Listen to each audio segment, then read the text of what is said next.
Qiyin qistab. Kommunizmning haqiqiy atti bashrasini ichib beradigan Urumchidagi 21 yillik turma hayoti.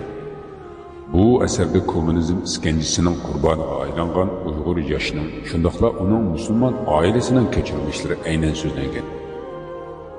Kommunizm niqobi ostida millat yoshlarining yangi ma'naviyat va madaniyat davosi bilan dinsizlik g'oyalarining singdirilishi, xalqning o'zligidan milliy va diniy e'tiqodidan ayirish jarayonlarini yorqin holatda ifodalab yozilgan bu kitob o'qirmanlarning yoqtirishiga erishishi tabiiy. Asarda bir oila a'zolari beshidan o'tkazgan tuhmat va qiyin qistablar misolida Xitoy kommunistlarining Uyg'ur millatiga elib borgan azob uqubatlari, dard alamlari tafsili bayon qilingan. Qiyin qistablar. Birinchi qism.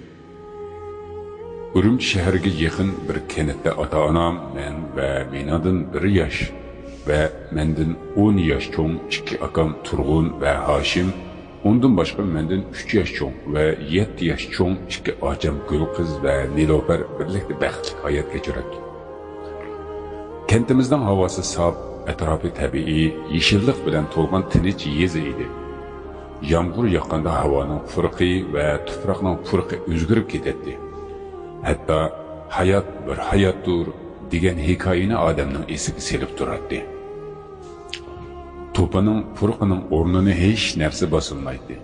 Kentimizdagi yo'llarning atrofida mevalik daraxtlar va gullar tabiatga husn qo'shib turadi. Usta rassom tarafidan chizilgan rasmni eslatib turadi. Tuyg'ularimda kentimizni sayohat qilib qalbimning orom elayotganligini his qilaman. Buningdan qandoqmi orom olmaslik mumkin? Bahar kelib gullar echilganda kentimiz o'zgarib ketadi. Yo'lning ikki tarafida anjur kabi tizilgan uylarning oldidagi mevalik daraxtlar har xil rangli chechaklar bilan butun mahallaning shaklini o'zgartirib etadi. Qizil rangda echilgan gullarni ko'rganimizda gul chechakka to'lgan bog'chalarda yashayotgandek his qilardik. Kentimizda bir-birimizni yaxshi ko'radigan 8 qarindosh bor edi. Bir kuni kelib qarindoshlarimdan menga miros bo'lib qoladigan birdan-bir narsa mana shu rasm ekanligini xiyolimga keltirmagan ekanman. Turg'un bilan men bu yil maktabda o'qishimiz kerak. Biz qattiq hayajon bilan tayyorlik qilyotgandik. Shu kunlar bak go'zal edi. Bu mening tunji qatim shaharga berishim edi. Akam bilan yaxshi chiqishib o'tdik. Hatto ocham bizga hasad qilgandek bo'ladi. Men ochamni toza ochiqlatib, Turg'un mening qarindishim.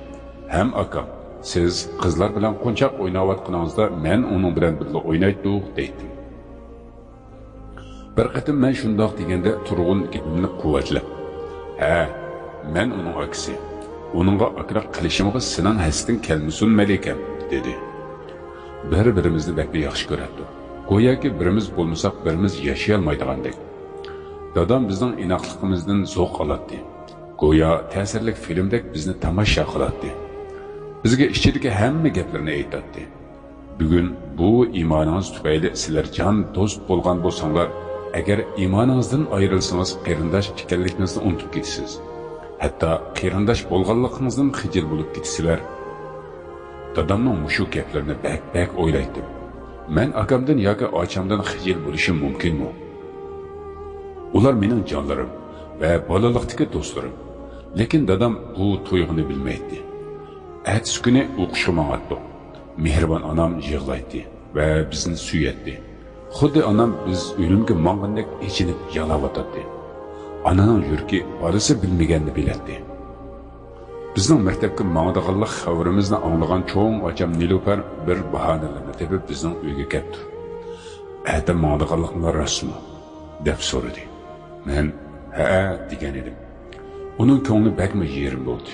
Lekin ko'nglining yerim bo'lganligini menga bildirmaslikka tirishadi. Chunki ikkimizning yoshi kichik edi. Bizning ko'nglimiz yerim edi. Cho'ng akam Hoshim uylanib ayrim bo'lib, uy ayirib chiqib ketgan edi. Uni bakma yaxshi ko'rib ketmaydim. Menga yodlardek bilinadi. Chunki odatdagi xatolik o'tkazsakmi bizni uradi yoki dadamga chaqadi. Biz bilan yaxshi muomala bo'lmaydi. Ba'zida o'shlik qilib hayotimda men yoqtirmaydigan birdan bir odam mushu deydi. Ammo kichik edimda Kentimizde bana yoqadigan uy o'zimizning uyi edi. Kentimizning uylar ichida qasrlarda ko'rinadi. Yog'och eshiklarimiz mehr bilan ichilib, mehr bilan yopiladi. Xuddi bizga qarab tabassum qilganga o'xshab. Yog'ochdan edi, bak ko'na edi, ammo men uchun yangi edi. Kalalarimiz, qo'ylarimiz bor edi. Mal qudalari uyning keynida bo'lganligi uchun shamol chiqsa eg'ir ichidagi tezak purqi atrofni bir oladi. Ajoyib kunlar edi. Bir kunlarda shu eg'ilning purqinimi sig'inishimni kim o'ylaydi deysiz? Cho'nglar mamlakat boshqarish haqida gaplashadi. Men bilmaydim. Kichik bola deb bizga undaq gaplarni demaydi. Cho'ng bo'lganimizda bo'lsa, tushuntirishning hojati yo'q deyshadi. Lekin boshqalar bolalarga ham cho'nglarga o'zlari to'g'ri deb bilgan e'tiqodlari va uslublari haqida erinmay so'zlab beradi. Oxirgi kechimiz edi. Ertaga mangmiz desak, dadamda bir xil ansirash bor edi. Bundaq ansirashning sababini yillar o'tgandan keyin tushundim. Shu ansirash bilan dadam doim shundoq gaplarni qilardi. O'moq bolalarim, erta maktabga mangsizlar. Men sizlardan ansirayman. Astoydil bo'linglar. Men dehqonchilik qilib pul topib sizlarni ilm elishga avatyapman. Lekin qandoqdir bir xil qo'rqinyapman. Shundoq, sizlar ilm olasizlar. Ammo bolalarim olim bo'lib kelamdi yoki zolim bo'lib kelamdi bilmayman. İçimde ansirash bilan yashayman dedi. Anam derhal gap qilib, men bo'shikka bo'lgan bolalarimdan qo'rqmang. Men ularga halol sut bergan, ular to'g'ri yo'ldan ozmaydi dedi. Bichara anamning maqtanadigan boshqa narsasi bo'lmag'achqa, emitgan sutlar bilan maqtanadi. Dadamning javobi bak chiroyli bo'lgan ekan. Buni endi bilyapman. Çayni bir yudum ichib o'tgandan keyin anamga qarab, tarbiyalash buzilgan. Xonim, men balonlarimdan emas, tarbiyalashdan qo'rqyapman. Ularni aldab qo'yishidan ansirayman. Odam bolasi ezib ketishga moyil bo'ladi, dedi. Va anamning ko'zlariga qarab so'zlarini davom qildi. Bergan sutingiz qanchalik halol bo'lishidan qat'iy nazar, tuzumning yomonligi sutning halolligidan eg'ir keladi. Men derhal gapga aralashdim. Bizdan ansirmang dada. Biz degan Uyg'ur, bizni hech kim oldiy olmaydi, dedim. Dadam g'amkin ko'zlar bilan menga qaradi. Kommunistlar yoshlarni ustalik bilan dinsizlashtirib yetibdi. Yoshlar shiddat bilan dinsizlashib ketib yetibdi. Shular haqida bir do'stim deb bergan edi, hayron bo'lib qoldim. O'z o'g'lining qanday qilib kommunist bo'lib qolganligini va dinsizlashib ketganligini o'zlari bilmay qoldi ekan, dedi. Bu qatim akam gap qildi. Kimken bizni dinsiz qila oladigan? Biz degan Uyg'ur tursak, tumurimizni kesib tashlasimi, qinimiz Uyg'ur deb oqadi. Yurkimiz Uyg'ur deb so'qadi. Bizni hech kim oldiy olmaydi. Biz Uyg'ur. Dadam gapini davomlashtirib, bilaman bolalarim, lekin baribir ichimda bir qo'rqinish bor. Uyg'urlardan ham dinsizlar chiqadi. Balam, millatimiz bizni qutqizolmaydi. Faqatla millatga ishinib qilish insonni aldab qo'ydi, dedi. Gulqiz ocham dadamga tasalli berib, dada, bakli ansiraydi ekansiz. Uklarim ada maktabga mangdi. Shundoq gaplarni qilamsiz, dedi. Dadam ochamga qarab, qandoq qilay qizim? İçimde bir ovoz to'xtamasdan dinsizlikning qandoqligini ularga deb bergin deyotdi. Nami kommunizm bo'lsin yoki boshqa izm bo'lsin, dinsizlikning hamma ko'rinishidan qo'rqaman. Uning yomonliklari bolalarimga yo'qib qolishidan qo'rqaman. Uyg'ur bo'lishning o'zi kifoya qilmaydi. Hayotning ba'zi qoidalari va ularni o'rinlashtiruvchilar bor. Kerakli tadbirlar qilinmasa, Uyg'ur qinining o'zini ko'tarib yurish foyda bermaydi. Mahallamizdagi imomni setib berganmi Uyg'ur edi. Mana u Uyg'urga islom deyilsa, ko'zlari chakchib, rangi o'zgarib ketadi. Turg'un qo'llarini pulanishtirib e'tiroz bildirdi. Undaq emas-ku, ular Uyg'ur emas. Ularning qini buzuq. Bizning bo'lsa sap Uyg'ur qani. Dadam Turg'unga qarab, dona qilib tushuntirishga boshladi. O'g'lim, men qandinmi bek iymonga ishonaman. Afsuski, men sizlarning qalbinglarga iymonni yetarlik o'rnatolmadim. Dehqonchilik ishlari bilan bo'lib, sizlar bilan ko'proq suhbatlasholmay, bugun deb bu kunga yetib keldim. İnşallah qo'rqonlarim bekor ansirash bo'lmay. Anam bizga qarab o'tirib keyin mayda pishirilgan nepiz quymoqdan birini manga uzatdi. Nonning ta'mi hozirmi esimda. Undoq emasligini bilsammi, ba'zida u ta'mni jannat ta'mlaridan chiqqanmiki deb qolaman. Ammo onamning nonlarini boshqacha ta'riflashga ojizlik qilaman. U kuni kechasi turg'un bilan uyun o'ynab bak tasda tong otqizdim. Yetib bo'pmi bir necha soat uxlayolmadim. Uxlasammi tushlarimda doimo shaharda aylanib yurardim. Shahar yo'llarida tezak va hayvonlar bor edi. Shaharni qat'iy ko'rib boqmoqnim uchun tushimda shaharda bo'lsammi kentimizni aylanib chiqardim. Bu kechani bakla tez tong otqizdim. Tong etib bo'lguncha 90 qatib o'rnimdan turgan bo'lsam kerak. Anam nashtilikqa bir narsa tayyorladi. Acammo o'z oldiga mezilib nashtilik tayyorladi. Bechora Gulqiz acamning yuragida hech kimga deyilmagan yarisi bor edi. Dardlik ekanligini yuzidan bilib qoladi. Lekin men acamning yuragining sunuq ekanligini yillar o'tgandan keyin kechikib bildim. Bir narsani ko'rish uchun faqatla ko'z yetmas ekan.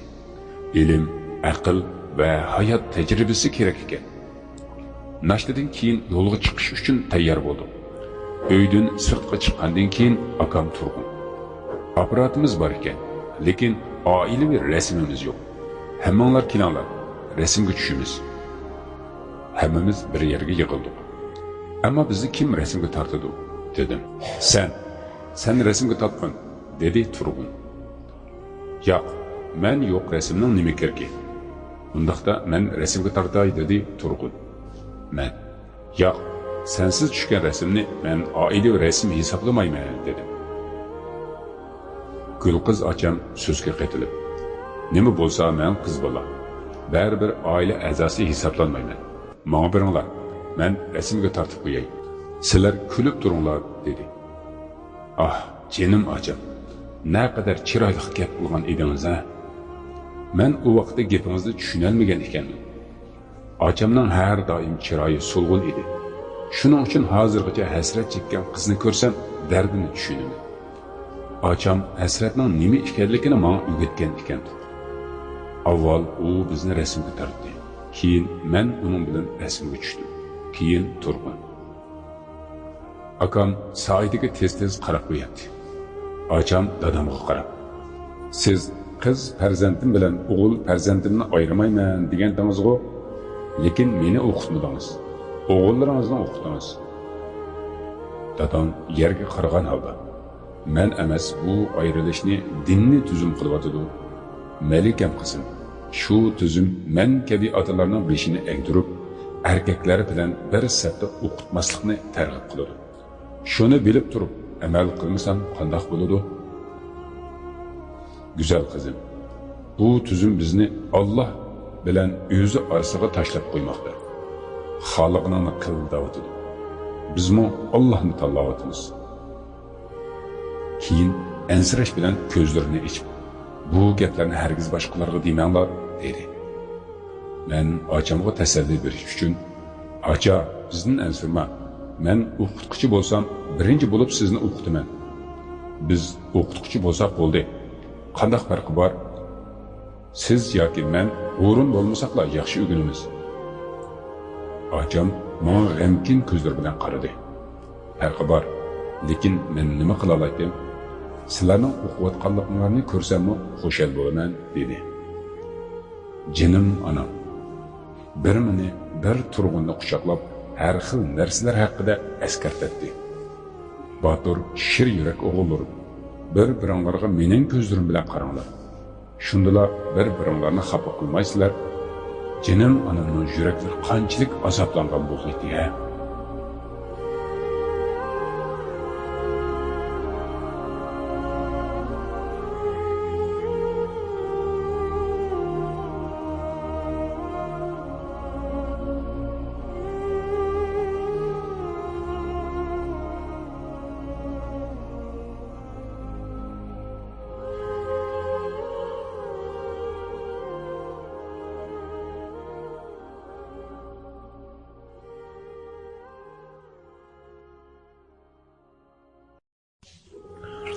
Qiyin qıstaq. Kommunizmning haqiqiy atti bashrisini ichib beradigan Urumchidagi 21 yillik turma hayoti. Bu asarda kommunizm iskanjisining qurboniga aylangan Uyg'ur yoshining, shundaqla uning musulmon oilasining kechirmishlari aynan so'zlangan. Kommunizm niqobi ostida millat yoshlarining yangi ma'naviyat va madaniyat davosi bilan dinsizlik g'oyalarining singdirilishi, xalqning o'zligidan milliy va diniy e'tiqodidan ayirish jarayonlarini yorqin holatda ifodalab yozilgan bu kitob o'qirmanlarning yoqtirishiga erishishi tabiiy. Asarda bir oila a'zolari beshidan o'tkazgan tuhmat va qiyin qisloqlar misolida Xitoy kommunistlarining Uyg'ur millatiga elib borgan azob uqubatlari, dard alamlari tafsili bayon qilingan. Qiyin qisloqlar. İkinci qism. Shaharga borsak, uyga oyda bir qatim kelib ketamaymiz deydi. Shaharga borganimizdan keyin qolgani muhim emas edi. Shaharga berishga shunchalik ishtiyoqim bor edi. Biz avtobusga chiqqanda dadam, onam, ocham yig'layotgan edi. Lekin bizning butun asyodimiz boshqa yerda bo'lganligi uchun bir qatim g'amginlikni bilmadik. Ularni uyimizning oldida qo'l ko'targan holda qoldirdik. Avtobusga chiqqandan keyin turg'andim. Biz rostla shaharga bordik-mi yoki tush ko'ryotamdi deb so'raydim. U bir necha qatim tush emas dedi. So'raverib achchiqni keltirib. Oxiri chidayolmay menga qarab achchiqlandi. Bo'ldi-qila, nervamni o'rlatmay. O'ynag'ili kelmadik biz shaharga. Tez-tez o'tib ketayotgan mashinalarga, egiz qavatli uylarga qaradim. Turg'un qo'limdan tarsimi, men teshig'iga qarab uning gaplarini anglamabdiman. Turg'un bo'lsa, boshqa narsalarga hayronlik bilan qarayotgan ekan. Fukam, "Mavi uylarni ko'rdingmi? Bu uylarni qandoq qilib usti-ustiga qo'ydi-ki-na? Eng ostidagi uyni qandoq o'rlashtirgandi? Bizningmi bu shaharda uyimiz bo'lgan bo'lsa, kentimizdagi tezaklardan qusulatdik. Bakli suynatdi. Qandoq deysan Fukam?" dedi. Shaharda yashashning baxtli emasligini men neden bilay? Lekin u kuni shahardagilar bizning nazarimizda baxtli edi. Nazarimizda ular hatto hojatxonaga bormaydigan, mishqirmaydigan kishilar edi. Maktabga kelib, urilish bo'lgandan keyin bir necha kun o'tib o'qishni boshladim. Mening navbatchilikdagi sherikim Xitoylik Shi ismli bir buddist edi. Ularning e'tiqodiga hayron bo'lib qolgan edim. Ba'zi musulmonlarning amr ma'ruf, yaxshilikqa buyurish, yomonlikdan tutishish vazifalarini tashlab qo'yganlik uchun mana bu odamlar o'zining butga sig'inib yurayotganligini bilmaydi. Turg'unning sheriki ham buddist edi. Uning ismi Fin edi. Ahmad ismli bir bola bilan tanishdim. Uning mijozini yaxshi ko'rib qoldim. Turg'undan keyin men ishonadigan va men yoqtiradigan kishi u bo'ldi. Hozircha darslarimiz yaxshi ketayotgan. Lekin darsda birla masala bor edi. O'zimiz tushunmagan o'qish dasturi. Chiqish olmaydik. Uningmi asta-asta ko'nib qoldik va ko'p g'am qilmadik. Qandoqli bo'lmasin, bu yerda o'qish kerak edi. Bizga nima o'rgatsa, eng to'g'risi shu bo'lishi kerak edi. Chunki biz davlatimizning siyosatiga bakla ishonatdik. Maktabdagi o'qishga tezda ko'nib qoldik. Sotsialistik rahbarlikni izchil targ'ib qiladigan o'qituvchilar o'zlariga topshirilgan vazifani intayin yaxshi bajaradi. Kashki imkonim bo'lsa edi. Ularning har birini eslab tutib, "Qanisiz, ustoz, bizni butun insoniyatdan nafratlantiradigan ilm berganingiz uchun hozir siz xushalmi?" deb so'ragan bo'ladi. O'qiyotgan vaqtlarda doim kelgusimiz uchun deytamiz. Ammo shu orzu qilgan ilmlarni o'rganib, kelajak bizni baxtli qildimi deb ham so'ragan bo'lardim. Bir yildan keyin uyga qaytib keldik. Biz eshikdan kirganda dadam o'tin yeriyotgan ekan. Paltini tashlab, hasratlik gaplarni qilib, bizning oldimizga yugurib kelishga boshladi. Jonlarim, yigitlarim, mening botur bolalarim, keldinglarmi? Shundoq o'ylaydim. Bu oy ketganda kelishi mumkin deb. Bizni uchrashtirgan ulug' Xudoga shukrlar bo'lsin. Dadamning gaplarini anglagan onam bilan ocham, ularmi ham oldimizga yugurib kelishdi. Onam meni chin quchoqlab turdi. Ana shu vaqtda har qanday bir onaning o'z bolalarining farqini bilalaydiganligini his qilgan edim. Dadalarmi bu farqni bilarmidi kashki? U holda men sizga bu savolni qo'ymagan bo'lardim. Ota-onam bilan quchoqlashib, ko'rishib, tugamasdan men Egilga yugurdim. Egilda kalimizni quchoqlab so'ydim. Men uni yaxshi ko'rardim. Kalımı meni sığınıptı. Turuşidim bilinip turardı. Yeni bir tal iştimizmi bar bulup, onun ismi Tuprak idi. Onu etrafta görmedim. Onun qayerda ekanligini so'radim. İştimiz bizden xabar bo'lganmi bilmedim, bizden uyushurnib olibdi. Bir necha soat o'tgandan keyin kirib olgan yerdan teshig'i chiqdi. Burunqidek emas edi. Bunimi hozir tushunyapman. Sizlar qayerda edinglar? Nemishqa mushuncha vaqt yo'qolib ketisizlar? Deganda qilib bizga ranjiganda bildirgan edi. Ah, haqiqatlar.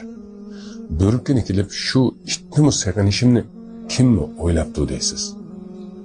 Ammo bu oddiy hayotning kelgusida ko'z yeshi ichida o'qiladigan tarix tomchilarining birga aylanishini kimmi bilalaydi? Biz uchun hammasi yaxshi ketayotgan edi. Hech bo'lmaganda bizga shundoq tuyuladi. Oilada 2 kun alohida mehmonlarda kutildik. Azizam onam bizga ajoyib o'xshagan tamoqlarni etib, kiyimlarimizni yuvib, dazmol silib berdi.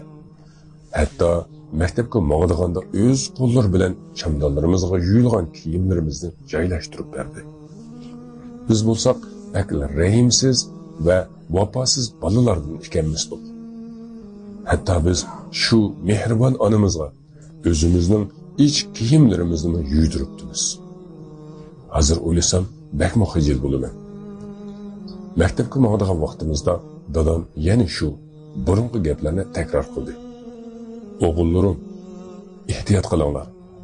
Bolalarim, hech kim sizlarga dinsiz bo'linglar demaydi. Sizlarni ustuliq bilan dinsizlashtirib etadi.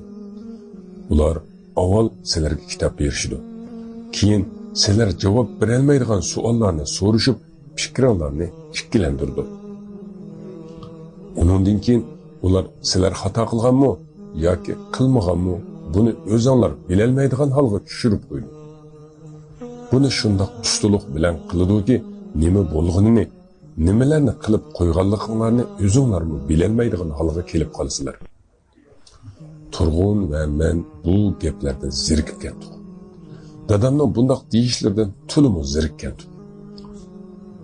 Men dada deb dadamga gap qilishga boshladim. Siz bizni kichik bola deb o'ylab qoldingizmi? Biz Uyg'ur, dinsiz bo'lib ketishimiz mumkinmi? Tumurimizni eqiyotgani Uyg'ur qani. Yana necha qatim deymiz? Dadam burunqi gaplarga o'xshash so'zlab so'zini davom qildi. To'g'ri yo'lda yurgan bo'lsanglar, sizlarni charlab turishdi. Qonning kuchi yetmaydi.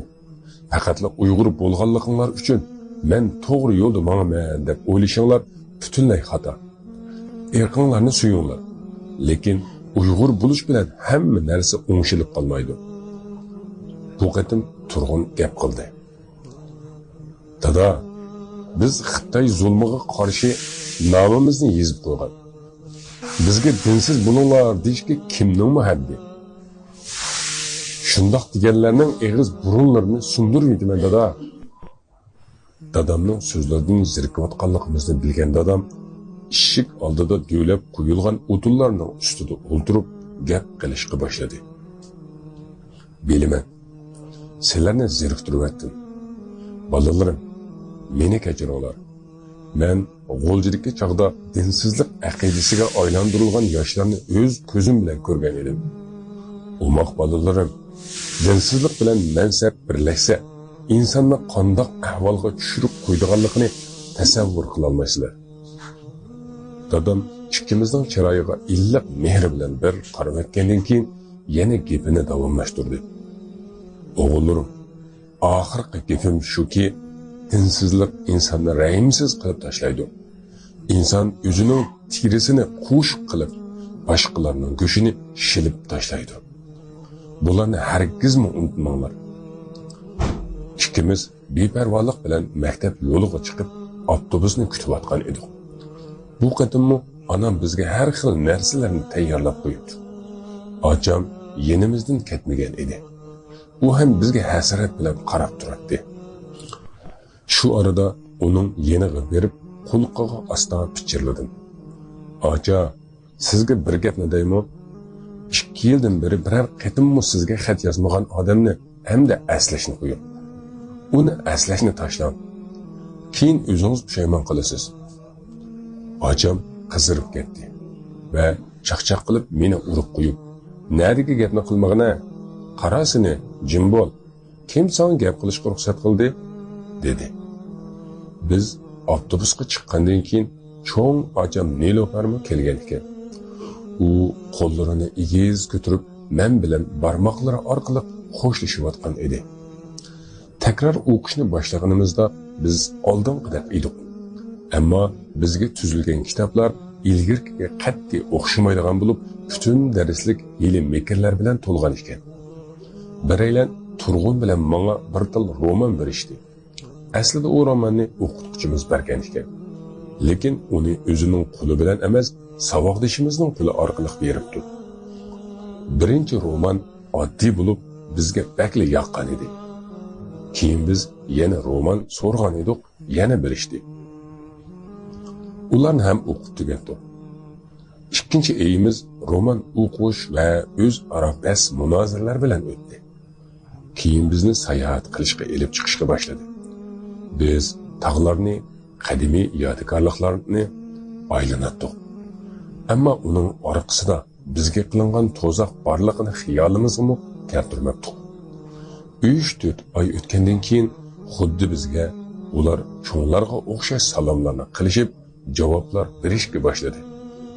Bizga alohida ahamiyat berdi. Muhim odamlar o'rniga qo'yatdi. Ömrümüzde bundoq hurmatlanadigan muomalaga uchrab boqmagan edik. O'qishimiz davom qilib, 5-yilga kelganimizda bizning oilamizning jahil bir oila ekanligiga ishontirishdi. 6-yilga kelganda ota-onamizning mutaassib ekanligini o'ylashga boshladik. Allohni inkor qilishimiz uchun bizga ular bir qatimdala Allohga ishonma deyishmagan edi. Her xil yo'llar bilan bizdan savollar so'rashadi. Biz bo'lsak, javob berolmaganligimiz uchun ikkilanatdik. O'zimiz sezmagan holda mushundoq bo'lib qolgan edik. Hamma narsani shundoq ustuliq bilan planlagan ediki, qayerda mutaassib musulmon qiyofatini ko'rsak, mana musulmonlar mushundoq bo'ladi deyishib, bizni musulmonlardan seskandirishadi. Biz bilan to'xtamay orlashib, o'z g'oyalarini singdirishdi. Haftada 2 yoki 3 qatim kitob o'qib tugatdik.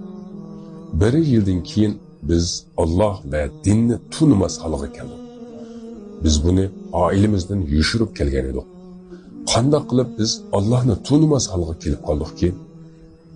Bizni dinsizlikqa yetaklaganlarning ustiligiga hozirmi hayron qolaman. Uyg'urligimizni va musulmon ekanligimizni xiyolimga keltirmaydigan holga kelib bo'lgan edi. Beshida sotsialistik tuzumini maqtash bilan birga yaqinlashdi. Keyin bizni kommunistga aylantirdi. 7 yildan keyin butunlay qurib qoqshal bo'lib, mukammal bo'lgan kommunist ideyasida yetishib chiqdi. Xiyolimni bo'lsa, mutaassib musulmonlarni o'ldirib, gazetlarga chiqish kabi bo'lmag'ir xiyollar egallab bo'lgan edi. Dunyoga parvoyimiz yo'q edi. Bizlarga kommunizm kelsa bütün dünya baxet saodatga erishuru deb uyg'otiladi. Kommunizm kelish uchun bari kuchimizni sarf qildi. Dadam bizdan ansirashga boshlagan edi. Ishongisi kelmasimi nimalarnidir sizib bo'lgan edi. Bu aqidamizni ortiq yushirishni xohlamadik. Turg'un allaqachon qaror qilib bo'lgan edi. Turg'un: "Men ortiq chiday olmayman. Endi dadamga va onamga bütün ahvollarimizni deyman" deydi. Kentimizga o'qish bitirib qaytganimizda Turg'un dadamdan so'rashga boshladi. "Dada, siz degan Alloh zoti qayerda?" Dadam qattiq hayronlikdan keyin javob berdi. "Alloh Qur'oni Karimda kelganidek arshining ustida. Bu nima deganligini bilamsizlar?" Gap tugamasda Turg'un dadamga qarshi chiqib: "Qo'yinglar bo'ldi dada. Endi bundaq gaplarni tashlang. Bundaq narsalarga ishonmang. Ozroq zamonaviy bo'lsangiz-chi. Bugungi kunda Xudoga ishonadigan gap bormi?" deb dadamga savol qo'ydi. Dadamning ko'zlari chaqchiyib chiqib ketay dedi. Chunki bu gaplardan eg'izi ichilib qolgan edi. Men qo'rqqan ish dal mana bu edi. "Ey Allohim, abadiy tugashdim" degenicha dadam eshikdan asta chiqayotgan edi. To'xtab qoldi. Dadam ko'z yoshlarini aytib bizga javob berdi. Buningdan 10 ming yil yoki 100 ming yil burun Nuh alayhissalomning o'g'limi Allohga ishonmaydi. Imonsizlik bizning zamonimizda paydo bo'lgan narsa emas. Bundan million yillar ilgarimi Allohga ishonmaydiganlar va Allohga ishonadiganlar bor bo'lgan. Bizning maktabda egallagan tushunchalarimizni avval ota-onamiz yoqtirmadi. Ondan keyin kentdagilarmo bizni yoqtirishmadi. Lekin ko'plagan yoshlar bizga qo'shildi. Uylanganlarimiz bizni tinch qo'yishmaydi. Har qatim uyga kelganimizda uydagilarni zaharlaydi. Dadam ichidan azoblanadi. Ammo biz bilan talash tortish qilmaydi. Bu gaplarni qilishdan o'zini elib qochadi va bizni to'sishga urinmaydi. Ammo u har doim bir mutaassibni yo'ldan qaytarmoqchi bo'lsangiz, o'z fikrida chin turib oladi deydi. Xitoylarning maqsadi Lenin va Marksni iloh deb tunutish edi. Barg'an sari darslarga bo'lgan qiziqishimiz yo'qolib ketmoqda edi. Ba'zi tashkilotlarning o'quvchilari barliq kuchini tashkilotga sarf qilish uchun ularni darslardan sug'utishga boshlagan. Biz dars o'rganayotgan o'quvchilarni ko'rsak, itdek dars qilyotidi deyishadi. Biznimi shu o'quvchilarga o'xshash demisu deyishib, dars qilish ahmoqlarning ishi deb dars o'rganmaydi. Bu ishlar to'g'risida aqlimizni ishlatib o'ylab boqmoqdamiz. Kunlar shundoq o'taverdi. Oxiri oqibatda shu narsa sodir bo'ldiki, deyishga tilim bormaydi.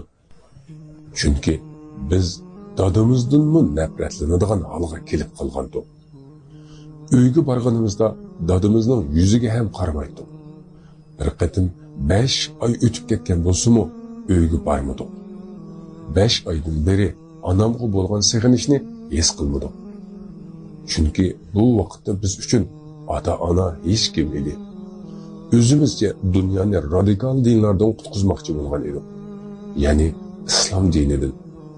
Har birimiz alohida guruhlarga boshliq qilib tayinlandik. Bu holimizdan nihoyat xushal edik. Rahbar bo'lishning o'zi bizning boshqalardan aqlli va martabali kishilar ekanligimizni. Xuddi bizga insonlar barobar bo'lsin deb harakat qilayotgan bo'lsak, ham rahbarligimiz boshqalardan oliyroq ekanligi bizni bakli xursand qiladi. Garchi buni hech kimga deyolmasakmi, tanglik masalasida ko'p bosh qotirdik. Biz ham sirtidan kelgan yangi o'quvchilarga shuni o'rgatdik. Kommunizm kelsa baxtli bo'lamiz. Xalq orasida barobarlik bo'ladi. Hamma kishi erkin, ozod yashaydi deb. Shuningga o'xshagan ko'p narsalarga va'da qildik. Guruhimizga yangi kirganlarga oldi bilan biror ishni qildirdik. Agar u tashkilotdan chiqib ketmoqchi bo'lsa, bu ishning haqida yuqoriga xabar qilamiz deb uni qo'rqitibdi. Ularni shu yo'l bilan o'zimizga bog'lab, xohlagan ishlarimizni qildiradi. Keyin bilsak, yuqoridagilarmi bizdan shundoq foydalanadi ekandik. Doim baxtiyorlik va'da qilingan bo'lib, yashsun inqilobchilar deyishadi. Bizmi shundoq deydik. Hamma kishining yashash huquqi bo'lib, nohaqlik qilmasdan yashash kerak edi. İnsaniyat shunga majbur deb shuarda o'ylaydi. Shuning uchun bizning nazarimizda faqat inqilobchilarla yashash kerak. Xitoy rahbarlari eng muhim va hurmatli inqilobchilardan hisoblanadi. Mavzudan kelishi va dindorlik yo'qolishi kerak edi. Shu sababdan nihoyatda oldirash ishlaydi. O'zimni o'ylaganimda shu mehribon ota-onamizga bo'lgan mehr muhabbatning qolmaganini sezatdim. Onam va acamlar bilan qaranglashib yurgan bo'lsaqmi, ularning ko'zlariga qarayolmaydim. Ularga hech qanday mehrimizni ko'rsatmaydik. Ulardanmi mehr muhabbat kutmaydik. Keyinchi bildimki, seg'inish ishonchidan kelib chiqar ekan.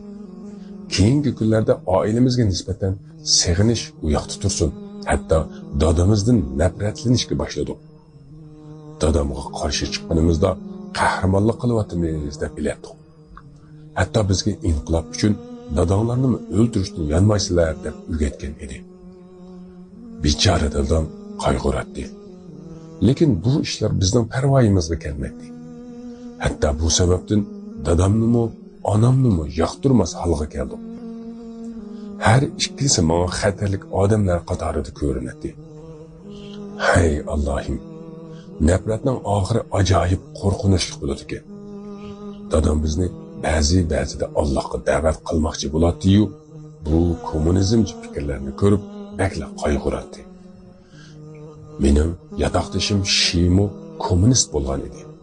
Lekin u azaldan buddist diniga ishonadigan bo'lg'achqa, u butqa iymon keltirganlik uchun bakmo hurmatli kommunistlardan hisoblanmaydi. Bir musulmonni Allohdan yuz o'rtgan zihniyat uning butiga rahim qilib o'ldiramdi.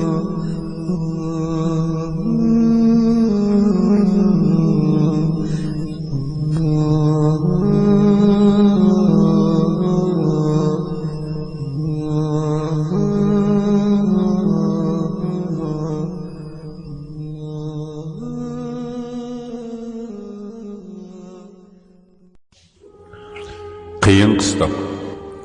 Kommunizmning haqiqiy 65-sini ichib beradigan Urumchidagi 21 yillik turma hayoti.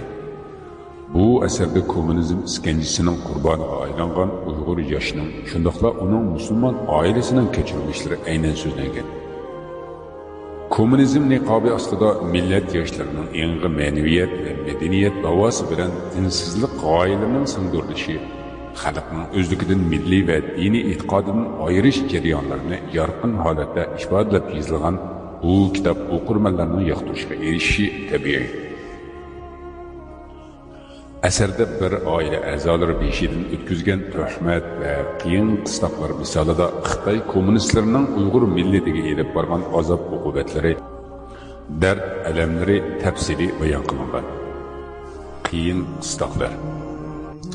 Hatto u o'zi ibodat qiladigan, keraksiz tosh parchasi bo'lgan butdan nihoyatda tasdiqda voz kechdi. Musulmonlarning ba'zilari Allohga bo'lgan iymonidan ayrilgan edi. Shu vaqtgacha unchalik qiynalmagan edim. Ya Alloh, bu ko'zlarim nimalarni ko'rmadi? Bo'lgunchilik qilganlarni cho'qim o'ldirish kerak deb qanchalagan musulmonlarni o'ldirmadik ha?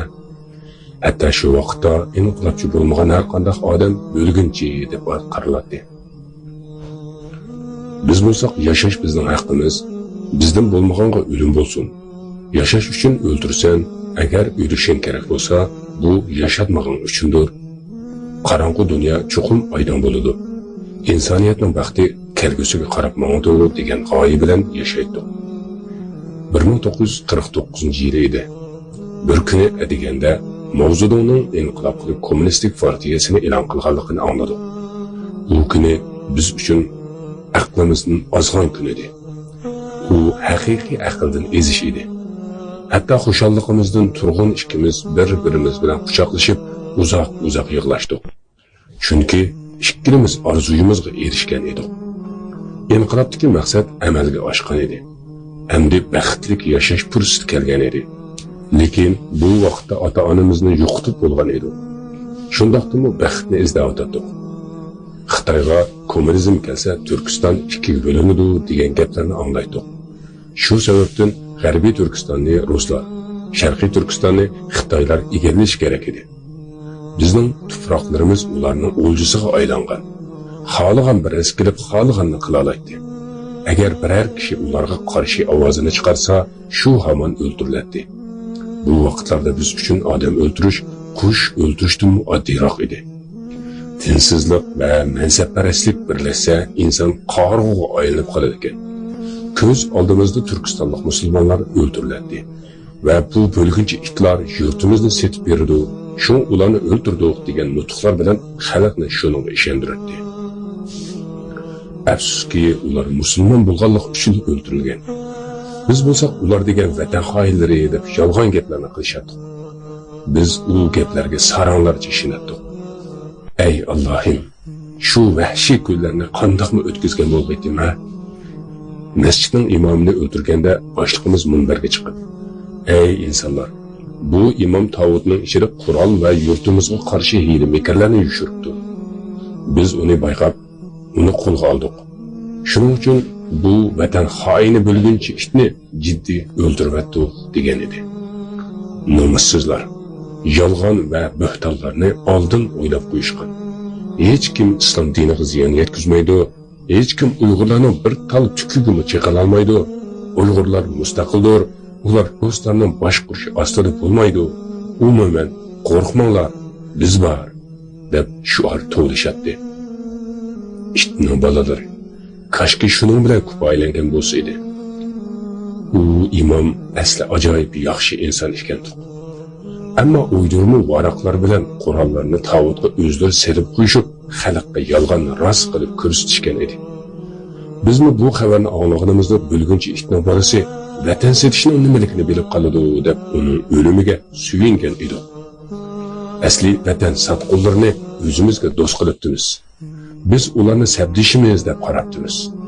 Shuning uchun ular men va turg'unga muhim vazifalarni beradi. Biz bu vazifalarni bajarish orqali o'zimizni to'liq baxtli his qilardik. Ammo yillar o'tib ota-onamni seg'inish, ularga bo'lgan ishonchning mendan yiroqlashganligini to'liq his qilib yetdim. Bu tuyg'ularim mening uyg'onishimga sabab bo'lgan edi. Turg'un bilan men uyga kelganimizda onam bizni bag'riga chingni bosdi. Ochamni barcha mehr bilan bizni bag'riga ochdi. Biz ular bilan paranglashib, dariza oldida o'tirib o'tdik. Tuyuqsiz dadam sirt tarafdan kelib o'tdi.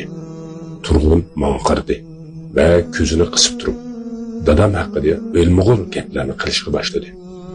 Kamil, qara, bo'lguncha it kelib o'tdi. Kamil, qarsangchi, biz dada deydigan odam to'ng'izga nima degan o'xshaydi ha? dedi. Men üstümge qaynoq suv quyayotgandek bo'ldim. Beshim piqirab ketdi. Mana bu kun uyg'onishimning birinchi qadami bo'ldi. Bu birinchi qatim biz oldinibdik deb o'ylashim edi. Shu kundan boshlab doim shu haqda o'ylanishga boshladim. Turg'unga qarab so'radim. Nimishqa o'z dadimizni et deb ataymiz? Dadimiz bizga nima qilgani uchun biz undan nafratlanamiz? Biz qanday qilib bu holga kelib qoldik? Turg'un yuzimga muz chiroy holatda qaradi. Sana bo'lguncha itning ta'siri yuqqan o'xshamamdi. Men yana takror so'radim. Turg'un, bu savolimning javobi emas. Nimishqa o'z dadimizdan nafratlanamiz? U bizga nima qildi? Turg'un ko'zlarini cho'ng ochib, g'azablik ovozda menga vaqirdi. Uningda bo'lgunchilik ruhiyati bor. Yo'ldosh, bo'lgunchilarga hargizmi rahim qilma. Tuyg'ularini yo'g'ishtir. Ammo men tuyg'ularimni to'xtata olmadim. O'ylashdan voz kecholmadim. Keyin biz shaharga, ya'ni Urumchiga kelgandan keyinmi bechora dadamga qilingan muomala haqida o'ylanishga boshladim. Ichim bakli siqib ketyapti. birarsin tepib dardlashgim keladi. Yurgim qon yig'layotdi. Bir kuni Turg'unga qarab, "Hay", dedim. U sovuqqina qilib, "Nima bo'ldi?" dedi. Men "Hech gap yo'q", dedim. Uningga gap qilishdan voz kechdim. Chunki u baribir meni tushunmaydi. Uningga hech nima demadim. Fikrlarimni ichimda saqlab qo'ydim. Faqatla o'zimga o'zim aytdim. Bir kuni Turg'undan yana so'radim. "Turg'un, bizga ular Alloh tuyuqsiz qayerdan kelib qoldi deb so'rashadi." Shu narsani ko'p o'ylanib qoldim. Bizning e'tiqodimizga ko'ra Alloh keyin yaratilmagan. U har doim bor edi. Lekin aql uni idrok qila olmaydigan darajada emas. Dunyoning o'lchamlik yaratilgan ushbu holiga aql ko'zing bilan bir qara. Milliardlar qatim tasaddibiy bo'lishi mumkinmi? Bu so'zlarga mening aqlim yetmayotdi, dedim. Turg'un yana shu sovuq chiroy bilan yuzimga qaradi va oldingi gaplarini takrorladi. "Sana dedim-ku, qaytib bilgunchilik qilma. Shirkim, o'zingga ehtiyot qil, bo'lmasa yerim yo'lda qilib qolasan", dedi. Keyin uyga qaytib kelganimizda onam dasturxonga tamoq tayyorlab bizni chaqirdi. Shu chog'da Turg'un meni ko'rsatib, "Men bu bilgunchi bilan birga o'ltirmayman", dedi. Jim bo'lib qoldim. Men uningdan toki hozirgacha faqatla 2 savol so'rgan edim.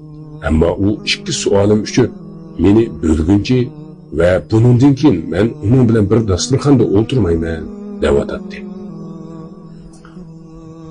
Qattiq bachig'im keldi. Men bar ovozim bilan uningga vaqirdim. "Turg'un, sen bakla haddingdan oshding. Aql ishlatishga va tafakkur qilishga toqating yo'q. Sen aqlingdan ezib qoldingmi? Turg'un, esingdimi? Kommunizm kelsa biz baxtli bo'lamiz deydi. Bu qanday baxtli bo'ldi?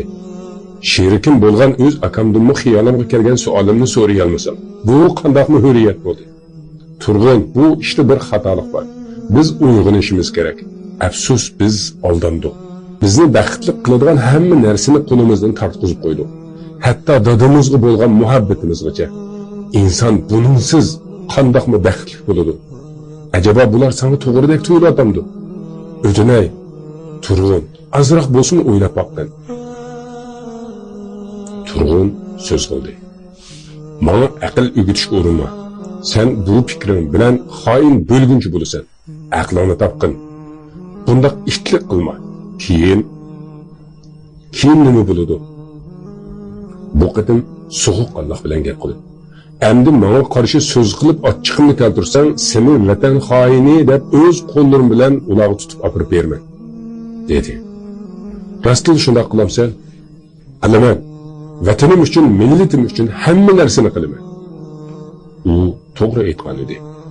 U rostli shunday qiladi. Hattoki kommunistlarga qaraganda o'z g'oya vositalarini bakroq joriy qildiradi. Ammo bizning na vatan, na millat qolgan edi. Vatanimiz mustaqillik nomi ostida Xitoy qo'llariga topshirilgan edi. Hatto qalbning to'riga o'rinlashgan iymondan tortib, qo'llaridagi hamma narsa tortib elingan tursa. Bir kuni Shidan so'radim. "Bu yo'ldan mamnun bo'lamsan? Kommunizmdan kutganing shumidi?" dedim. U javob qilib, "Ha, mamnun. Men xushal", dedi. Har kuni minglagan insonlar Rossiyaga qochadi va minglagan insonlar o'ldiriladi. Lekin bizdeklarga vaziyatni bildirish uchun yo'l tepishgan edi. Bu bir jarayon xolos. Vatan xoinlarini tozalotimiz degan gaplar bilan xalqni aldaydi. Men ko'p o'ylanadigan bo'lib qolgan edim. Haqiqatni tepishga intilatdim. Biror bir savoldoshimga dardimni aytolmaydim. Josuslik qilib meni setib qo'yishidan ansiraydim. Chunki hamma bir-biriga josuslik qiladi. Uning ustiga buningdek josuslik qilish muqaddas vazifa deb bilishadi. Men beshi kesilgan tuxudek jon ishira qolgan edim. O'zimni yerga urilgandek his qilardim. Kentimizga qaytib keladigan bo'lsak, u avtobusning oldida. Men avtobusning keyinida o'tirib keladigan bo'ldim.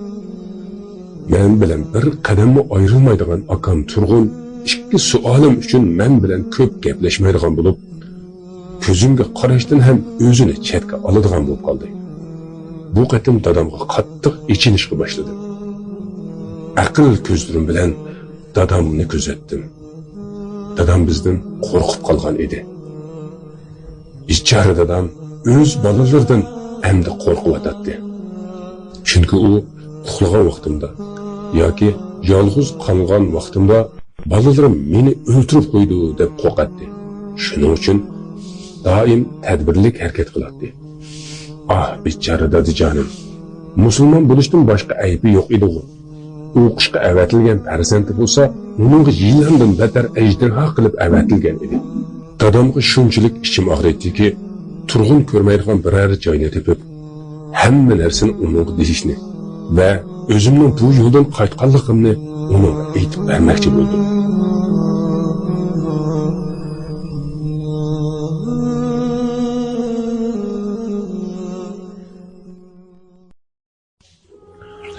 Qiyin qistoq. Kommunizmning haqiqiy atti bashrisini ichib beradigan Urumchidagi 21 yillik turma hayoti. Qiyin qistoq. 4-qism. Men dadam bilan ko'rishmoqchi bo'lib, dadamni bir daraxtning soyasi ostidan topdim. Dadam mening uning yeniga kelayotganimni ko'rib qo'rqib ketdi.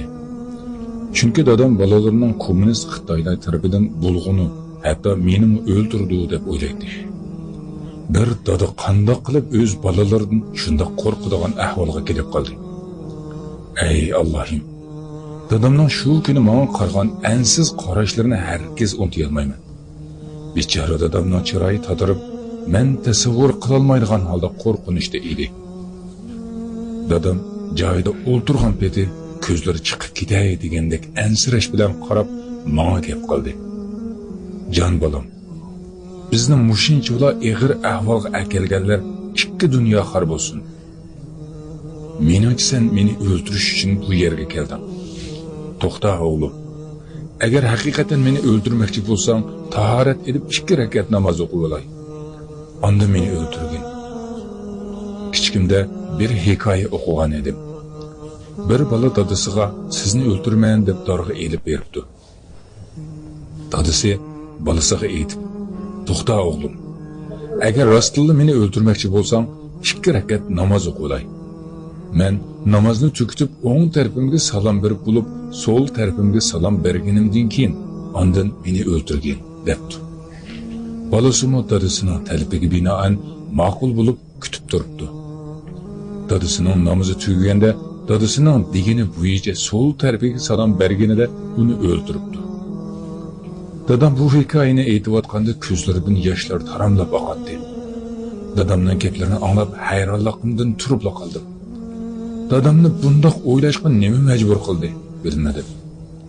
Bularni o'ylab yuragim pora-pora bo'lib og'riyotganligini his qilgan edim. Men dadamning yeniga yaqinlashgan edim. Dadam menga yolvorishga boshladi. To'xta bolam. O'z dadangning qotili bo'lma. Jenim o'g'lim, men seni meni o'ldirdi deb baqmagan. Ham uning uchunmi o'qitmadim, dedi. Dadamning bu holidan ko'zlarimdan yoshlar eqishga boshladi. Siz nimalarni da'vatsiz dada? Men sizni qandoqmi o'ldirman? Tezda dadamning yeniga berib, bu yo'llarga esildim va ovoz chiqarib yig'lashga boshladim. Men sizni o'ldiramdim dada. Nimishqa bundoq o'ylaysiz? Degach, dadamni chin quchoqlab xuddi kichik boladek hiq-hiq tortib yig'lashga boshladim.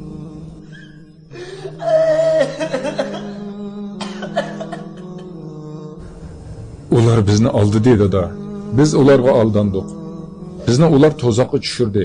Ammo endi ansirmang dada. Meni kechiring dada, dedim. Biz bir qancha minut shundoq bir-birimizni quchoqlab yig'lashdik. Dadam meni chin quchoqlab yuqori ovozda yig'layotdi. O'g'lim, ko'zimning nuri, bir qancha yillardan buyon shu gaplaringni anglash uchun qanchalik talmurgunimni bilmaysan. Men o'lmasda shu gaplaringni menga anglatding. Batur yigitim. Endi o'lsam armanim yo'q. Seni haqqa qaytirgan Allohga cheksiz hamdlar bo'lsin. Dadam chiroyimga qanmay qarab, mangzimga suyib yig'lar edi. Bütün xo'shalliqi chiroyiga chiqqan dadam. Demak, haqiqiy uyg'onding bolam. Ularga aldanganingni tushunib yetding, deb qayta so'rayotdi. Men bo'lsam, nayt teliqib yig'laganimdan javob berolmay qoldim. Dadam to'xtamay yuz ko'zlarimga suyib meni puraydi. Balam, puraqlarimni seg'ingan edim. Hech o'zgarmay shu peti turibsa. Mening his qilishimcha bugun dadamning beshiga baxt qushi qo'ngan edi. Chunki nihoyatda echinishli kunlar tugab, orzu qilgan ishi amalga oshgan edi. Dadamning ko'zlaridan bular chiqib turardi. Biz bu yerda bir-birimizni quchoqlaganimizcha bir vaqtgacha yig'lashdik. Bir necha oydan buyonqi ich siqilishimni hech kimdan qo'rqmay dadamga to'kib olgan edim. Shu topda menda birarsi josuslik qilib qo'yarmi deydigan shubhi yoki qo'rqinishmi yo'q edi. İnsanning o'z tushunchalarini birisiga qo'rqmay deb berishimi cho'ng bir ne'mat ekan. Biroq bu ne'matlarning qadrini shu ahvolga uchrashmaganlarning bilishi nodoim. Men dadam bilan qanchalik vaqt yig'lashganimni bilmayman. Keyin biz bir toshning ustida o'tirdik. Balalik vaqtlarimdagidek beshimni dadamning tiziga qo'ymoqchi bo'ldim. Ondan dadamning yuziga qarab yig'lagan edi. "Jinim dada, balalik vaqtimdagidek tizingizni beshimda qo'ymoqchiman. Necha yillardan beri sizning mehringizga to'ymagan qalbim echib qolib ketdi" dedim. Beshimni dadamning tiziga qo'yganimda inson bolasi uchun eng chong baxtning biri mushu ekanligini his qildim. Shu topda beshim dunyodagi eng bexatar va to'liq ishonchli yerda edi. Lekin umr bo'yi shu tuyg'uni qayta his qilmadim. Kashki dünya yoshlarga bularni bildira olsa. Dadamga bo'lgan ishlarning hammani aytib berdim. Daraxtning tubida bir-birimizga qarashib o'tirib suhbatlashdik. Bu suhbatning lazzati boshqacha edi. U lazzatni tetib boqmaganlar bilmaydi. Azroq vaqt o'tgandan keyin keynimizdagi o'rmonlar orasida oq palto kiyib olgan bir kishining turg'unini ko'rib qoldim. Shuning bilan uning kimligini bilish uchun o'rnimdan turib, uning yeniga bormoqchi bo'lib mong'an edim. U mening ko'rib darhol qochish uchun keyniga o'yrilib yugurishga boshladi. Men uningga azroq yaqinlashganda uning orqasidan ko'rib uni tunidim. U dal mening akam turg'un ekan. U bizning uy tarafga qarab yugurib ketayotgan edi. Menmi uningga ergishib uyga bordim. U uyga kelib so'pining ustida o'tirib kitob o'qiyotgan ekan. Men asta uning yeniga borgan edim. U menga nafrat bilan qaradi. Shundaqdimi men uningga yeniga berib, udilida o'tirdim va "Demak sen bizni kuzatding" deb so'radim. U hech qanday javob qaytarmadi. Uningdan ansirashga boshladim. "Gap qilsang-chi turg'un, bizni nimishga kuzatding?" U hech narsadan xabari yo'q odamdek. "Qanday kuzatish u? Men hech kimni kuzatmadim" dedi. Men uning yolg'on gap qilyapsa, "Seni o'z ko'zim bilan ko'rdim. Bizning orqamizda turganligingni ko'rdim." Ammo u bor kuchi bilan inkor qiladi. Ikkimiz talashaverib oxiri tan oldi. "Ha, bo'lguncha it bilan birga bo'lishingni o'ylagan edim" dedi. Uningga yig'lab yolvirdim. "Tushunsan-chu aka, biz ularga aldandik. Biz xatolashdik. Bizni ular o'zlariga qurbon qilishdi. Din deyishib haqiqiy dinning o'rniga o'zlari xohlagan dinni akilishdi. Vatan dedik, vatanimizni qo'limizdan erishdi.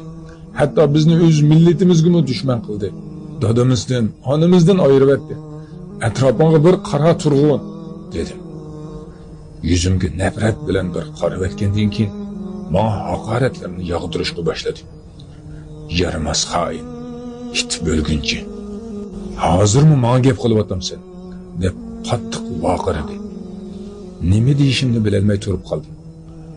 Uning uyg'onishini, haqiqatga qaytishini ichimdan orzu qilardim. Men astoydillik bilan "Aka, menga qara. Kichik vaqtimizda dadamning degan gaplari esingdimi? Agar dinsizlik mansab bilan birlashsa, inson o'z qarindishining terisini o'z qo'li bilan so'yib tashlaydi" degan. Mana biz shu holga keldik aka. Nemishqa hozirgacha o'ylanmaysan? Nimalarni o'ylayapsan? Ammo u o'rnidan sakrab turib, yuzimga bir shapaloq urdi va "Xijil bo'lmaydigan xoin. Sendek bir ufqaning terisini so'yish men uchun sharaf. sen to'liq bo'lgunchi bo'psan degach meni tepib dassashga boshladi. U o'z akam bo'lg'achqa uningga qo'l ko'tara olmadim. Beshim yerilib qonga buyurib ketgan edi. Mening orzuyim akamni, ya'ni bolalikdagi qarindishimni qutqizish edi. Uning uyg'onishi uchun to'xtamay nasihat qilish edi. Men qonga melinib yotgan holda uningdan so'radim. İnsanlar cho'qim ya kommunist inqilobchi yoki bo'lgunchi unsur bo'lamdi. Nimishqa boshqa fikr qilishga bo'lmaydi. Buni tushunish shunchalik tasmo turg'un dedi. Ammo u bari kuchi bilan meni urayotdi. Men uningga yig'ilgan holda nasihat qilishga boshladim. Ur aka, ur. Bir qitim o'ylashing uchun ming qitim tayoq yeyishga roziman aka. Bular bizga do'st emas aka. Bular bütün insanlarning qotili. Bular yoshlarni aldaydigan sehrgar yilonlar. Turg'un aqlingni ishlatgin, dedim. U meni urishdan to'xtab, uydan ketmoqchi bo'lib, chamdonini oldi va ishga qarab ketib o'tib, menga nafrat bilan qaradi. Bo'lgunchi tongus, tirangni suyish u yoqda tursin, yushangni yesammi ochiqim chiqmaydi, dedi.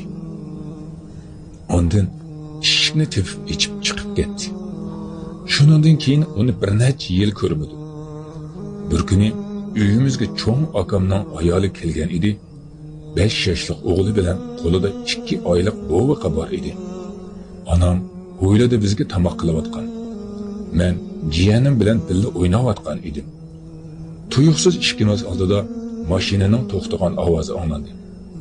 Xitoylik inqilobchi askarlar bizning uyga qarab kelayotgan ekan. Bularni ko'rib, endi hammasi tugadi dedim. Kelganlarning ichida Turg'un bor ekan.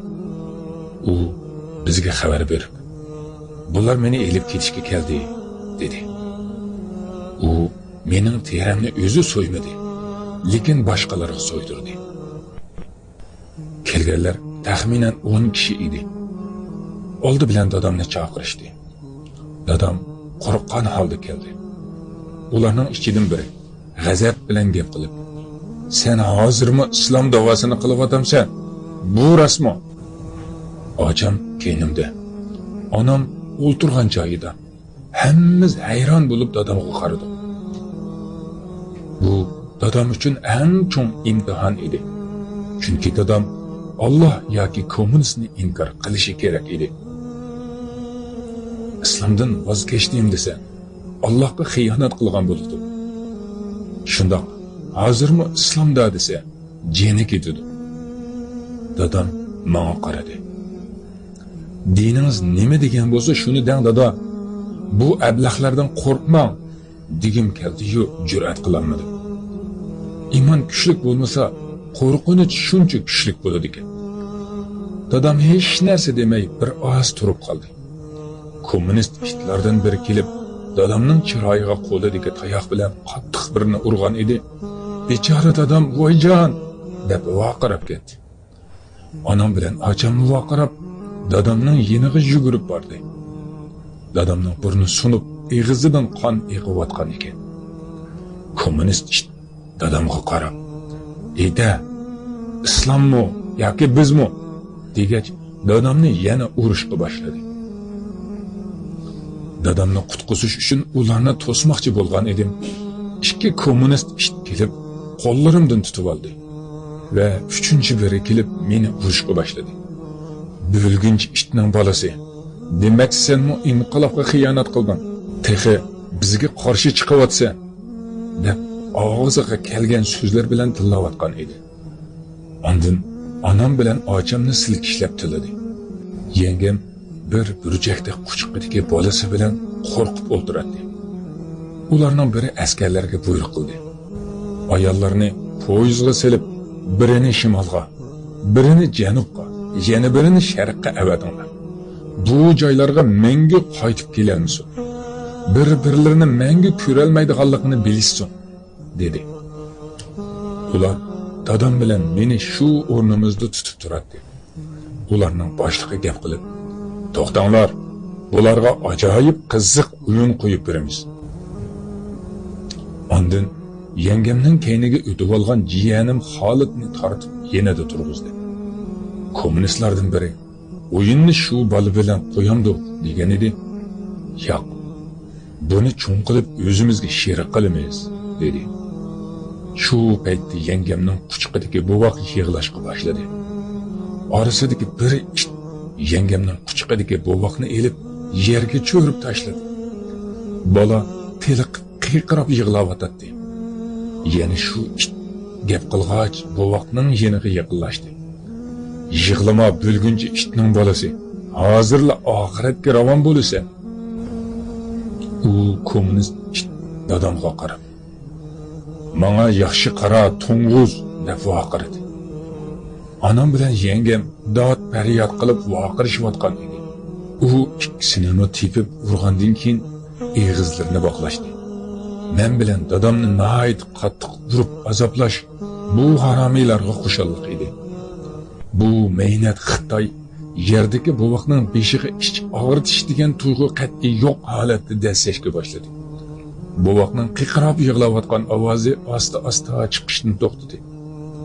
Shundaqdimi u kommunist bor kuchi bilan bolaning beshiga dasayotgan edi. Men bu ichinishli holga qarab chiday olmay, bor ovozim bilan vaqirib, "Ablahlar, rahimsiz itlar, senlarni Allohim ikki dunyo xor qilsin" dedim. Bovoqni dasayotgan iflos Xitoy yenamga kelib, yana meni urishga boshladi. Yengem bilan onam hushidan ketgan ekan. Dadam bilan men bu dahshatli qiynashlarga qaraya olmayotgan edim. Bir kommunist yenimizga kelib, "Ko'zingni ochib tikilib qarab tursa, yoki ko'zingni uyimiz" deyishdi. Bu qiynashlarni tilda ifodalash qiyin bo'lgan ahvolda edi. Bovoqning beshini dasayotgan iflos uning yuzini qo'shib keliga dasayotgan edi. Texi badini to'liq qatmagan bovoqning beshining terisi, chiroyidagi qosh ko'zlari ajrab, parcha-parcha bo'lib ketdi. Bu rahimsiz kommunist itqa bovoqni dasib o'ldirish yetmagan edi. Balvag'idagi pichqani elib, bolaning quloqlarini kesib yenimizga keldi. Bu go'shtlarni yeb odam go'shining ta'mining qanday ekanligini bizga deb bersizlar. Ya Alloh. Bu nima ishlar? Bu insonlar qanday qilib bunjuqlar rahimsiz holga kelib qoldi? Biz qandaqmi odam go'shini yeymiz? Shuning uchun ular bizni go'shni yeyishga majburlab soatlab urishdi va eg'izimizga majburiy bovoqning go'shining parchalarini tiqayotgan edi. Men shularni o'z ko'zlarim bilan ko'rib turib, qandaqmi aqlimni yo'qotmadim. Buni hozirgacha tushunib bo'lmayman. Keyin ular ayollarni mashinaga chiqarayotganda yengemga ko'zim tushib qoldi. U nihoyat xushal bo'lib kulayotgan ekan. Men yengemning hech qachon bunchalik xush bo'lib kulganligini ko'rmagan edim. Bularni ko'rib, demak yengem bu bularning josusi ekanda dedim. Ammo bechora yengem bolasining vahshiylarcha o'ldirilganligini ko'rib aqlidan ozgan ekan. Men bularni Xitoy askarlarining yengemga 2 poy o'q etib o'ldirib etgandan keyin aqli yo'qning bizga hech qanday foydasi tegmaydi degan so'zlarini bildim. Bechora yengemning eg'iziga o'q etishgan edi. Men xush bo'ldim. Hech bo'lmasa u bo'lsa qutuldi degan xayollarni qilatdim. Hatto ichimda onam bilan ochamg'imi o'q atgan bo'lsa, ularmi o'lib ketgan bo'lsa deb duo qildim. Chunki ularning qo'lida qolsa o'lgandimi bakroq qiynalganligini bilardim. Hatto yo'llarda tajovuzlarga uchrashlari mumkin edi. Agar onam bilan ochamni bularning qo'lidan qutuldirish uchun o'zimni o'ldirgan bo'lsam, men rozi bo'lardim.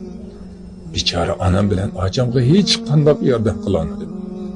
Ko'z oldimda bechora ota-onamning vahshiylarcha qiynalganini ko'rib turishdan boshqa hech ish qila olmadim. Hatto shu kuni o'limning haqiqatan yaxshi bir oxirlashish ekanligini his qildim. Bunday ishlarni o'z ko'zi bilan ko'rmagan har qanday odam bu tuyg'uni hargizmi tushuna olmaydi.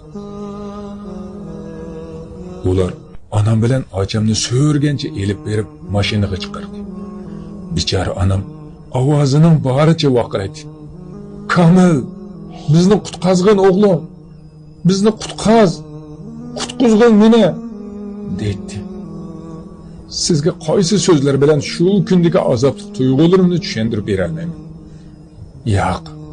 Yo'q. Bu azoblarimni tushuntirib beradigan so'zlar log'atimda yo'q. Bichora onamning chorisizlik va istirofga to'lgan shu ovozlari hali ham quloq tubimda jaranglaydi.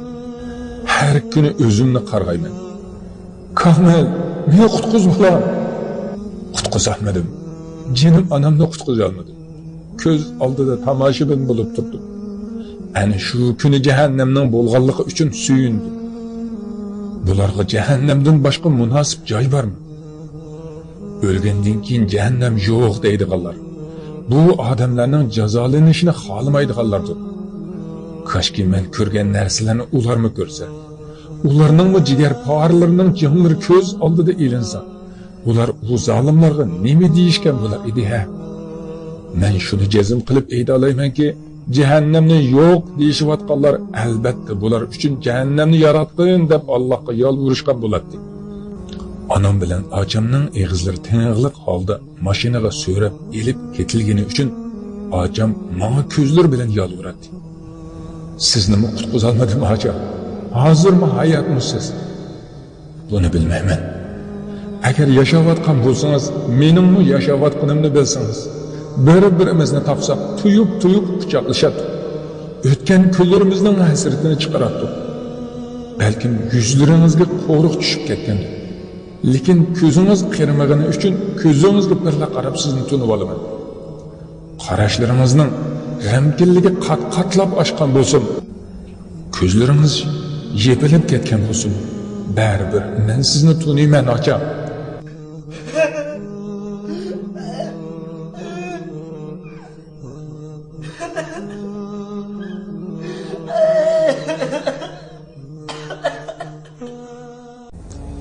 Ularni mashinaga selayotganda boshqa askarlar men bilan dadamni kanat maydoniga elib bordi.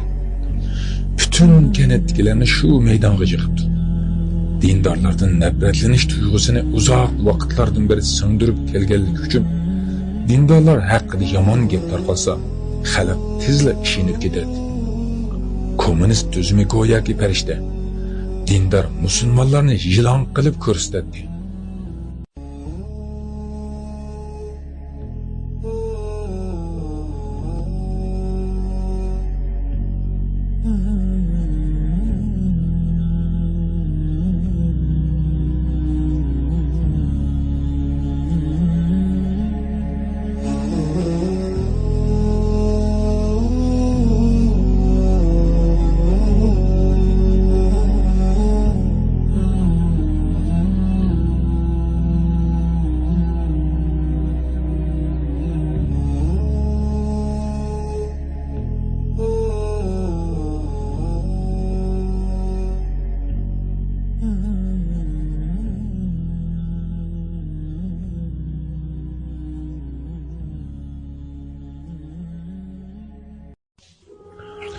Qiyin qistoq.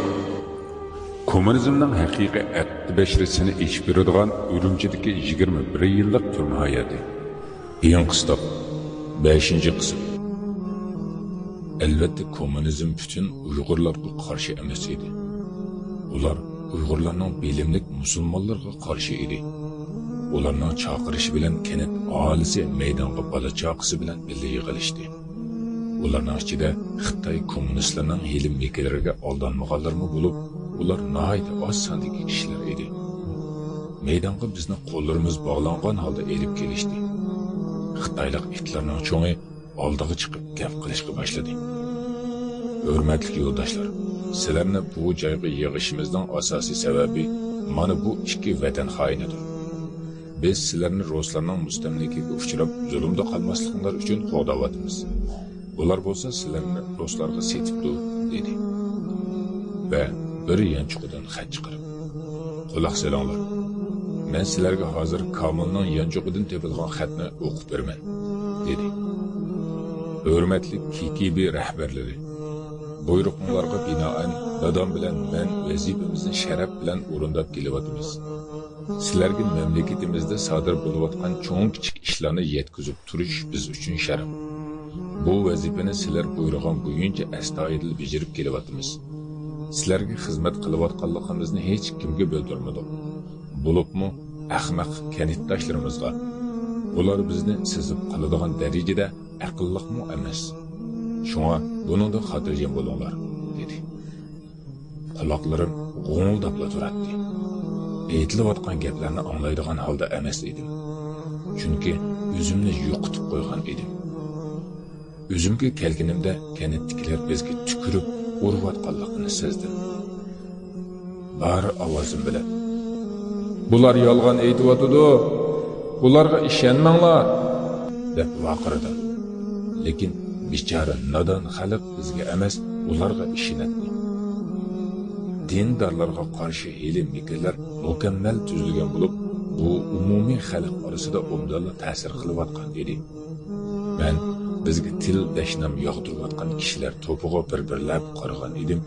Ko'zimga men yaxshi ko'radigan qizningmi menga tukirayotganligini ko'rdim.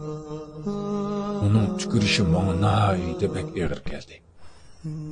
U qiz oldimizga yaqinlashib, "To'ng'us, vatan xoini" deb chochlarimdan tortdi. Keyin quloqimga pichirladi. "Kamil, men bularni majburiy qilyapman. Men sana ishonaman, Kamil" dedi. U bu gaplarni qilib go'yo butun dunyoni menga hadiya qilgandek edi. Nihoyatda bak suyunib ketdim. Shundan keyin hech qanday og'riq sezmadim. Oldimga kelganlarning hammasi xoin deb urib ketishadi. Atrofimda odamning jiqliqidan dadamni ko'rolmay qolgan edim. Keyin hushimdan ketdim. Bir necha soat o'tib ketibdi. Quyosh botaydigan edi. Ko'zlarim dadamni izlashga boshladi. Dadam mustahkam bog'lanib, bukchaygan holda turibdi. Ah, aldanish. Ah, dunyo. Sendinmi dahshatli narsa bormikin? Ular bizning misolimizda xalqqa ta'sir qilgan. Ammo buni xalqqa sezdirmayotgan edi. Hiliqi nasl buzuq kommunist so'z qilib, "Hurmatli yo'ldoshlar, bu vatan xoinlarini nima qilamiz? Sizlar hukm chiqaringlar", dedi. Kanatdagilarning hammasi birla ovozda "Ularni o'ldiringlar. Uyg'ur millatiga xiyonat qilganning jazosi o'limdir" deyishadi. Kuchlik chiqayotgan ovozlar orasida past chiqayotgan ovozlar bor edi. Odamlarning ko'zlariga qaradim. Ba'zilarning ko'zlariga yosh to'lgan edi. Buningdan bakli suyundim. Demak, ularga ishonmaydiganlarning soni men o'ylagandan ko'p ekan. Dadamni bog'langan o'rnidan tushdim. Tur o'rnaldim. Mavzuding uchun egil. Ma'naviy salomingni ber. Bir ozdan keyin o'lasan, deyishdi. Dadam avval menga qaradi. Ondan kanatdoshlarimizga, keyin unlik ovozda "O'lsammi Allohdan boshqasiga egilmayman" dedi. Qahramon dadam, jenim dadam, Alloh sizdan rozi bo'lsin. Men bu bar ovozim bilan "Dada, hargiz egilmang. Men siz bilan dada" dedim. Dadam menga qarab, "Ansirma o'g'lim. 40 yil ma'nosini bilib Allohga sajda qilgan bosh 40 yildan keyin qulga sajda qilmaydi" dedi. Ondan kanatdoshlarimizga qaradi. "Sizlarga deydigan gapim, Allohdan boshqasiga sig'inayotgan ilohinglarning qulidan yana o'z ilohinglarning quliga tushsizlar. Allohdan boshqani iloh qilib olganlar ömür bo'yi qullarning ilohligiga bo'yin egib o'tadi. Ularga mana shundoq oldinadi. Hatto sizlarning yuzinglarga tukirishdan hazar qilaman. Oxiratda sizlarning holinglarni ko'raman inshaalloh. U yerga berish uchun vaqt ko'p deb o'ylamanglar. Sizlar qocholmaydigan joy abadiy olamdir." Keyin bar ovozi bilan takbir aytishga boshladi. "Allohu akbar! Allohu akbar!" Dadamning gaplaridan xalqqa ta'sir qilib solmasligi uchun dadamni jiq gap bildirdi. Ko'zlarini ham tangmasdan odulumdagi yog'och to'riga bog'ladi. Ko'zlari ochiq qolsin. O'zlariga kelayotgan o'qni ko'rib rahatlansin deyishdi. Qo'lida quroli bor ikki hayvon dadamdan 10 metrlarcha uzoqda o'q etishga tayyor turadi. Dadam menga qaradi. Men bo'lsam dadamga qaradim. Dadamning menga qarab kulib vaqirayotganligini anglab qoldim. Kamil, o'g'lim, Allohga topshirdim seni. Oxiratda uchrashimiz. Men uchun hargiz ko'nglingni yerim qilma. Balam, sening haqqa qaytqining oldida bu o'lim hech narsa emas, dedi. Tuyuqsiz ot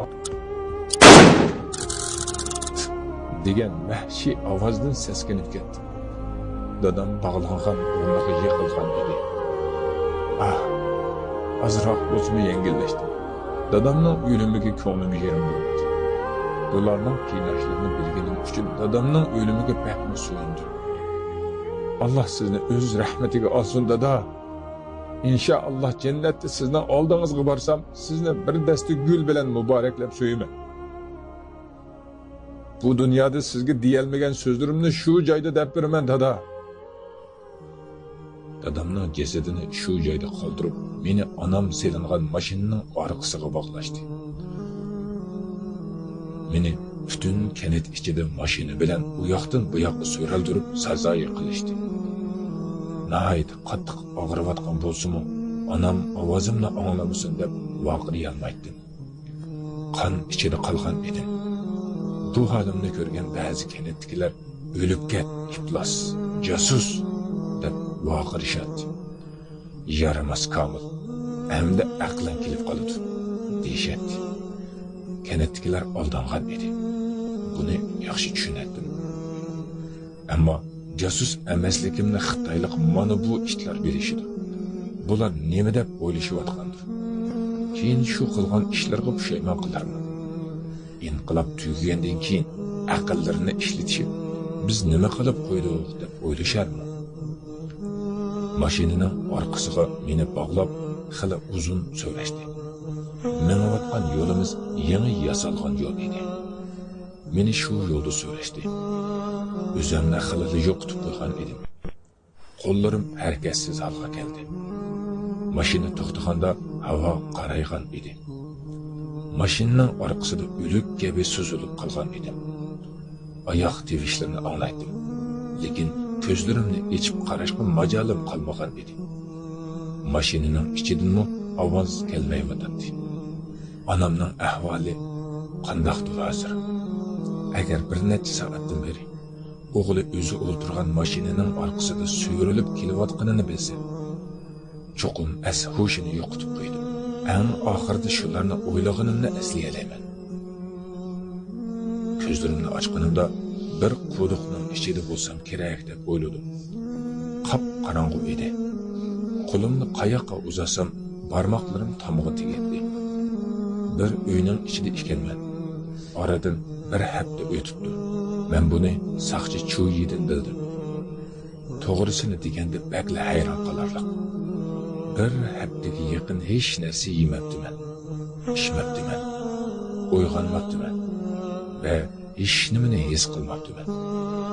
Ishimni tasta ko'tardim. Qayerda ekanligimni bilish uchun birinchi qilgan ishim suv so'rash bo'ldi. Menga yaxshi munosabati bo'lgan saqchi Chuyi bir qajida suv elib keldi. Qarang'uda Kamilning ijilgan tushkini aran ko'rdim. Suvni elib tezdan ichdim. Ya Allah, men ichgan narsa nima edi? Acaba menga suyni ichkizishganmidi? Bu savolning javobini hech qachon topolmadim. Tamoq yeyish xiyolimga kelsa, ishtihoyi bo'g'iladi. Keyin qursqum och dedim. Ko'zimga ko'rinmaydigan tamoq keldi. Ta'mi qandoq ekanligini eslayolmayman. Lekin non deyilgan narsani qo'limga olganimda bu sapal parchasi bo'lsa kerak deb o'ylagan edim. Keyin uning non ekanligini bildim. Bu kamarda meni saqchi Chuyidan boshqa hech kim so'rmaydi. Na sud, na hokimiyat, na advokat, na hokim. 2 oy o'zimga kelolmadim. 2 oy o'tgandan keyin kamarda o'ylashga boshladim. Tushunishli meni bu yerdan chiqarishmaydi. Saqchi Choyimi shundoq degan edi. Bu Xitoy iskanjisining birinchi darajali ko'rinishi bo'lib, asosiy g'oyalari odamni shundoq qilib aqlidan ozdirish ekan. As hushimni yig'dim. Meni aqlimdan ozdirishiga hargiz yo'l qo'ymayman. Aqlimni muhofazat qildim va o'zimga bir qoida tuzdim. Keyin aqlim joyidami yo'q, shuni o'ylashga boshladim. Acaba aqlim joyidami? O'zimga o'zim gap qilar edim. Aqldan ozg'an bo'lishi mumkinmi? O'ltirib, aqlimni tekshirishga boshladim. Mening ismim nima edi? Kamal. Dadamning ismi Tursun. Onamning ismi Nisa. Bu 2 oydan keyin onam va dadamni xiyolimga keltirishib edi. Hammadan keyin xiyolimga Turg'un keldi. Bedenimning hamma joyi titrab ketganligini his qildim. Men Turg'unni 2 oy davomida qat'iy eslayolmagan edim. Keyin bo'lib o'tgan ishlarni birma-bir eslashga boshladim. Onamni, dadamni, tartgan azoblarimizni hech tushunolmas edim. Bu yerda o'zimga azob beradigan biror narsani eslamasligim kerak edi. O'zimni shunga majburladim. Meni qiynaydigan har qanday narsalarni o'ylamasligim kerak. Lekin nima qilsam, Turg'unni xiyolimdan chiqara olmas edim. Bu dunyoda meni qiziqtiradigan yagona narsa, men uning bilan uchrashimmi yo'qmi? Yuzimga qaysi yuzi bilan qarab, dadamni o'ldirganini, onam bilan achamning beshiga tushganlarini bilsam, nima qilarkin? Koshki shularni bilsam edim. Aqlim, fikrim mana shu nuqtaga kelganda to'xtab qolar edi. Bir necha kun o'tib Kamilning ishga echildi. 2 kishi kirdi. Bu pastkashlardan biri Uyg'ur ekan. 2 oy ichidagi qiynalgan paytlarda nima his qilganligimni bilish uchun meni tekshirishga kelishgan ekan. Qog'ozga aqli hushi joyida ekanligini yozishdi.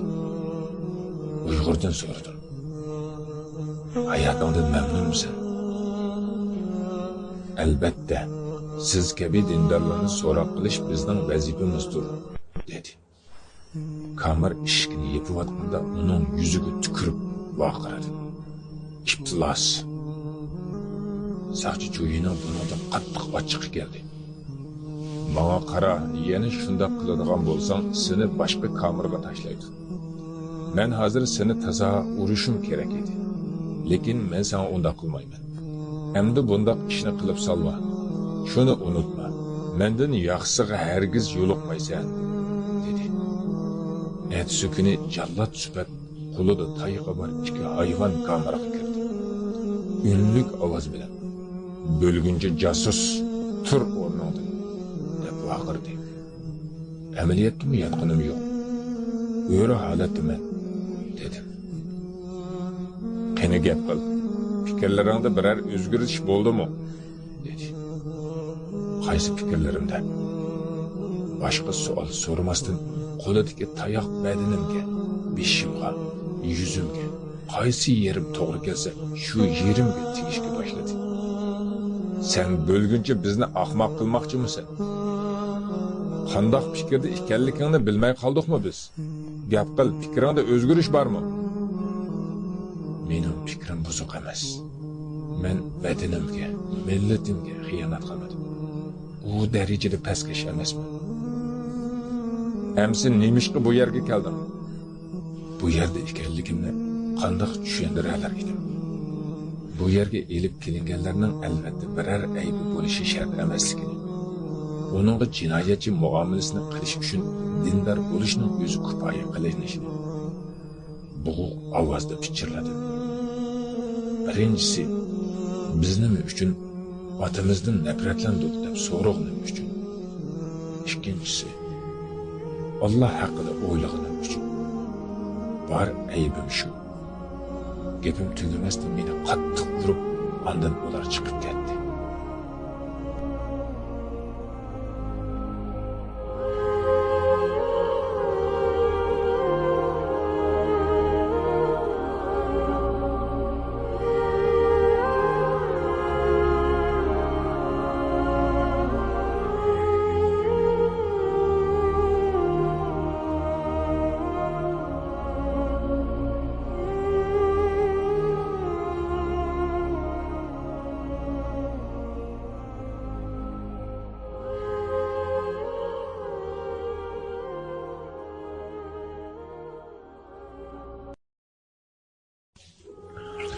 Qiyin qistab. Kommunizmning haqiqiy atti bashrisini ichib beradigan Urumchidagi 21 yillik turma hayoti. Qiyin qistab. 6 qism. 4-5 soat o'tgandan keyin kamerning ustidan bir tomchi suv tomdi. Boshda ancha parvo qilmadim. Keyin tomchilar tizlashga boshladi. Kamerning ichida qushqashning uvusichida keladigan hojatxona bor bo'lib, tomchilar uning ustidagi tumirga urilayotgan edi. Besim bilan tushayotgan suv shunchalik g'alati ovoz chiqarayotgan ediki, bundoq ovozni ilgari hech qachon anglamagan edim.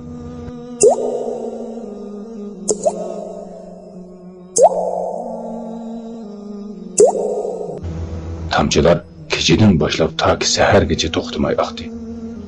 Tunugun navbatchilik qilgan saqchiga yozvordim. O'tinay, buning ovozini to'xtating. Qat'iy chiday olmayapman. U it saqchi chuga o'xshamaydi. Agar uningdan kamera to'shigini ichib birar narsani so'rasam, kamera to'shigining qopqog'ini ichib ichiga tukaradi. Uning bu qiliqi dindorlarga bo'lgan nafratining ifodasi edi. Kashki men haqiqiy dindor bo'lsam, ammo peshonam hech qachon saydi ko'rmagan edi. Ammo bu yerda nomim dinchi. Bizga bu ismni dinsizlar qo'ygan edi. Tomchilarning qachon to'xtashini saqchi chuv kelgandan keyin bilalishim mumkin edi.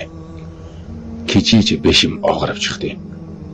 Saqchi chuv kelganda ahvolni uningga aytib, bu narsa qachon to'xtaydi deb so'radi. Chuv chiroyimga qarab javob berdi. Odatda men bo'lgunchilarga hargiz gap qilmayman. Ulardan nafratlanaman. Lekin sana ishim og'irdi dedi. Men sening nafratlashingni bilaman. Sen savolimga javob ber. Qayerdan bilasan deb so'radi u. Menmi sana o'xshash sen menayotgan bu yo'llarni besib o'tgan. Bu nafrat o'ydirilgan. Hammamiz bir xil asarlarni o'qidik. Bir xil tarbiyatlarni angladik. Menmi bir chog'larda inqilobchi bo'lgan. Hammadan nafratlandim. Dunyodagi eng chong yaxshilik suyar odam bo'lsa-mu, men uchun baribir edi. Shuning uchun sening tuyg'ularingni yaxshi bilaman. Men tushunmagan bir narsa bor. Nimaga echinganing uchun menga yaxshi muomalada bo'lyapsan? Rostini aytsam, shuni bilishni xohlayman. Chu. Nayt qizvatgan bo'lsam, bo'pti aytib beray. Xatolashmasam, kameraga kelgan 5-kuni sizni qutqizolmadim ana. Meni kechiring ana deb ingrab yig'lagan edim. Ana azobini bilaman. Shuning uchun bilgunchi bo'lsam, ana uchun yongan yuragim meni ta'sirlantirdi, dedi. Va shu vaqtda sening onangni qo'lga olganini tushundim. Men darhol kamera to'shkiga yaqinlashdim. Sen qayerdan bilasan? Uni bilmaydigan bormi? Davlat, vatan xoinlarining har biriga aloqador siyosat qo'llanmoqda. Oila a'zolarining har birini boshqa joylarga surgun qilmoqda. Hech kim qarindosh tuqqanlarni qayta topolmaydi. Nayda ustalik bilan o'ylab tepilgan plan. Shundoq emasmi? dedi.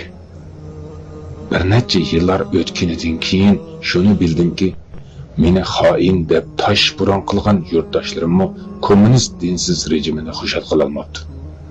Ularni qushlardek har tarafga tarqitibdi. So'rab yurib saqchi cho'dan ba'zi narsalarni berib oldim. Lekin kamerada kundan kunga jinim siqilishga boshlagan edi. Nayda zirkib ketayotgan edim. Kamera ichi bakli qorong'i bo'lg'achqa ozroq yo'riqlikqa, hatto bir siziqchilik nurga muhtoj edim. Nur, yana yo'riqlikmi cho'ng bir ne'mat ekan. Buni menga shu kamera o'rgatdi. Qorong'ilikda insonning ruhiyati g'alati bo'lib qoladi ekan. Bu tomchilarning ovozimi qorong'ilikdagi insonning aqlini ozdirishga tirishadi. Keyin u tomchining sababini Chu menga aytib berdi. U tomchilarning ovozi mahbusni aqlidan ozdirish uchun maxsus qo'yilgan ekan. U sen bir oyga borma aqldan ozisan dedi. Buningdek ishlar soqchining parvoyiga kelmas ekan. aqling ketgandan keyin darding tugaydi. İnsan o'zining dardini aqlidan biladi emasmi? Dedi u. Önlük ovozda javob berdim. Demak, Alloh taolo aqlni nihoyatda mukammal qilib yaratgan ekan. Cho'ning birdan ovozi o'zgarib qoldi. Bizmo bir chog'larda Budda diniga ishonar edik. Senmo diniga ishonsan. Aqlni hech kim yaratmagan. U tasoddifiy paydo bo'lgan, dedi. Men Chu tasoddifiy paydo bo'lgan narsa biror tartibsizlikka duch kelib qolsa, yiqilib ketmaydi. Tasoddifining tartibi bo'lmaydi. Shuning uchun u yiqilmaydi. Chu menga ochiqlab kamerning tuyishkini yaptı. Kamerda yana o'zim yolg'izlikda qoldim. Endi nima ish qilsam bo'ladi? Agar men amal topmasam, bu ovoz va qorong'ulik meni saron qilib qo'ydi. Cho'qim bir yo'lini tepishim kerak. Aqlimni saqlab qilishim kerak. Chunki aqlimni yo'qotsam men butunlay tugashiman. Shu kunidan keyin men bilan gaplashmadi. Odamning gaplashadigan odami bo'lmasa, doim ichi siqiladi. İnsan hayat ekanligini bilish uchun bir odamning ovozi uningga kifoya qiladi. Bu yerda normal turish uchun yaxshi bir plan tuzib chiqishim kerak. Bir necha soat o'ylab o'tirgandan keyin bir qarorga keldim. Birinchi, har kuni sahar turib mashq qilaman. Ikkinchi, o'zimga o'zim gap qilib, so'z boyligimni saqlab qolaman. Gap qilishni unutmasligim uchun va tilimni ishlatib turishim uchun doim gap qilishim kerak. Undaq bo'lmaganda tilim gap qilishni unutib qoladi. Uchinchi, tafakkur mashqini qilaman. Qalbimning ko'ri bo'lib qolishiga yo'l qo'ymayman. Ularning hammani qilishga boshladim. Biroq bu tomchilarning ovozi mening harakatlarimni to'xtatishga yetarli edi.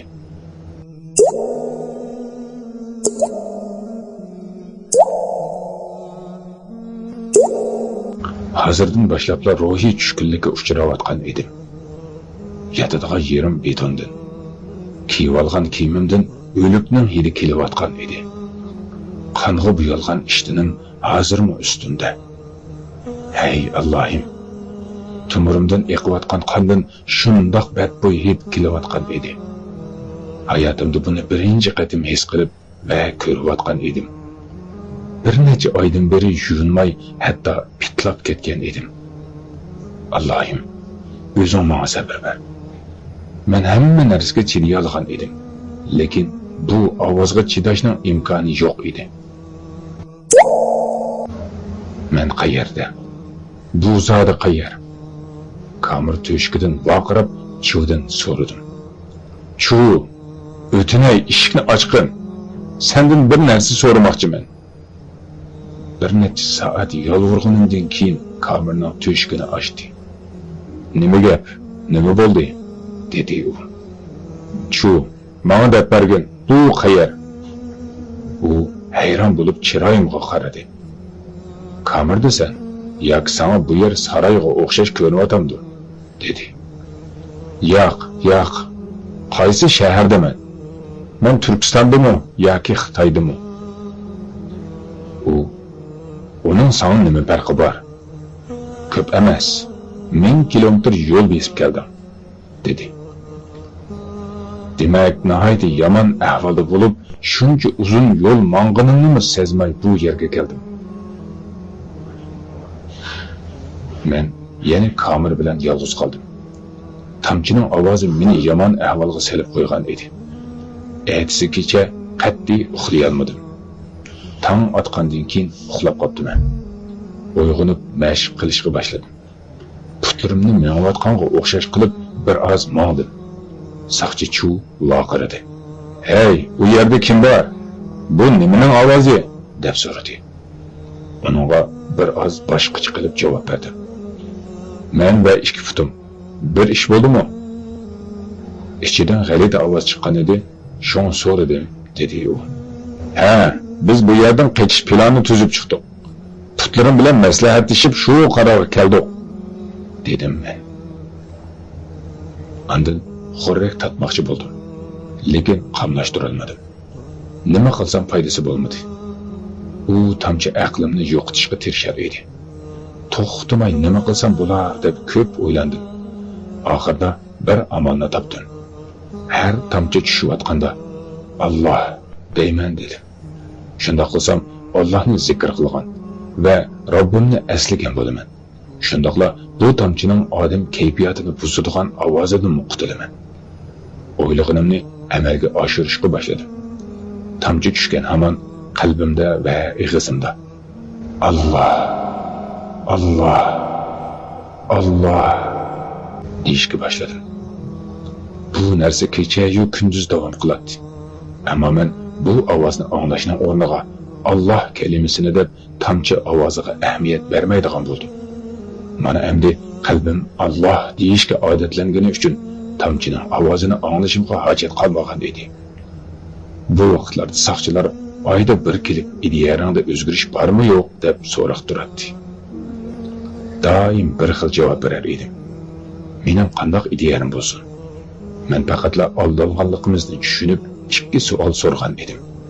Hatto bu savollarni yot odamdan emas, balki o'z akamdan so'ragan edim. Soqchilar aqlimning normal ekanligini ko'rib, bu yerda turganning hammasi aqlidan ozgan. Ammo buning aqli joyida turibdi deyishdi. 3 oydan keyin soqchilar bir tal ko'ylak berishdi. U ko'ylak qalin bo'lib, yozning issiqida hargiz kiygili bo'lmaydi. O'zim tuzib olgan qoidaning har bir tuzumiga amal qilayotgan edim. Xiyolimga yomon narsalar kelib qolsa, darhol o'y fikrlarimni boshqa tarafga burib, o'zimni xafa qilmas edim. Kamir qop-qorong'u bo'lg'achqa asta-asta yo'riqlikni unutdim. Qiziq. Tushlarimda qorong'ulikda yurar edim. Odatda yeydigan tamoqim un va kepakdan tayyorlangan narsaga o'xshaydi. O'zimni tamoqqa majburlab yer edim. Hamma narsani faqat o'lib qolmaslik uchun qilardim. Ichimlik suv ilgirgidan bir oz yaxshilandi. Tomchi davomli eqiyotgan edi. Yatqimning hamma atrofi butunlay betondan edi. Mening bu sharoitim doim shundoq bir xil davom qildi. Qani faraz qilib baqing. Gunohsiz shu holatda u qorong'i kamerada qanchalik turdi deb o'ylaysiz? 3 yil 8 oy. Aytish nihoyat oson. 3 yil 8 oy birla uyda betonning ustida yashadim. Amaliyotda meni turma boshqaruvchilari unutib ketgan edi. Chunki bu turmada mahbuslar shunchalik ko'pki, nejis kofir soqchilar ularning qaysi biri bilan shug'ullansin. 3 yil 8 oy butunlay yo'riqlik ko'rmay yashadim. Kamerning kichik tuşkining ishga echilgan chog'da kecha bilan kunduzni farq qila oldim. Ha, shundoq. To'g'ri angladingiz. 3 yil 8 oy yo'riqlik ko'rmadim. Mundaqla o'ylasa bu narsa insonlarga unchalik cho'ng ish bilinmaydi. Amaliyotda yo'riqlik biz o'ylagandan boshqacha narsa ekan. Butunlay boshqacha. Men bu qorong'u kamerada 3 yil 8 oy turgandan keyin oldimga 3 kishi keldi. Ular tayyorlan, bu yerdan ketsin deyishdi. Tayyorlanadigan nima borki? Men hamisha tayyorman. Qo'limga ko'zi kishan serishib kamerdan elib chiqdi. Keyin uzun ketgan koridorga chiqdim. Bu yer butunlay yo'riqlik bo'lmasa-mu, derazadan tushayotgan nurlar narsalarni farq etgudek yo'ritgan ekan.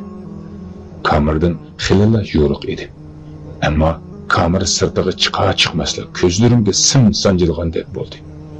Og'riqdan jinim chiqqidek bo'lib vaqiradim. Voyjon, voyjon! O'lib ket deb vaqirdi ularning biri. Badaningdagi to'ng'izning jinimi. Hozirgacha odamlarga o'xshash qandoqmi yashab kelgansan?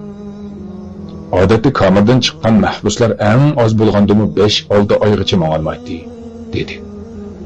Mening ma'lishim ularni hayron qoldirdi. Men menayotgan edim. Buningga o'z aqlim sabablik erishgan edim. Har kuni mashq bilan shug'ullanardim. Kichikkina kamer ichida 2 qadam oldiga, 2 qadam keyniga menib soatlab mashq qilardim. Shu yo'sinda putimning menish qobiliyatini saqlab qolgan edim. Mana endi yo'qlikdan ko'zimni ocholmay qoldim. Biz koridorda uzun mang'andan keyin bino sirtiga chiqdik. Ko'zlarimga yorug'lik bilan birga sanjiq kirdi. Ko'zlarimni qo'llarim bilan yebib oldim. Lekin yo'chiqdan kirayotgan yorug'lik ko'zlarimni echish turar edi. Ey Allohim, yorug'lik biz o'ylagandan butunlay boshqacha narsa ekan. İnqilobchi bo'lib yurgan vaqtlarimda chet ellik mahbuslarga qanday qiynoqlar qo'llanishni o'rgatadigan kitoblar o'qitiladi. Dinni bo'lgunchilarning zulmlarini tushuntirishib, agar kommunizm kelsa insoniyat zulmdan qutuladiganligini so'zlar edi. Shu vaqtda bir kitob o'qigan edim.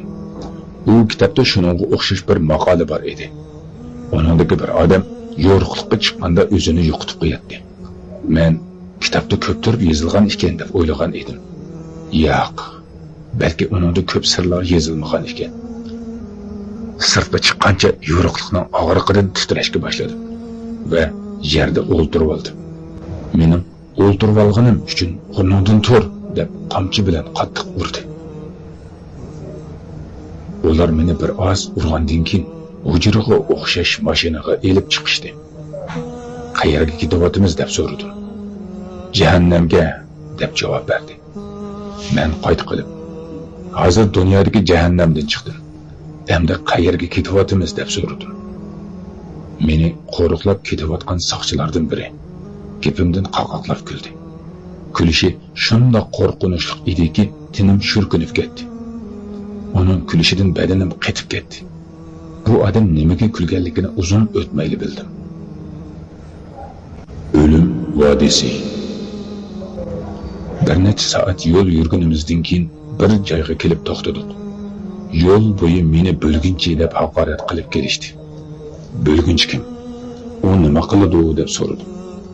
Bo'lgunchi hurriyatchi emas, bosqinchidir.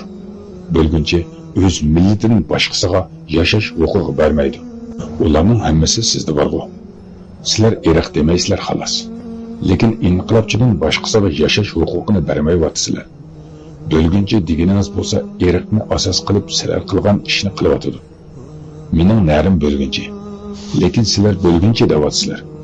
Nimishqa o'zinglarning kimligi haqida o'ylab ko'rmaysizlar? Shu gaplarni davatgan vaqtda ko'zlarimni qo'lim bilan etib olgan edim. Hatto qattiq etib olganligimdan yerim kecha bo'lganini sezmay qoldim. Saharga yaqin bir joyga kelib to'xtadik. Qo'rqinchli kulgan soqchi gap qilishga boshladi. Mana keldik. Ana endi jahannamni ko'rasan, dedi. Go'yo biz bir tog' yo'lidan kelgandek edik. Bu joyga kelgandan keyin meni so'roq qilishga boshladi. Aybing nima? Dadangning ismi nima? Onangning ismi nima? Degandek har xil savollarni. Majburiy holda yuqoridagi savollarga javob berdim. Ondan menga gap qilishga ruxsat berganda, men ularni so'roq qilishga boshladim. Sizlarning xalq mahkamalaringlar qani? Meni hech bo'lmasa xalq soqchilari so'roq qilsin. Yomoni kelsa meni o'ldirishidi. Bunda qiynoqlar bilan meni qiynab o'tirmaydi. Tuvan ovozda gap qiladigan kishi g'azablik ohangda so'radi. Menga qara. Ilgari bizning yo'limizda ishlagan ekansan. Keyin xoinlik qilib bo'lgunchi bo'libsan. Bo'ldi. Bizni ortiq qiynama. Kimlarga ishlayding? Tashkilotlar nima ishlarni qiladi? Menga aytib ber. Ondan oilangga qo'yib beraman, dedi. Ochiqqina kulib qo'ydim. Qaysi uy? Qandoq oila? Sizlar odamlarning uyini yoki oilasini qoldirdinglarmi? Yaxshi, undaqda bu yerda qolaman deb atamsan. O'zing bilgin, dedi u. Men yo'q, undaq demoqchi emasman. Faqat bo'lgan ishlarni aytib berdim. U birdan ochiqlab ustalga urdi. Sen nima demoqchisan? Bizga dinchilarning faoliyatlarini aytamsan yo'qmi? dedi. Men ular to'g'risida hech qanday faoliyat bilmayman. Dindorlarga kelsak, ulardan hargiz qo'rqmanglar. Ular tashkilot qurgan bo'lsa-mu, sizlarni tanimag'anligi uchun ularning tashkilotlarga bemalol odamlaringlar kirib birga ishlay oladi. Chunki ularning tashkiloti tartibsiz, nishonsiz, jon boqarning desmisiga o'xshaydi. Ular doim o'zlari bilan o'zlari janjonlashadi. Bir-biri bilan tortishib turaveradi. ular hech qachon Qur'on olmaydi. Jamiyat xalq haqida qiziqib ko'rmaydi. Chunki hokimiyatning nimaligidan bexabar. Agar dindorlar sizlar qo'rqinchlik aqlliq bo'lgan bo'lsa edi, hozir shu ishlaringlarni qilolmagan bo'lardinglar. Amaliyotda musulmonlarning dushmaniga qarshi biror harakati yo'q. Lekin Xitoy tarafdori bo'lganlar doim musulmonlardan qo'rqadi. O'zimga o'zim musulmonlar hech bo'lmasa, atrofga ko'rinayotganlar kabi tirsa edi deydim. Qayerdan jasorat topdim bilmayman. Lekin yuqoridagi gaplarni qildim. Yilqi odamning nihoyat ochiqqa kelib ketgan edi. U nihoyat g'azab bilan, unlik ovozda: "Menga Kamdurulloh muftiyni chaqirib biringlar. Bu it bo'lgunchiga yaxshiroq dars berib qo'ysin", deb vaqirdi. Nemishqa kishilarga bunchalik zulm qilishni yaxshi ko'rsizlar deb so'radi. Mavzudan nima deganligini bilamsan? Dushmanga ishonish xalqqa zulmdir, deb javob berdi. Undaqda sizlar xalqqa zulm qilmayotamsizlar.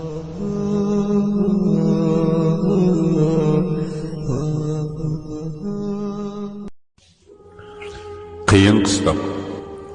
Kommunizmning haqiqiy atti bashrisini ichib beradigan Urumchidagi 21 yillik turma hayoti. Qiyin qistab 7-qism. Shuni bilasizmi? Sizlar izlayotgan kishilar boshqa mamlakatning odamlari emas. O'z xalqingizning odamlarini izlayapsiz. Nom nishonsiz kumush uchun yuk mashinlarga ortib, cho'llarga ko'mayotgan ajaba sizning odamlaringiz odam emasmi? Biz xalq emasmi? Mana bu savolni 12 yil o'tgandan keyin so'ray oladim. Kimdan so'radiganingiz demsiz? Men bilan xiyolimda tortishgan inqilobchilardan. Ular odamlarni yuk mashinlarga to'ldirib, ko'mganlarini 12 yil o'tib bilishgan edi. Meni qiynash uchun chaqirgan odamning ismi mening diqqatimni tortdi. Gu Muhiddin. İsmi Xitoycha, lekin familiyasi Uyg'urcha edi. Go'ning yoki Chuning Uyg'urcha ma'nosini demayli qo'yay. Meni shuningga topshirdi. Haligacha ko'zimni ocholmas edim. Meni elib mong'an odam so'rab, "Qayerliksan?" dedi. "Turkistonlik, Urumchida." "Jinoyatdan inqilob qilishdan qaytqiningmi?" dedi u so'rab. "Yo'q, u vaqtda tehi unchalik emasdi. Faqatla o'ylashgan edim. Demak, inqilobimizga qarshi o'yladim.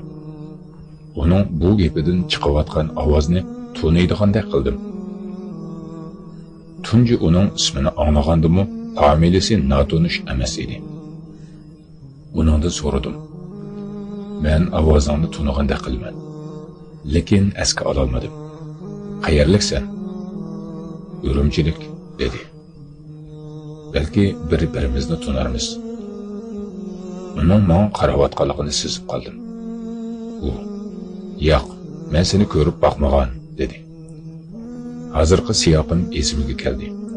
Chochlarim 3 yil 8 oydan beri satroch ko'rmagan. Shunga chochlarim o'sib oqib ketgan edi. Hatto burutimni qo'lim bilan ko'tarib turib, ondan tomoq yer edim. Shuncha qiynoqlardan boshqami tomchining ovozi menga so'g'ib kelgan edi. Albatta chiroyim o'zgarib ketgan. Men burunqidan bakli o'zgarib ketdim. O'zimni birasiga to'natadigan shaklim qolmadi, dedim. Keyin biz o'qigan o'qishlarimizni, dars bergan o'qituvchilarimizni bir-birimizga so'zlab berdik. Hozir men uni tonigan edim. Bu mening saboqdishim Ahmad ekan. U to'g'risida men sizga burun so'zlab bergan edim. Ahmad akam Turg'undan qolsa eng yaqin do'stim edi. O'tmishni o'ylab o'zim sezmagan holda ko'zlarimdan yoshlar eqiyotgan edi. Onunga o'zimni tanishtirdim. U ishonmaslikka tirishgan bo'lsa-mu, zo'rg'a ishondi. Chunki uningda insonlikdan asar qolmagani uchun men bilan mashina odam kabi gaplashar edi. U: "Sen nihoyatda cho'ng inqilobchi eding, ha? Esingdami? Sen bilan birga bo'lgunchilarning yezisiga bostirib borganda, sen ularning hatto kichik bolalarga o'q atgan eding. U vaqtlarda cho'ng inqilobchi eding sen. Men bir qatim bo'lgunchi o'qituvchimizning quloqini kesgan edim. Esingda bormi?" dedi. Men o'tinay shu to'g'risida gap qilmag'in. O'zimdan nomus qilib ketaman. U vaqtda nemishqa shunchalik rahimsiz bo'lib ketganimni heriqcha bilmayman. Asli ular asta-asta meni bir maxluqqa aylantirishgan ekan. Ammo men keyin uyg'ondim. Yo'q, sen fikringdan qaytding. Bo'lgunchi bo'lding, dedi Ahmad. Uning bilan gaplashib charchab ketdim. U mening normal menvatganligimni ko'rib, odatda biz 3 yil kamirda yotganlarni zambilda ko'tardik. Ammo sen o'z putung bilan menvatsan, dedi. U nihoyatmi farosatsiz bo'lib ketibdi. Asli mendan nima yordam talab qilasan deb so'rash kerak edi. 3 yildan beri yuyunmagan edim. Hech bo'lmaganda yuyundirib qo'yish kerak edi-ku. Chunki o'zimning hozirgi siyoqiga qiziqayotgan edim. Hozir meni qayerga elib borasan deb so'radim. Menga aytilgan joyga, dedi u. U yerda qiynashamdi. Ha, bir oz qiynashidi, dedi. Sendan bir narsa so'rasam, menga yaxshilik qilamsan. So'ragan talabingga bog'liq. Bolalikdagi do'stligimizning haqqi hurmati uchun mening chas soqilimni qisqartib qo'y va bir qatim yuyinib olay. Teram yilonning terisiga o'xshab ketdi. U bir oz o'ylanib turgandan keyin, "Bo'pti. Sana bir yaxshilik qilay", dedi. "Sendan hisob so'raydiganlar bormi, Ahmad?" dedim. "Ahmad emas-ku", dedi. "Nimishqa o'z ismingni ishlatmaysan? Yoki bu narsalar uchun huquqing yo'qmi?" U ovozi o'zgargan holda, "Albatta bor. Bo'lmasa seni menga topshirarmidi? Biz hurmiz", dedi. Men uningdan, "Nimaning badaliga bu hurlikka erishding?" deb so'radim. U bir oz duduqlab, "Bo'lgunchilik qilma", dedi. Keyin xiyolimga kelgan boshqa savollarni so'radim. "Nimishqa seni ku deydi? Bilishimcha bu so'zni Xitoydagilar ittikabiy kishilar uchun ishlatadi", dedi. U, "Bilmayman. Menga shu laqabni qo'ygan", dedi. Uningga nimishqa bundoq laqab qo'yganligini keyinroq bilib oldim. Ahmad gapida turdi. Meni o'zimni ko'ralaydigan daraja ayniga bor joyga elib kirdi. U, "Men odamgarchiligi bor odam. Sana yaxshilik qilganligim uchun meni pushaymon qildirma.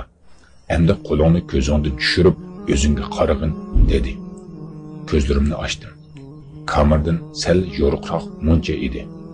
Ko'zlarim bir oz sanjilsimi, o'zimni ko'ra oldim. Asta aynakning yeniga yaqinlashdim. "Bu kim?"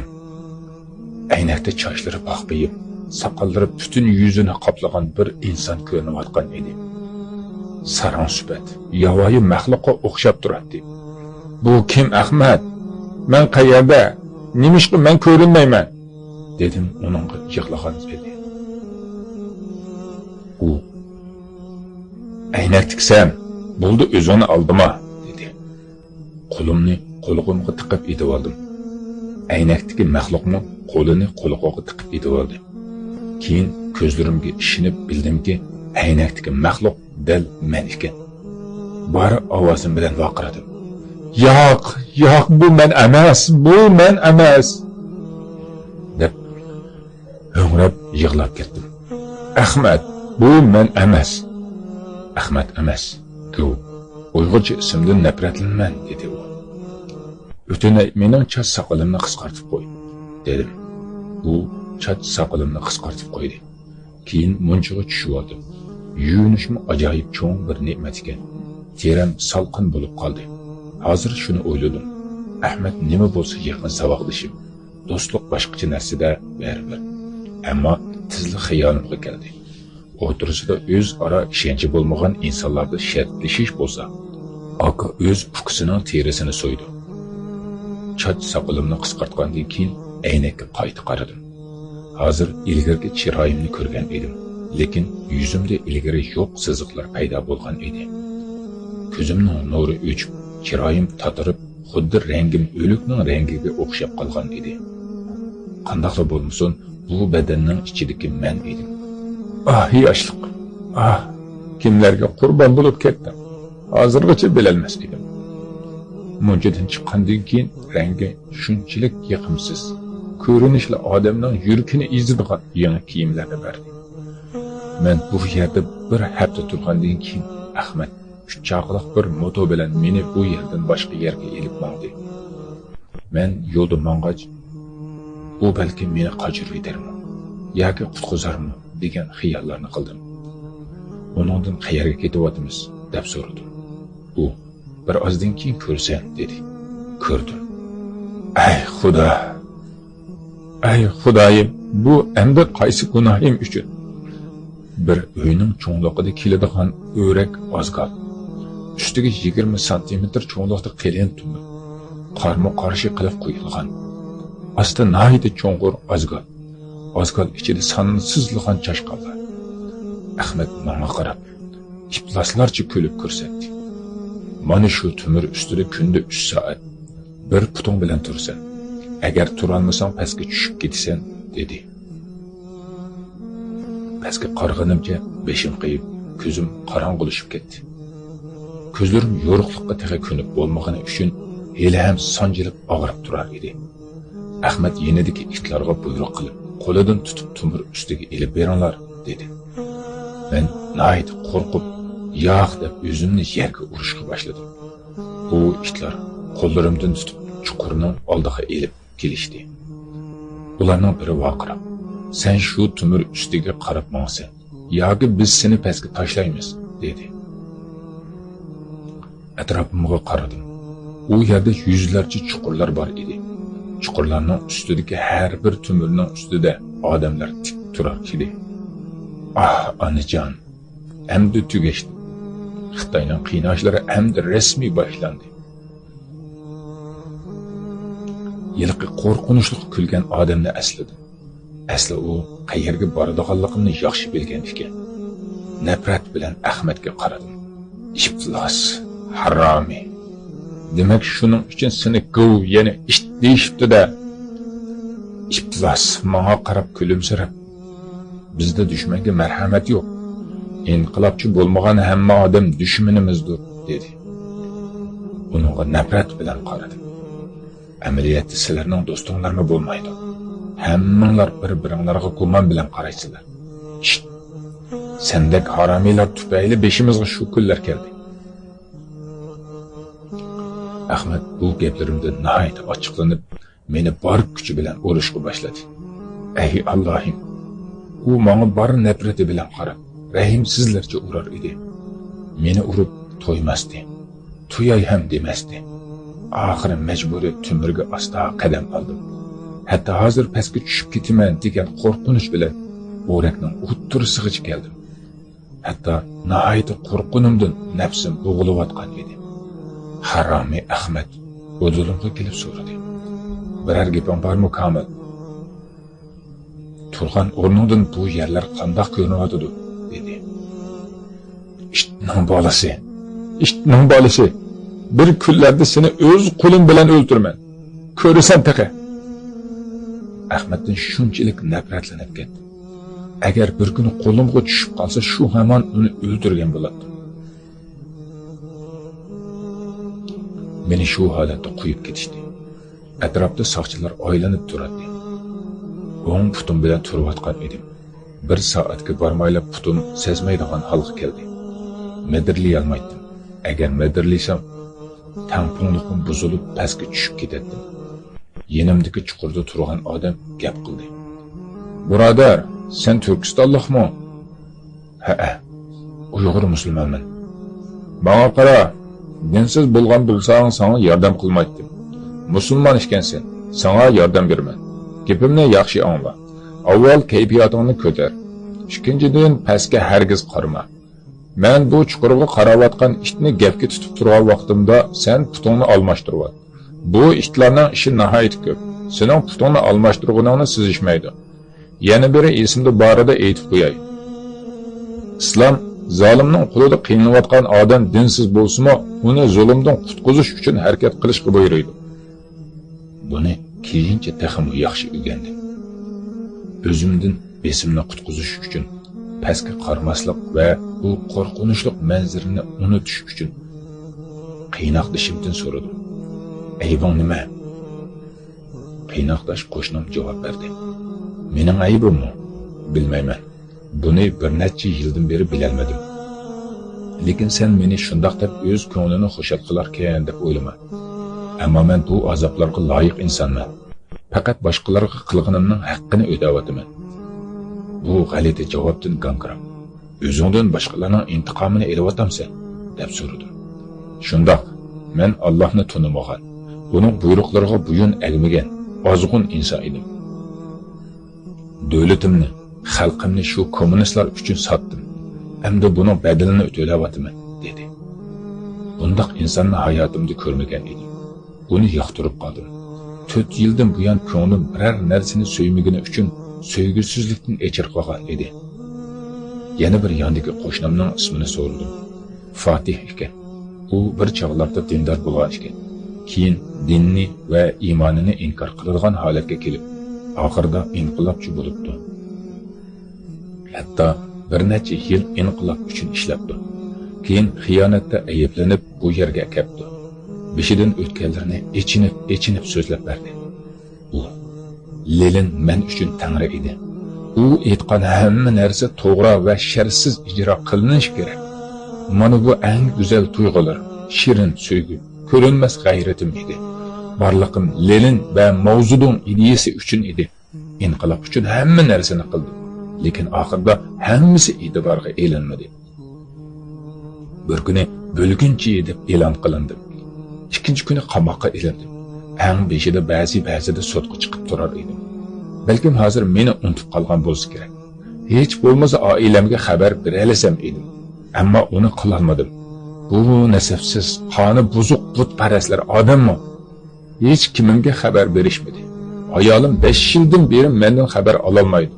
O'zimni o'lgan deb bildiralisam edim kashki. Ayolim bechora meni kutmas edi. U yig'lagan peti so'zlarini davom etdi. Hech bo'lmaganda u bo'lsa-mu boshqa oila qursin. Gunohimning bedelini u to'lamasin. Lekin imkonim yo'q. Bu chayonlar bizga qilgan zulmdan huzur oladi, dedi. Ba'zilar bir putda turolmay chuqurga tushib ketayotgan edi. 1 yil mobaynida chuqurga tushib ketgan 100 ga yaqin odamni ko'rdim. Ulardan tushib ketganlarning chirib ketgan badanidan sesiq puroq kelib turardi. Bir kuni Ahmad hijaygan holda oldimga keldi. "Naydi charchig'anday qilasan. Bak ansirab ketma, ko'nib ketsan", dedi u. Nafrat bilan ko'zlariga qaradim. İnsanlıktan shu darajada chiqib ketganki, marhamat tuyg'ulari butunlay yo'q bo'lib ketgan edi. Uning chiroyiga qarab vaqiradim. "Alloh seni xor qilsin." Yana hijib javob berdi. "Tuturuqsiz yo'ldosh, ochiqlanma. Sana ochiqlanish yarashmaydi ekan." 3 soatdan keyin meni chuqurdan chiqarishdi. Hayron qolarlik. Chuqurning teshig'i putum tiga tegmas yerga yiqilib tushdim. O'shimga kelganda kamerda ekanman. Meni kamerga Fatih ko'tarib keldi. Bu turmadan kamerlari tirik insonlar qabristoniga o'xshaydi.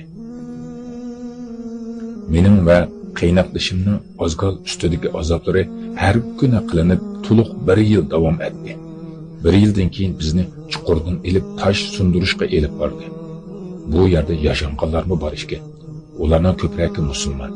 Nihoyatda oz sondagi kishilar Budda dinidan voz kechmagan buddist xitoylar edi. Dahshatli issiqda qonlar ichida tosh sunduratdik. Ey Allohim, kashki dunyo bu zulmlarni, azob uqubatlarni, ochliq, tuzsizlik, horg'in va holidan ketgan holda yashashni bilsa edi. Ey qarindoshlarim, sizlarmi shu zolim Xitoyning mekrlariga aldaninglarmi? U dahshatli joylarni qaysi so'zlar bilan ifodalashni bilmayman. U yerda yashagan odam hatto osmonda turgan bulutdan, quyoshdan, yulduzdan, hamma narsadan qo'rqadi. Osmon ilmidan bir oz xabarim bor edi. Shundaqdimi men u yerda yashagan bir necha yil ichida quyosh bizga yaqinlashtirilgan deb yashadim. Har kuni qamchi bilan urilgan tayoqdan 5-6 odam jinidan ayriladi. O'lganlarni bo'lsa tezlik bilan shu joyga ko'mib qo'yadi. Hech bo'lmaganda ularning oilalariga bildirib qo'yish uchun ularning ismlarini so'rashmaydi. Ularning oilalari shu xalqning vakili emasmidi? Nemishqa ularga hech bo'lmasa yaqinlarining o'lganliklarini xabar qilib qo'ymaydi. Bir kishining jazosini butun oila a'zolari tortishi kerakmi? Shundoq. Dinsizlarning yezilmagan qonunlarda bir kishiga berilgan jazoning azobini oiladagi hamma kishi tortishi kerak. Shuning uchun millionlab Uyg'ur musulmonlari shu azobni tortayotgan edi.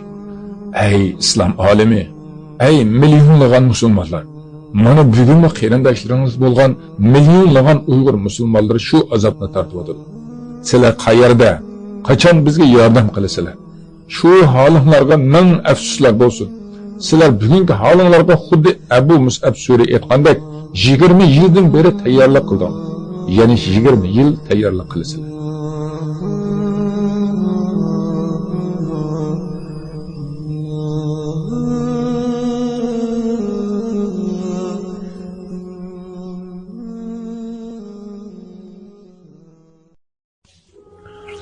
Qiyin qistab. Kommunizmning haqiqiy atti bashrasini ichib beradigan Urumchidagi 21 yillik turma hayoti. Qiyin qistab. 8-qism. Kechqurun hamma charchagan holda arom minib kamarga kelatdik. Nahayt qerib qolgan yoki qiynoqlar qeritib etgan bir akimiz bor bo'lib, u karvatning birinchi qavatida yotadi. Onun ismi dadamning ismiga o'xshash bo'lgani uchun uni nahayt hurmat qilardim. Bizning kamerda taxminan 500 kishi billa turadi. Ulardan 450 ga yaqin kishi Uyg'ur musulmonlar edi. Hammasining asosli gunohi kommunizmga bo'ysunmaganligi uchun qamoqqa e'langan edi. Men bu yerda buningdek yurakli Uyg'urlarni ko'rgandan keyin Uyg'ur avlodi bo'lganimdan faxrlandim. Chunki ilgirki kommunist hayotimda Uyg'urlardan intayin nafratlanardim. Cho'ng akamiz bilan yenidagi karvati yotadigan Musa akamiz 200 ga yaqin Uyg'urlar bilan namozlarni o'qishatdi. Men ularga havas bilan qaraydim. Bu kunlarda men namoz o'qimaydim. Ammo 3 yil 8 oy turgan qorong'u kamerda har tomchi suv tushganda Alloh degan so'zni qalbimdan chiqarib qilg'achqa buningga odatlanib ketgan edim. Tilim ve dilim daim Allah, Allah, Allah deydi. Özüm şu halimden söyler idim. Biz her günü taş sundurğulu barattık. Bir günü Musa aka saqçılarga ötünüp yalvardı. Sizlerge yalvaray, meni emde elip barmağlar. Nahaydı qeridim. Put qo'limda can qalmadı. Emde bundaq eg'ir emgekke chidayolmayman. Ammo bu yerda uning gaplariga kim quloq soladi? Chunki boshqa kamerlarda uningga o'xshash yolvoradigan minglagan yashanganlar bor edi. Kommunizm kelgandan keyin iymon va vijdon erkinligi bo'ladi. Hamma xalq baxtli yashab, butun insoniyat barobar bo'ladi. Bu hayotda seni besib tushadigan yolg'onchini ko'rmadim, ey kommunizm. Siyosiy jihatdan qaraydigan bo'lsak, Mavzudun Leninning o'rnini herkes egalleyolmaydi. Ammo Mavzudun dinsizlikda, xoinlikda, vahshiylikda Leninni yerim yo'lda qoldirib ketgan edi. Rossiyada kommunizm hukmron bo'lgandan keyin millionlab insonlarning o'ldirilganligidan xabarim bor edi. Rossiyaning o'zida eng oz 10 million insonning o'ldirilganligi aniq edi. Hatta bu sonlarni 40 million deganlar bor. 20 köptürülgen bolsumu 20 egir zulümның barlığını bilip elişimizge yeterlik idi. Lekin Xitay Kommunistik Partiyasi deyiladigan kommunizm zulümü kishilarni bevosita o'ldirishdan ko'proq qamoqqa tutib berdi. Turkistonning o'zida eng oz bo'lganda 10 million Uyg'ur zulmga uchradi.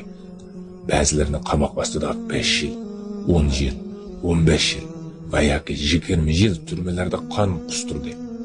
Bu jarayonda o'lgini o'ldi. Saq qolganlari sirtqa chiqsimi hech narsaga yarmadi. Men ko'p o'yladim. Shuncha inson nima uchun o'ldirilmasdan tirik holda o'raklarga tashlandi va har xil qiynoqlarga selindi. Bu kafir nejis itning bolalariga bu Uyg'urlarning jeni kerak bo'lmagandikin nemishqa bu odamlar bilan vaqtini o'tkazdi. Bu savollarning javobini bir necha yillar o'tgandan keyin topdim. qiynoqqa solib o'ltirishning ikki muhim sababi bor ekan. Birinchisi, bu nejislar qiynoqlardan huzur olar ekan. Ikkinchisi, mavzudun o'z fuqarolarini ishsizlikdan zirgib, o'ziga qarshi chiqadiganligini nihoyat yaxshi bilgachga, shu yo'l orqali o'z fuqarolarga ish o'rni topgan ekan. Balki men xato faraz qilgandim, ammo undan boshqa sabab topolmadim. Musa aka bilan ko'p muңdishatdik. U shu darajada qirib ketgan ediki, qiyin qistoqlardan butun badani egilib ketgan edi. Ikkimiz Ahmad mas'ul bo'limda edik. Ahmad har qatim bo'limga kelsa, yanimga kelib hasratlanishim uchun bizga qo'llangan qiynoqlarini so'zlab beradi.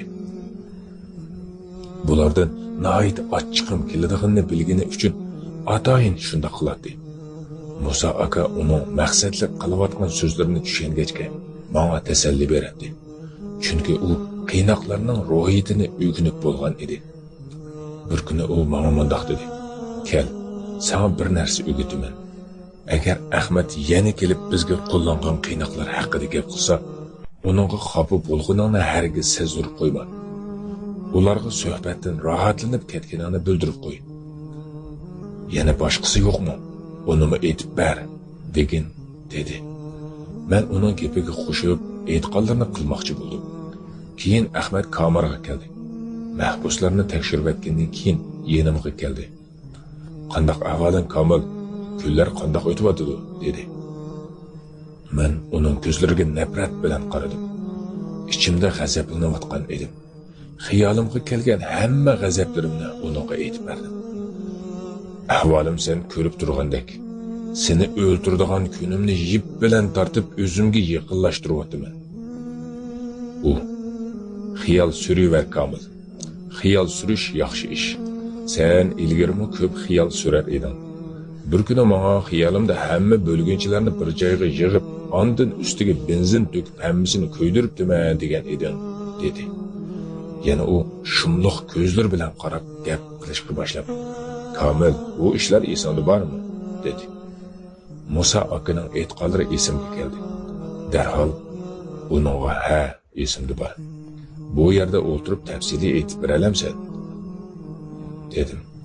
U hayron bo'lib chiroyimga qaradi. Men gap qilishdan to'xtamay, "Qani aytib ber, eski holimni bir eslay," dedim. Yuzimga g'alati qilib qarab, cho'chib o'rnidan turdi-da, "Men sening hikoyachingmi?" dedi. Shundan keyin menga qayta o'tgan kunlar haqida gap qilmadi.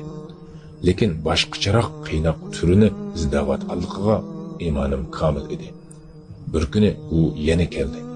Hayron bo'lgan shaklda so'radi: "Komil, sen bir qizni yaxshi ko'rar eding. Yaqinda oila quramiz degan eding. O'sha ishlar qanday bo'ldi?" deb so'radi. Uning hiylesini bayqab qilib, kichikgina yolg'on gap qilib, "Ha, uylandim," dedim.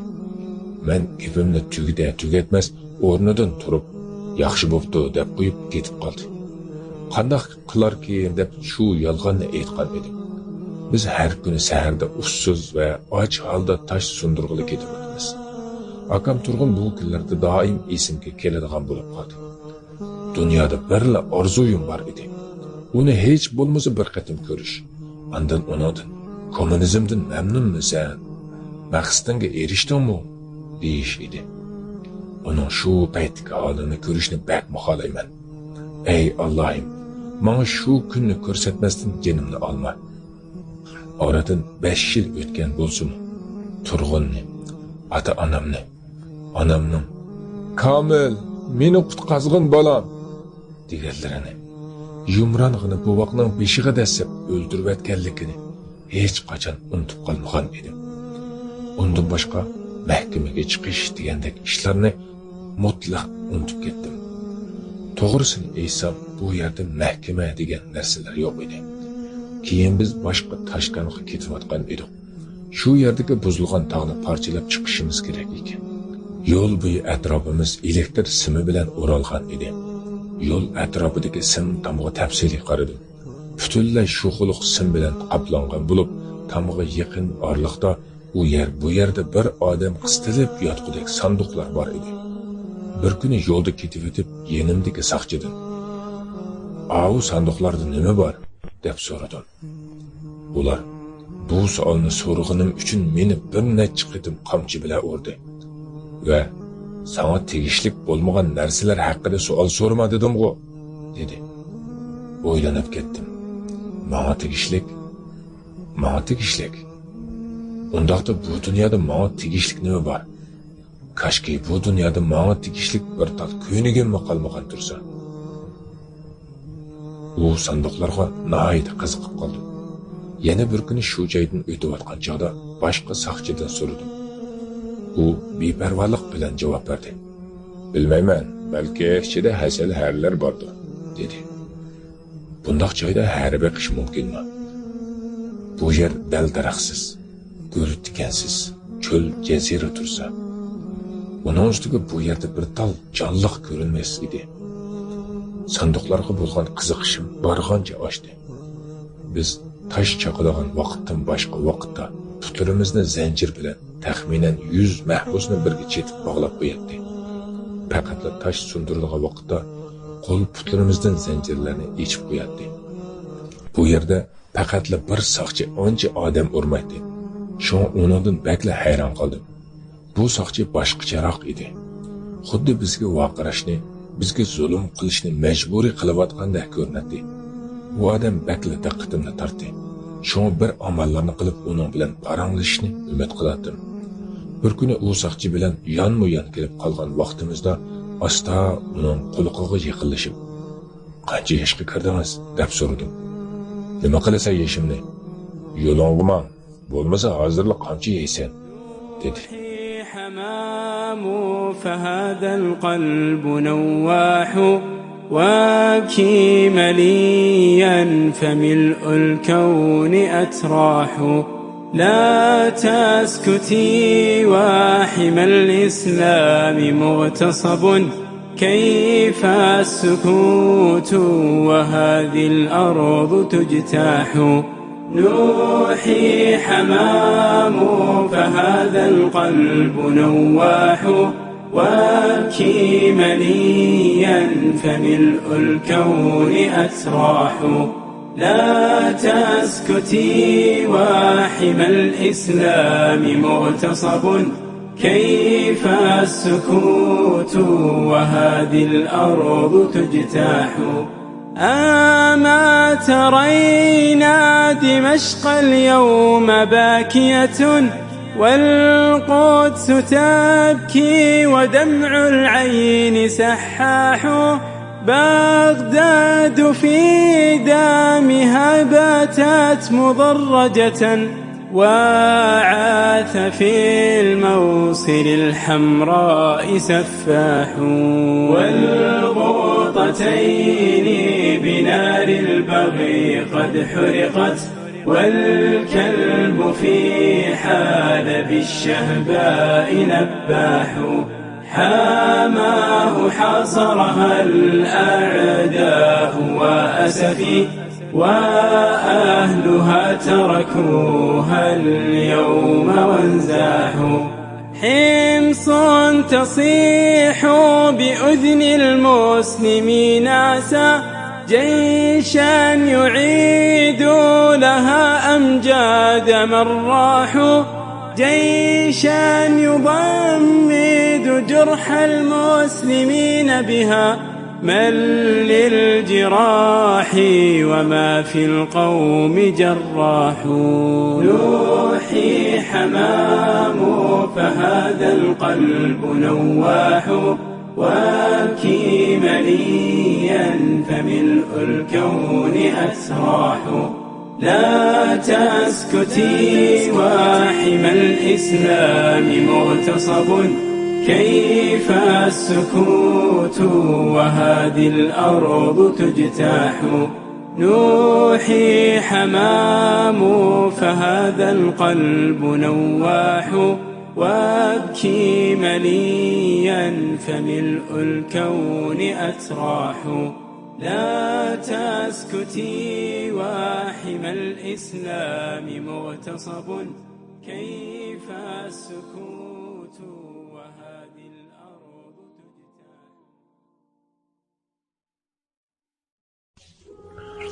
Qiyin qistoq.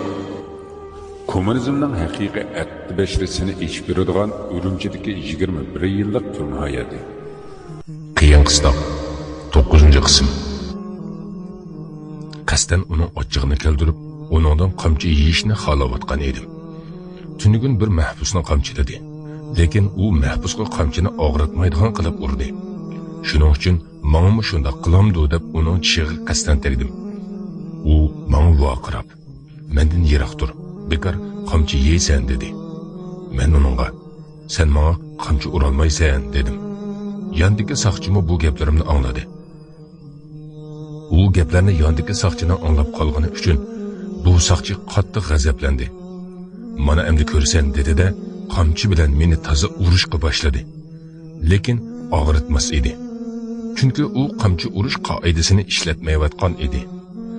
Men uningga, sen haqiqiy inqilobchi emas dedim. U yuzimga tikilib qarab qo'yib, yenimdan ketdi. Bu cho'lda issiq ajoyib bo'ladi. Biz tosh koniga kelayotganimizda quyosh tehi chiqmagan edi. Bugungi kun mening unutmaydigan bir kunimdir. Tashliq tog' oldingi kunlarga qaraganda bugun bakroq issigan edi. Soat 3ga yaqinlab qolganda mahbuslarning faryodi ko'payishga boshladi. Taraf-tarafdan kelayotgan faryodlar yurakni ezatdi.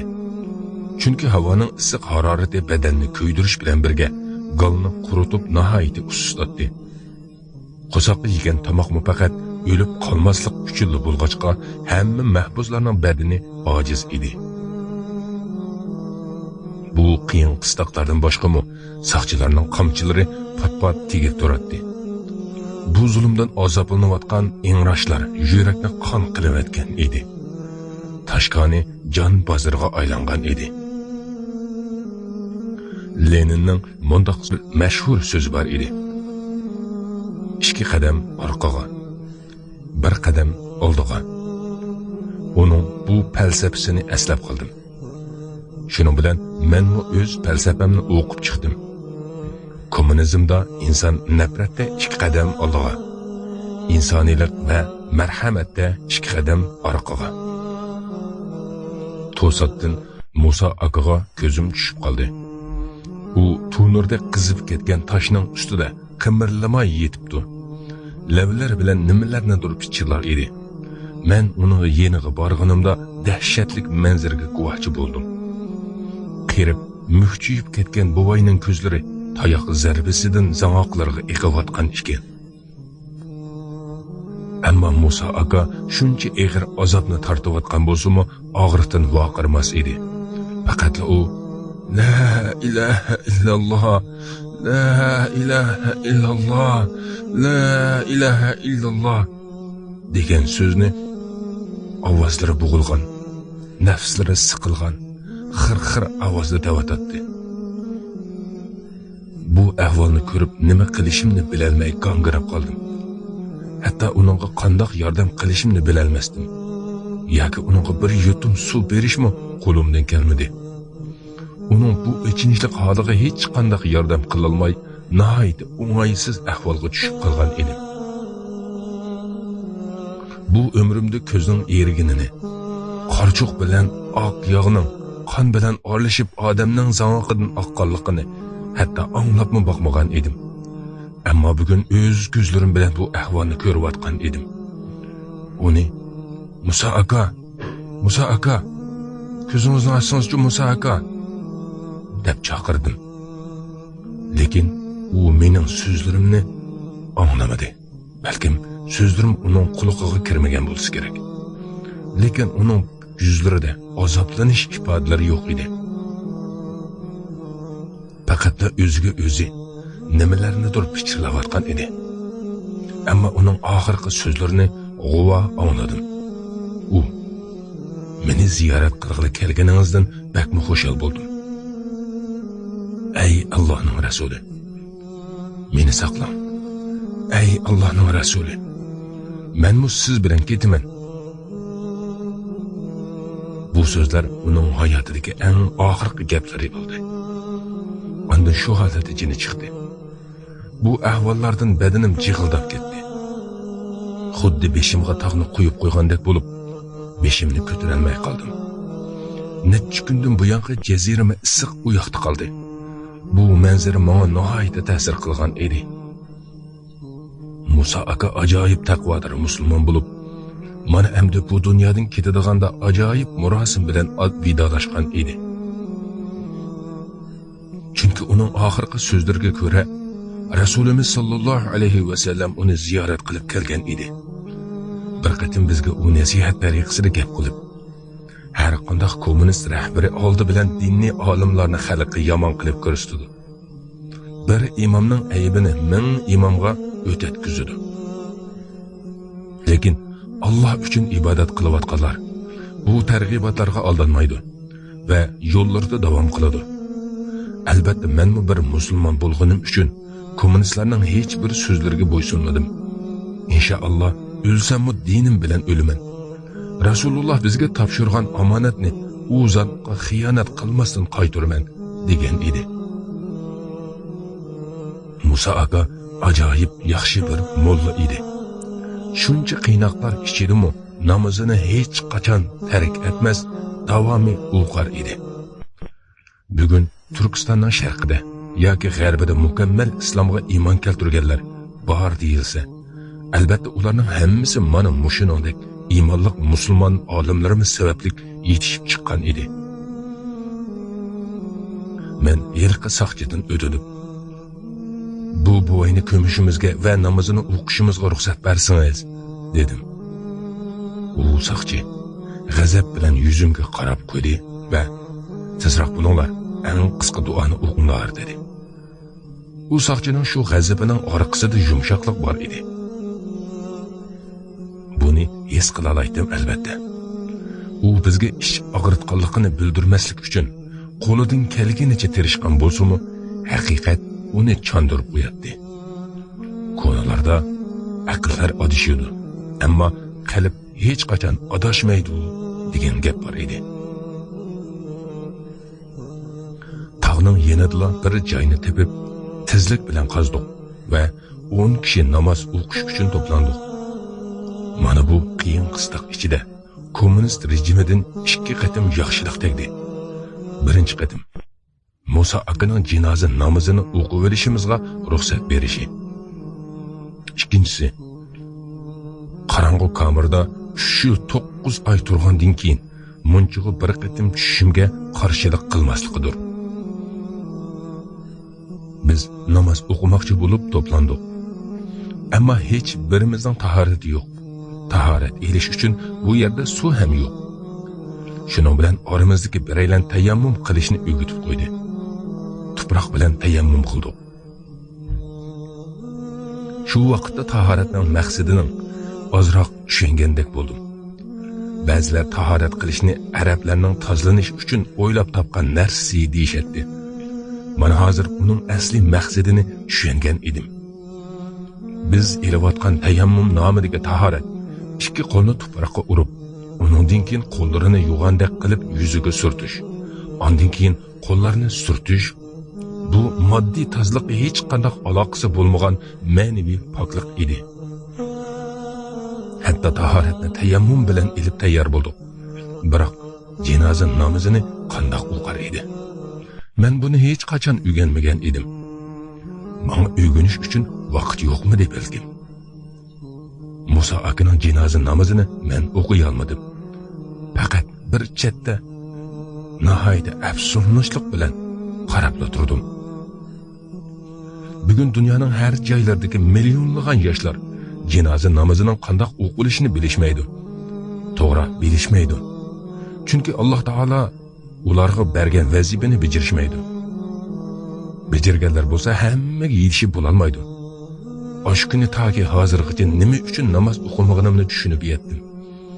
Kechda hordiq bilan zinnatlangan badanni so'rab, Musa akaning qayg'usida yotoqqa qaytib keldim.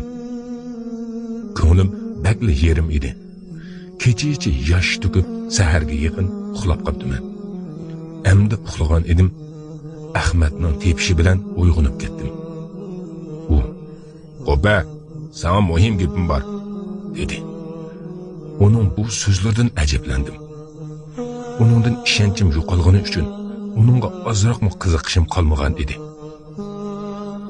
Men nima bo'ldi? Qanday xabar? deb so'radim. U meni silkib, oldi bilan qo'pib, uyqungni och, ondan aytaman, dedi. O'rnimdan turib, karvatimda o'tirdim. U shumliq ko'zlar bilan ko'zimga qarab, aslida bu xabarni sana aytishni xohlamas edim.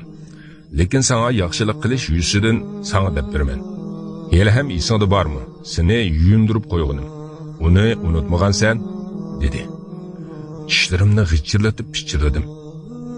Ha, unutmadim. Albatta unutmayman. U men uchun sening eng cho'ng yaxshiliging. Endi nima gaping bor, dedim. Sana yaxshilik qilish uchun ayolingga xabar avatib sening bu yerda ekanligingni va hayot ekanligingni bildirib, sana bir xush xabarni sovg'a qilmoqchi edim. Lekin dedi. Xuddi u ko'ngli nihoyat yerim bo'layotgandek rolga kirib, so'zini davom qildi. Ichimizga eqib kirgan diniy bo'lginchilar sening uyingni bostirib beribdi, dedi. Endi rol o'ynash navbati menga kelgan edi.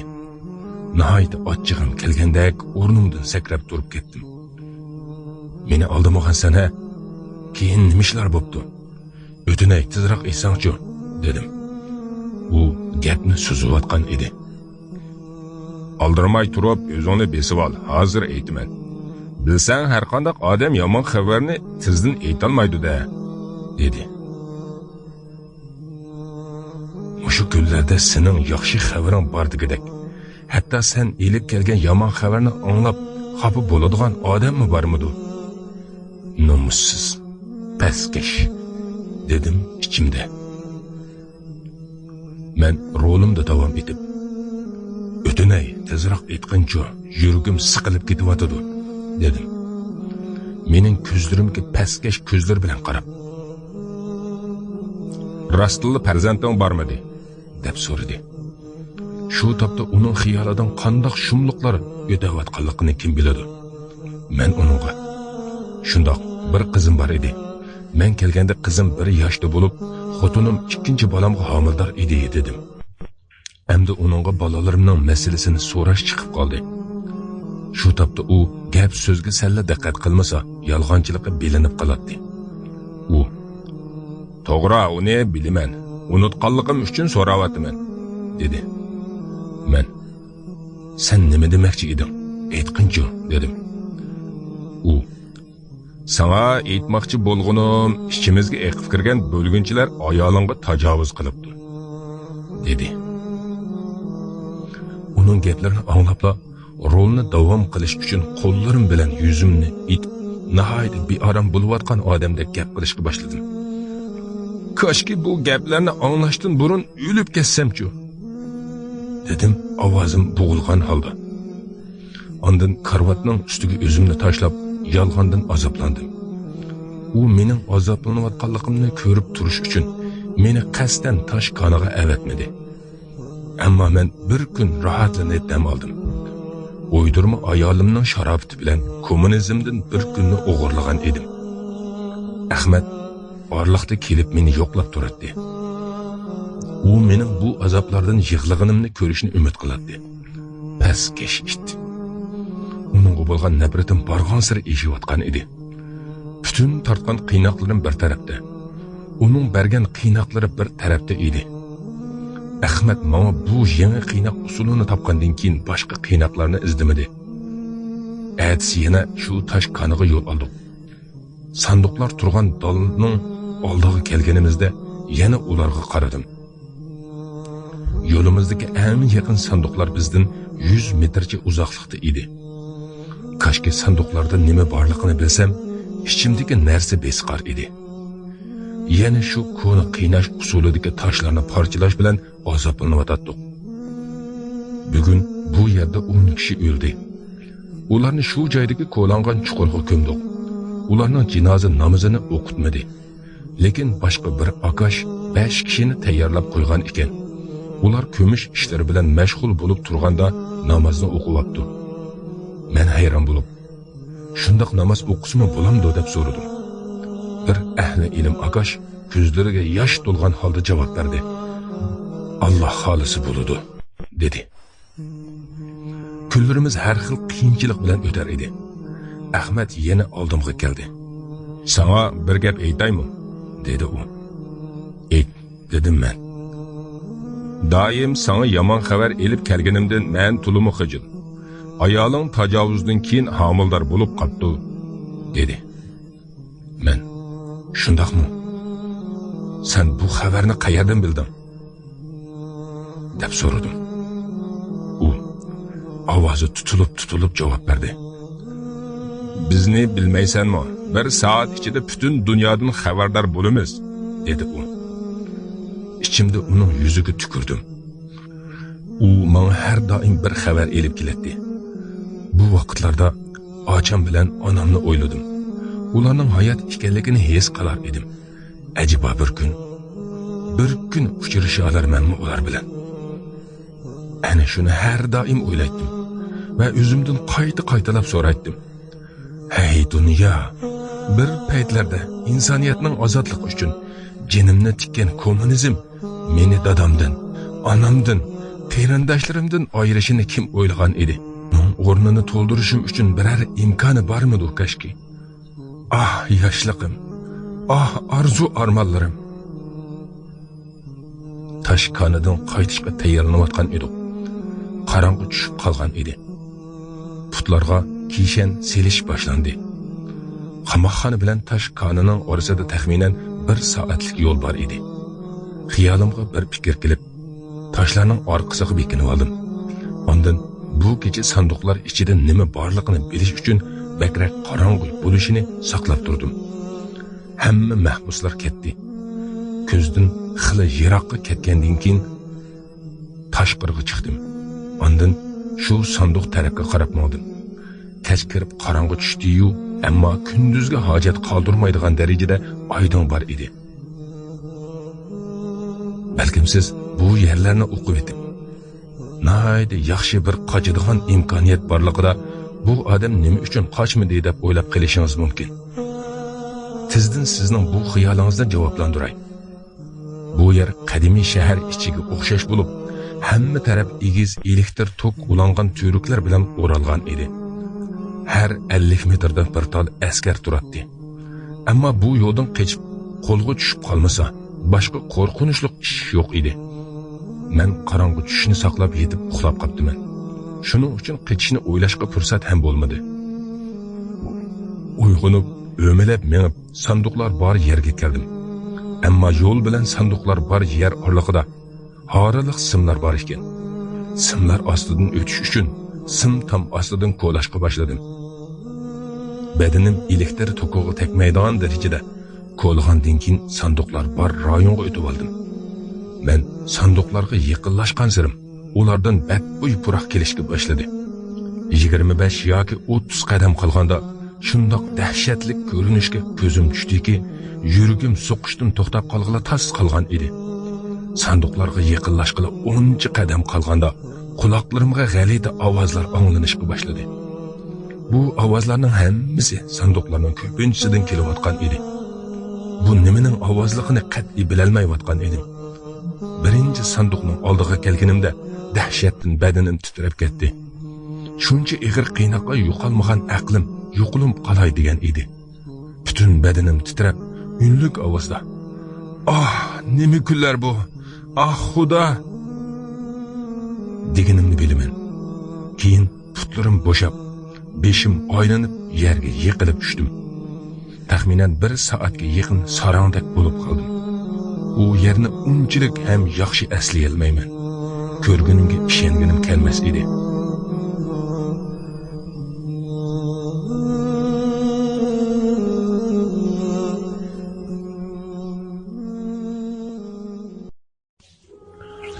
Qiyin qistoq.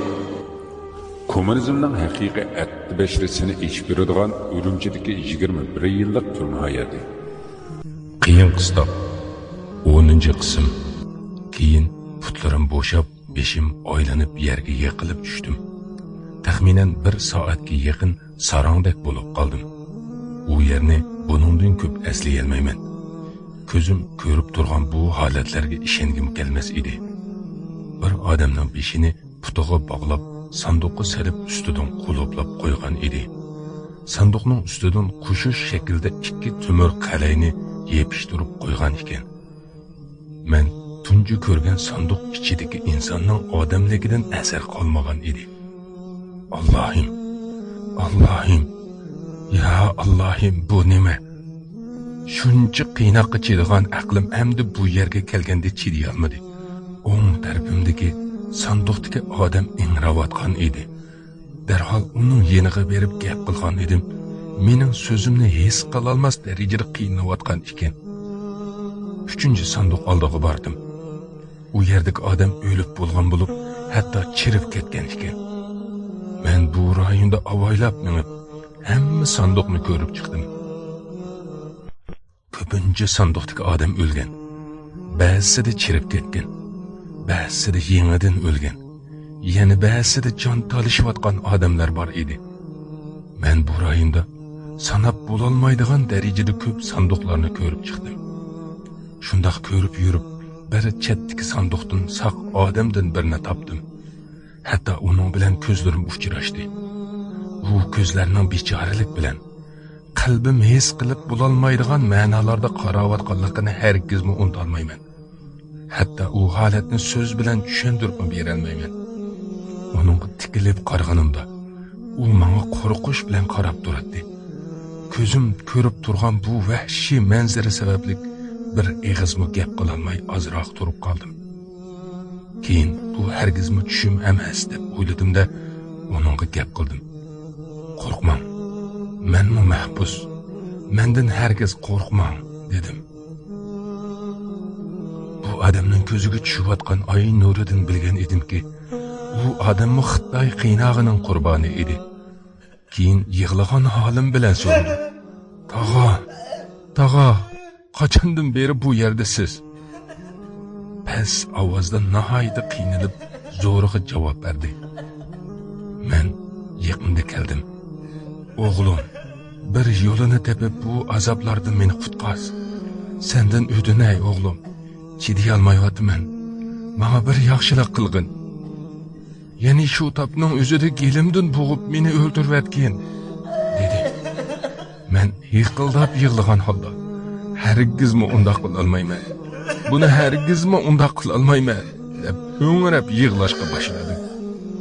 Bu odam rostla chidayolmayapman. Menga iching og'risin bolam. Bir necha kundan beri bu sanduqning ichidaman. Bu yerga nurg'un ahli ilm ustozlar bilan birga kelgan edim. Ularning hammasi o'ldi, lekin men texicha o'lmadim. Jinim bakli qiynalib ketdi. Tez bo'lg'in o'g'lim, meni o'ldirayotgan, dedi. Men uningga, sizni bu yerdan qutqizaman. Bir oz saqlang. Hozir harakat qilsam, navbatchilar meni ko'rib qoladi. Uninggacha birdan paranglashaylik dedim-da, o'zimni sanduqning yon tarafiga qo'yib yotdim va aybingiz nima edi tog'a deb so'radim. U odam holsirg'an ovozi bilan, men bir boshlang'ich maktab o'qituvchisi edim. Keyin Xitoyning majburlashi bilan inqilobchi bo'ldim.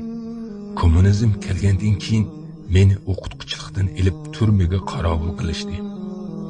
Bu jarayonda kommunizmning nimaligini yaxshi bilib yetdim. Ondan xalqning oldiga chiqib, kommunizm cho'ng yolg'onchi, xuddi fashizm kabi deb haqiqiy ahvolni xalqqa dedim. Keyin meni tutib turmaga tashladi. Men u turmaning qorong'u kamerada 2 yildan ko'proq turdim. Ondan bu yerga elib kelishdi. Bu yerda odam uzoq bo'lsa 15 kun yashaydigan. Bu yerning nomi o'lim vodisi ekan. Bu yerda ular ta o'lguncha suv yoki nonmi bermaydi. Sendan o'tinay o'g'lim, meni tizdan qutqaz. Chidayolmayapman. Beshim erishga boshladi, dedi. Uning so'zlarini anglagancha yuragim va butun badanim zir-zir titrab ketdi. Bu nejis Xitoylar, o'limni nemishqa bunchalik suzudi? Albatta buning javobini asta-asta bilayotgan edim. Faqat qonxo'r ruhiyatlarni to'ndirish uchun, vahshiylikka to'ymaganliklari uchun. Bu odamni qutqizishga bel bog'lab, sanduqni sundirmoqchi bo'ldim. Lekin kuchim yetmay sundira olmadim. Oddiygina selingan qulupni xili ko'p kuchash bilan oxiri sundirdim. Ondan uni sanduqdan chiqardim. Lekin u ma'olmas edi. Shu sababli bir soatcha uning bilan mashg'ul bo'ldim. Oxirida u nihoyatda qiyinchilik bilan mengishga boshladi. O'zim o'tgan sim to'siq ostidagi yo'ldan uni o'tkazdim. Keyin chiqish yo'lini tafsiliy deb berdim. Tez keting tag'a. Sim to'siqqa uchrashguncha uddul pastga qarab mengayverasiz. Ondan sim to'siqqa uchrashganda shu joydan bir yer tepib chiqib olasiz. Lekin ehtiyot qiling. Sim to'siqqa elektr toki ulangan, dedim. Agar u odam qo'lga tushib qolmasa, bu yerdan qochalaydi deb o'yladim. Va agar qo'lga tushib qolsa, orzusiga yetib o'ldiriladi. U dunyodagi joyini bilmayman, lekin bu dunyodagi qiyin qistoqlardan qutuladi. Put qo'limda holsizlik bo'lg'achqa, boshqa sanduqlarni ocholmaydigan holga kelib qoldim. Ularning ko'pi o'lik jasadlar bilan to'lgan edi. Nihoyat qo'rqinish bilan men o'tgan to'shikdan o'malab minib, bu yerdan yana tosh tog' tarafga chiqib oldim. Ondan qamoqxonaga qaytish uchun ketib etib, yo'lda hushimdan ketibman. Hushimga kelganimda bo'lsa, putimdan to'risqa esilgan ekanman. Ular hushimga kelganimni ko'rib, to'xtamay qamchilab, butun urug' tuqqanlarimni qetib, nihoyat sat gaplar bilan haqoratlab tillayotdi. Ammo men bu qamchilardan ko'ra sanduqlar vodisida o'z ko'zim bilan ko'rgan ahvollardan bakrak azoblanayotgan edim. Butun vujudim va ko'z oldimda sanduq ichidagi dahshatli ko'zlar va qayta echilmaydigan ko'zlar, insonlarning chirib ketgan jasadlari, badanimga tegayotgan qamchilarni sezdirmagan edi. O'lim vodisida ko'rganlarimni hech kimga aytolmas edim. Faqat ularga "Menga quloq solinglar, menga quloq solinglar" deb vaqiradim. Ahmad oldimga kelib, sig'iz chaynag'an holda so'radi. "Kamil, sana biror ish bo'ldimi?" dedi.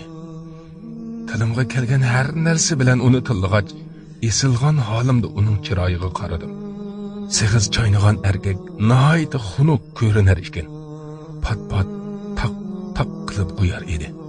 Hatto uning shu sig'iz chaynishini bir necha yillargacha ko'z oldimdan ketkizolmadim. Birinchi qitim tayoq zarbasidan uning oldida yig'lagan edim. Ahmad kulimsirgancha so'radi. "Mendan biray yordam talab qilamsan?" Men uningga "Har qanday qiynoqqa rozimanki, lekin seni qayta ko'rishga chiriy olmayman" dedim. "Undaqda yaxshi. Qayerga bording?"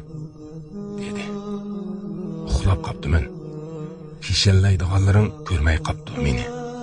Men qanday qilay? Yerim kecha bo'lganda uyg'onib, bu tarafga qarab kelayotgan edim. Yo'lda hushimdan ketibdiman. Mendan nima talab qilasan? Fahishaning qo'li degancha uningga qarab tukurdim. Qamchini Ahmad qo'liga oldida oyimay urishga boshladi. Kechada ko'rganlarimdan ta'sirlanib yig'lar edim. Lekin tegayotgan qamchining azobini shuningga bahona qilayotgan edim. Meni bir necha soat urishdi. Qo'llarim va yuzim shishib ketgan edi. Men bu qiynoqlarning azobini unutib ulgurmasdila. Ahmad oldimga yana keldi. Uni ko'rib, "Allohim baloyingni bersin. Yana keldingmi? Onangni sotgan itsan?" dedim. Aslida bularni it deganimdan afsuslanaman. Chunki itlar bularchilik rezillik qilmaydi. Ammo ochiqimni chiqarish uchun ularni it deyishga odatlanib qolibman. Mening tillashlarimdan keyin g'azablik ohangda boshqa mahbuslarga gap qilib, "Biz Komil bilan kelishib olgan edik. Birdan men bilan tillish vaqti xolos. Bo'lmasa uning meni tillashga haddi emas" dedi. Paskash g'ururini qo'g'dab qilish uchun shu yolg'onni to'qigan edi. Ondan yanımga kelib bastağına qulğumga pichirladi. Bunun bedelini elbette öteysen. Şunun uchun hozircha rahatlanib ol, dedi. Yüzüge qarab tükürdüm. Biroq u yana siyg'izini chaynag'ancha menga tikilib qarab, "Bechora, sana nimalarni qilishimni bilganingda edi, hargiz bunda qilmagan bo'larding", dedi. Qilmishimning bedelining og'ir bo'lishini bilar edim. Ammo hamma narsaga rozi edim. Chunki uni xumorim chiqqıcha tilib oldim. Boshqasi bilan ishim yo'q edi. Bir hafta Toshkentga borolmadim. Meni kamerga yolg'iz tashlab qo'yishdi. Bu jarayonda obdalla aram ilib oldim. Bir haftadan keyin yana Toshkentga elib berishdi. Bu joyda yiliqi yaxshiroq soqchini yolg'iz uchratib qoldim. Men uningga sizda o'zgacha narsa borligini sezyapman. Siz kim? O'tinay aytib bering deb uningdan o'tinib so'radim. U atrofga bir qarab etgandan keyin past ovozda javob berdi. "Kel, sana aytib beray. O'zim ham yerilib ketay deyapman", dedi. Mahbuslardan ozroq yiroqqa berib, meni yolg'ondan qamchilar edi.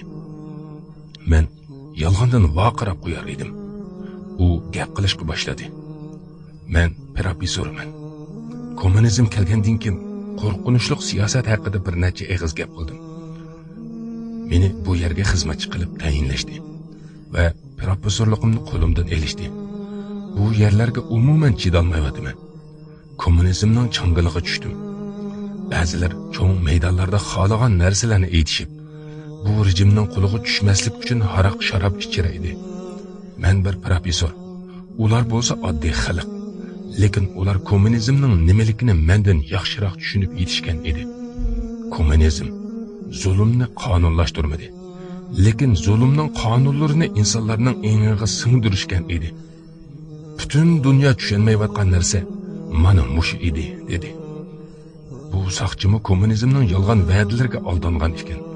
Nihoyatda cho'ng pushaymonda edi. Kommunizm sababli ezib, keyin qilgan pushaymonlar asla foyda bermas edi.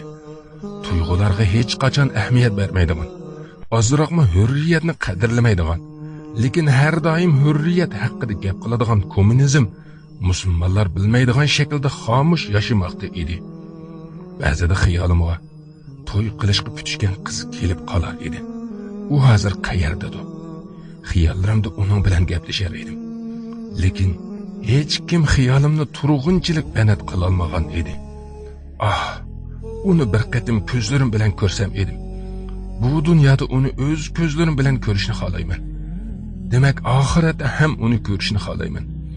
Agar uni bu dunyoda ko'ra olmasam, oxiratda bo'lsa-mu ko'rishga roziman. Turg'un ichimni yiqib kul qilmoqda edi. U o'tning yalqunlarga o'xshamaydigan boshqacha yalqunlash edi.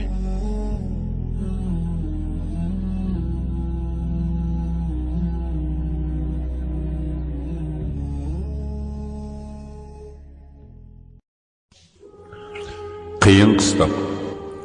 Kommunizmning haqiqiy aqdi bashrasini ichib beradigan Urumchidagi 21 yillik turma hayoti. Bu asarda kommunizm iskanjisining qurboniga aylangan Uyg'ur yoshining, shundoqla uning musulmon oilasining kechirmishlari aynan so'zlangan. Kommunizm niqobi ostida millat yoshlarining yangi ma'naviyat va madaniyat bavosi bilan dinsizlik g'oyalarining singdirilishi, xalqning o'zligidan milliy va diniy e'tiqodidan ayirish jarayonlarini yorqin holatda ifodalab yozilgan bu kitob o'qirmanlarning yoqtirishiga erishishi tabiiy. Asarda bir oila a'zolari beshidan o'tkazgan tuhmat va qiyin qistoqlar misolida Xitoy kommunistlarining Uyg'ur millatiga elib borgan azob uqubatlari, dard alamlari tafsiliy bayon qilingan. Qiyin qistoq 11-qism. Dadamni o'ltirgizdi. Onamni va ochamni boshqa yurtlarga surgun qildirdi. Oilamizning chirog'ini o'chirdi. Turg'un, shularni o'z qo'llaring bilan qanday qilganligingni sendan so'ralsam edim. Sen teramni o'zing shilmading, lekin boshqasiga buyruq berding. Bulardan xusholmasan, Turg'un. Kashki bu savolni ko'zlaringga qarab turib, sendan so'rab olsam edim. Kamerda hamma odam xuddi o'liklarga o'xshash yerdagi beton ustida yetishar edi. Har kuni kechasi ba'zilar o'ladi. Tong otgandan keyin o'liklarni elib cho'ng mashinaga bosatdik. Xuddi o'tin bosgandek. Keyin bu jasadlarni soqchilar elib ketadi. Keyingi yillarda bildimki, bu jasadlarning go'shidan bizga tamoq tayyorlashar ekan. Ay Allohim, bu vahshiyliklarni jahannamning qiynoqlariga qandoqmi o'xshatish mumkin? U qiynoqlarni farishtalar ularning gunohkorlariga berishidi. Gunohi bo'lmagan biror odamni jazolamaydi. Adolatning farqi bo'lmagan bu pastkashlarni jahannam qiynoqlariga nimishqa o'xshatganligini asla tushuna olmadim. Saqchilar tosh konada o'lganlarning ko'pinchisini ko'mishga ruxsat bermaydi. Biz ularni qamoqxona atrofiga ko'midi deb o'ylab, ular bizga buni jazo bo'lish uchun shunday qiladi deydi. Ammo ularning go'shida biz yeb qo'sqimiz to'ymaydigan tamoqlarni tayyorlashar ekan. Allohga hamd sanolar bo'lsin. Musa akaning jasadini tamoq qilishdan saqlab qolganligiga. Ahmadning menga qandoq jazo beradiganligini doim o'ylaydim. Chunki u menga sendan intiqomimni olaman degan edi. Rostla u intiqomini oldi. Ya'ni 2 oy qorong'u kamerda qo'ydi. Bu kamer belimgacha suvga to'lgan bo'lib, u yerda to'liq 2 oy turdim. Bu jarayonda inson badanining dunyo sinoqlariga bardashlik berish kuchining haqiqatan zo'r ekanligini Xitoy iskanjisida his qilib yetdim. Mencha bu qiyin qistoqning haqiqiy ismi Xitoy iskanjisi emas, dinsizlik iskanjisidir. İsmining Xitoy iskanjisi ekanligidan boshqa dinsizlar bunda qiynashmaydi degan ma'no chiqmaydi. Agar suvda turaverib, baklab bo'shab, o'lib qolay degan bo'lsam, ular meni sulh kamerdan susiz quruq kamerga elib chiqatdi. Uningda kamer ko'zimga saraydek ko'rinib ketadi. Bu qiynoq qistoqmi oxiri tugadi. Bu sulh kamerdan elib chiqishdi. Ondan Palastin osquchiga esishdi. Bu qiynashni nemishqa Palastin osquchi deydi, aniq bilmadim. Lekin rivoyat qilinishicha burunqi zamonda Palastinliklar Yahudilarni shuningdek osquchga osgan ekan. Yolg'onchilar, kazzoblar. Vaholanki to'g'risi, Yahudilar Palastinliklarni shundoq osgan. İsroil Yahudilari musulmonlarni shuningdek qiynoqqa solar edi. Buni butun dunyo bilgan bo'lsa-mu, ko'zini yumib kelayotqali bir asr bo'lay dedi. Ammo qaysi bir musulmon boshqa insonlarga shuningdek qiynoqni qiladi? Agar qilgan deyilsa, u odam islomga zid ishni qilgan bo'ladi va uning bu ishi islomga bog'lanmaydi. Agar shundoq ig'ir qiynagan bo'lsa, u inson inqilobchi yoki uning tamsilchisi bo'lishi mumkin. Bilaman, bu qiynoqlarimni anglab bakla oshirib yetibdi. Xitoyni bakla yovuz ko'rsatib yetibdi deb ba'zi inqilobchilar meni tillab, bu bo'lmagan ishni deb qasdan Xitoyni yomon ko'rsatdi deb aytishadi. Ulardan shuni so'ramoqchiman. Qaysi biringiz kommunizmni menchilik yaqindan ko'rdingiz? Qaysi biringizning jini u yerda qiynaldi? Qaysi biringiz menchilik azoblanganligingizni kommunizmni mendan yaxshiroq bilishingizni ayta olasiz? Ay yoshlar, sizlar aytayotgan bu gaplarga men shunchaki kulib qo'yman xolos. Bu Palastin ochquchi degan qiynoqning ismini meningcha Yahudilar qo'yishgan bo'lsa kerak. Lekin bu osquch ma boshqa qiynoqlar oldida aram berguchi narsadek tuyuldi. Palastin osquchi degan ismni qo'yganlardan so'ramoqchiman. Haliqi qiynoq chuqurlarning ismi nima? Ichiga inson selinib och va qistab o'ldirilgan sanduqlarning ismi nima? Qanada biqinga suv to'ldirilgan kamerlarni, insonlarning terisini shishilib taraydigan tog'oqlarni, bularga Xitoy tog'oqi, Xitoy chuquri deyalaysizmi? Ularning hammasining ismini kommunist qiynoqlarmi? Yo'q. Bularning hammasining ismi dinsizlik qiynog'idir. Shaksizki kommunizm dinsizlikning bir turidir. Biror qiynash usuli Alloh avatgan dinlardan paydo bo'lmagan. Balki Alloh avatgan hamma haq dinlarda insonni buningda qiyin qistoqqa selish harom qilingan. Shuning uchun islom dinini bakli yaxshi ko'raman. Alhamdulillah musulmon bo'lganligim uchun. Islom nima degan go'zal din ha? Hatto eng cho'ng dushmanigimi undaq rayimsiz qiyin qistoqlarni qilishni to'sgan. Ahmad mening esilib turgan vaqtimda yenimga keldi. Putumni osmonga qilib esilgan edim. Putlarim to'liq kerilib, ikki tal tumirga bog'langan edi. Mushu qiynashda so'ngaklarim sunmag'ini uchun onamga qarzdor ekanligimni his qildim. Meni 2,5 yil emitib, so'ngaklari kuchlik bo'lsin deb, yotolarimga qo'yning issiq o'rigini tangan ekandim. Shuning uchun so'ngaklarim kuchlik ekan. Ah, mening bechora onam. Bir qitim bo'lsam sizni ko'ra olsam-chu. Sizni bir qitim bo'lsam puriya olsam edim. Va sizga qarab, sutingiz meni dinsiz bo'lishdan qutqizolmadi ana. Lekin so'ngaklarim sunishdan qutqizib qoldi. Menga shuncha vaqt sut berganingiz uchun sizdan nihoyat xursandman ana. Jenim ana, sizga rahmat azizim ana degim bor edi. Ahmad yana shu konusu olni so'radi. Qandaq ahvoling komil dedi u. Xiyolimga kelgan ming xil haqoratlardan keyin ilova qildim. Bu hayotda 3 tal orzuyim bor edi. Endi 4 bo'ldi. Ularning eng birinchisi turg'unni ko'rish edi. Lekin sen turg'undan o'tib ketding. Endi eng katta orzuyim seni o'ldirish dedim. U qaqoqlab kulib ketdi. Shuncha vaqt tortgan azoblarim bir tarafda, Ahmadning qandoq ahvoling komil deyishi bir tarafda edi. Balki buningga ishonmassiz, lekin shundoq edi. Falastin osquchi deyilgan narsaga shu vaqtlarda to'liq 1,5 yil esildi. Ahmad meni umumiy qilib 2 yil qiynoqqa solgan edi. Shundoq qilib ismining nima, o'rnining qayerda ekanligini bilmagan turmada 6 yilni o'tkazdim. Bir kuni Ahmad itlarga buyruq berib, qo'llarimni kaynimga qayritqizib, quduqning beshiga elib bordi. Ahmadning eg'izida seg'iz bor ekan. U qo'lida tayoq tutgan holatda buyruq qilib, meni tumir ustiga chiqishga buyurdi. Men qalin tumirlar ustidan menib, quduqning o'ttirsiga keldim. Bu vaqtda yerim kecha bo'lib qolgan edi. Ahmad yeriqi Tashkandagi o'zini professor degan soqchi bilan quduqning beshiga keldi.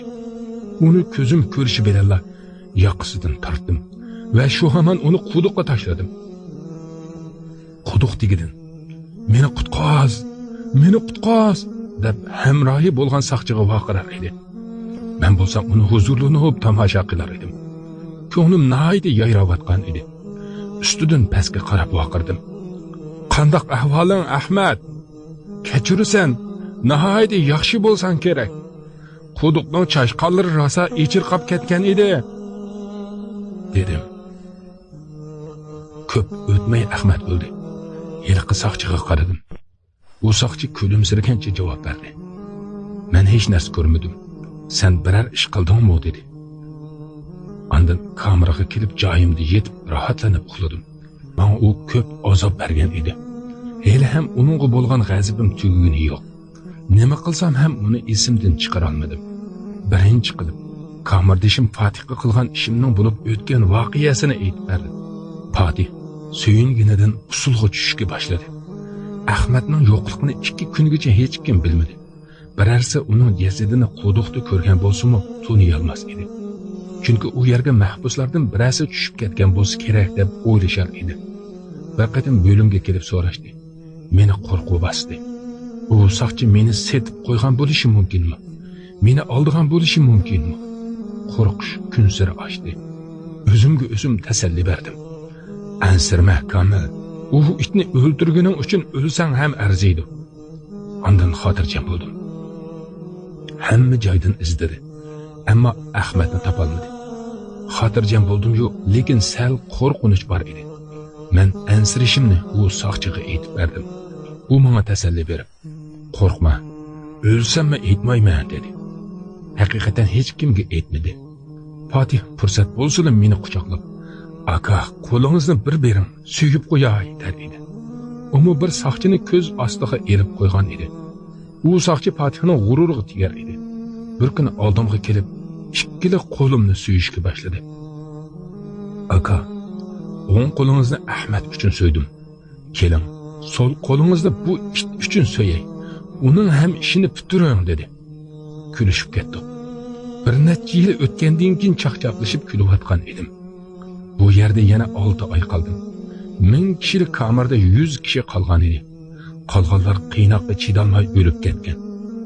Bu san faqatla bizning kamarda o'lganlarga tegishli edi.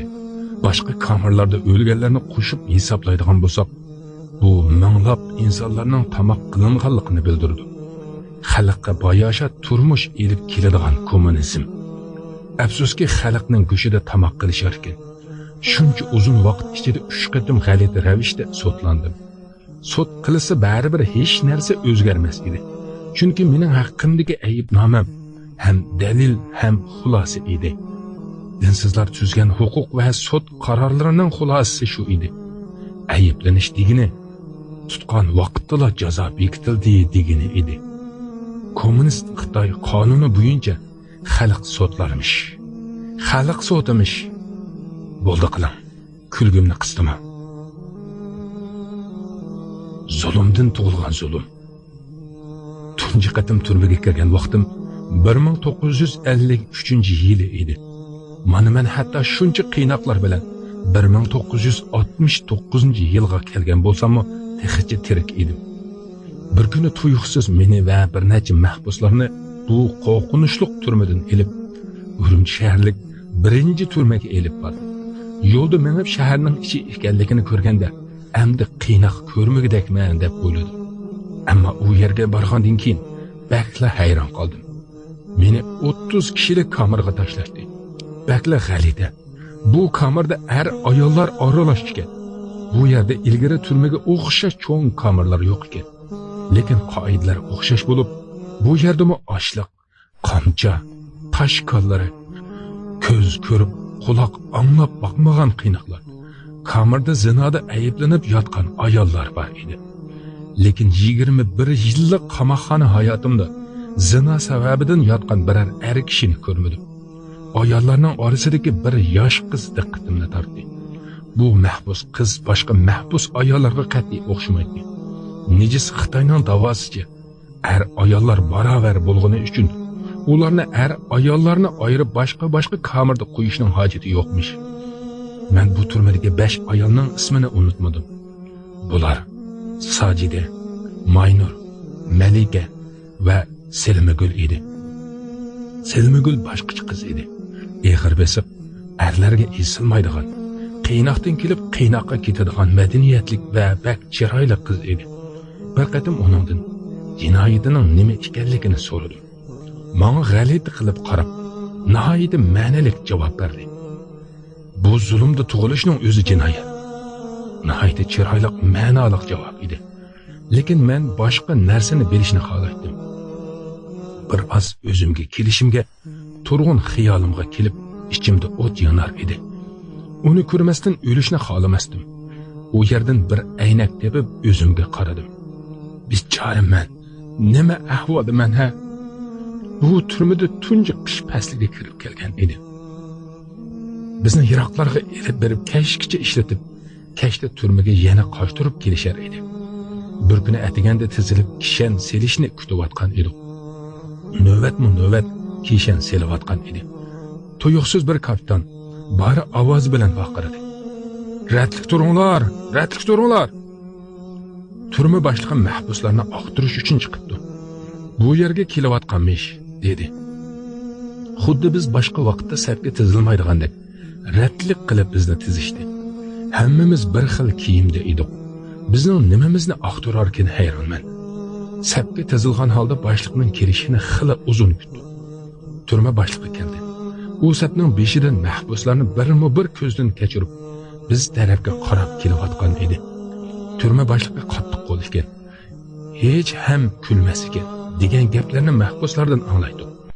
Boshliq mening oldimga kelganda hammamizga qarab, "Qandoq ahvolinglar?" deb so'radi. Ustimdan suv quygandek bo'ldi. Bu ovoz kimning ovozi? Ey Allohim, menga chidaydigan kuch ber va yurak bergin.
Qiyin qıstoq.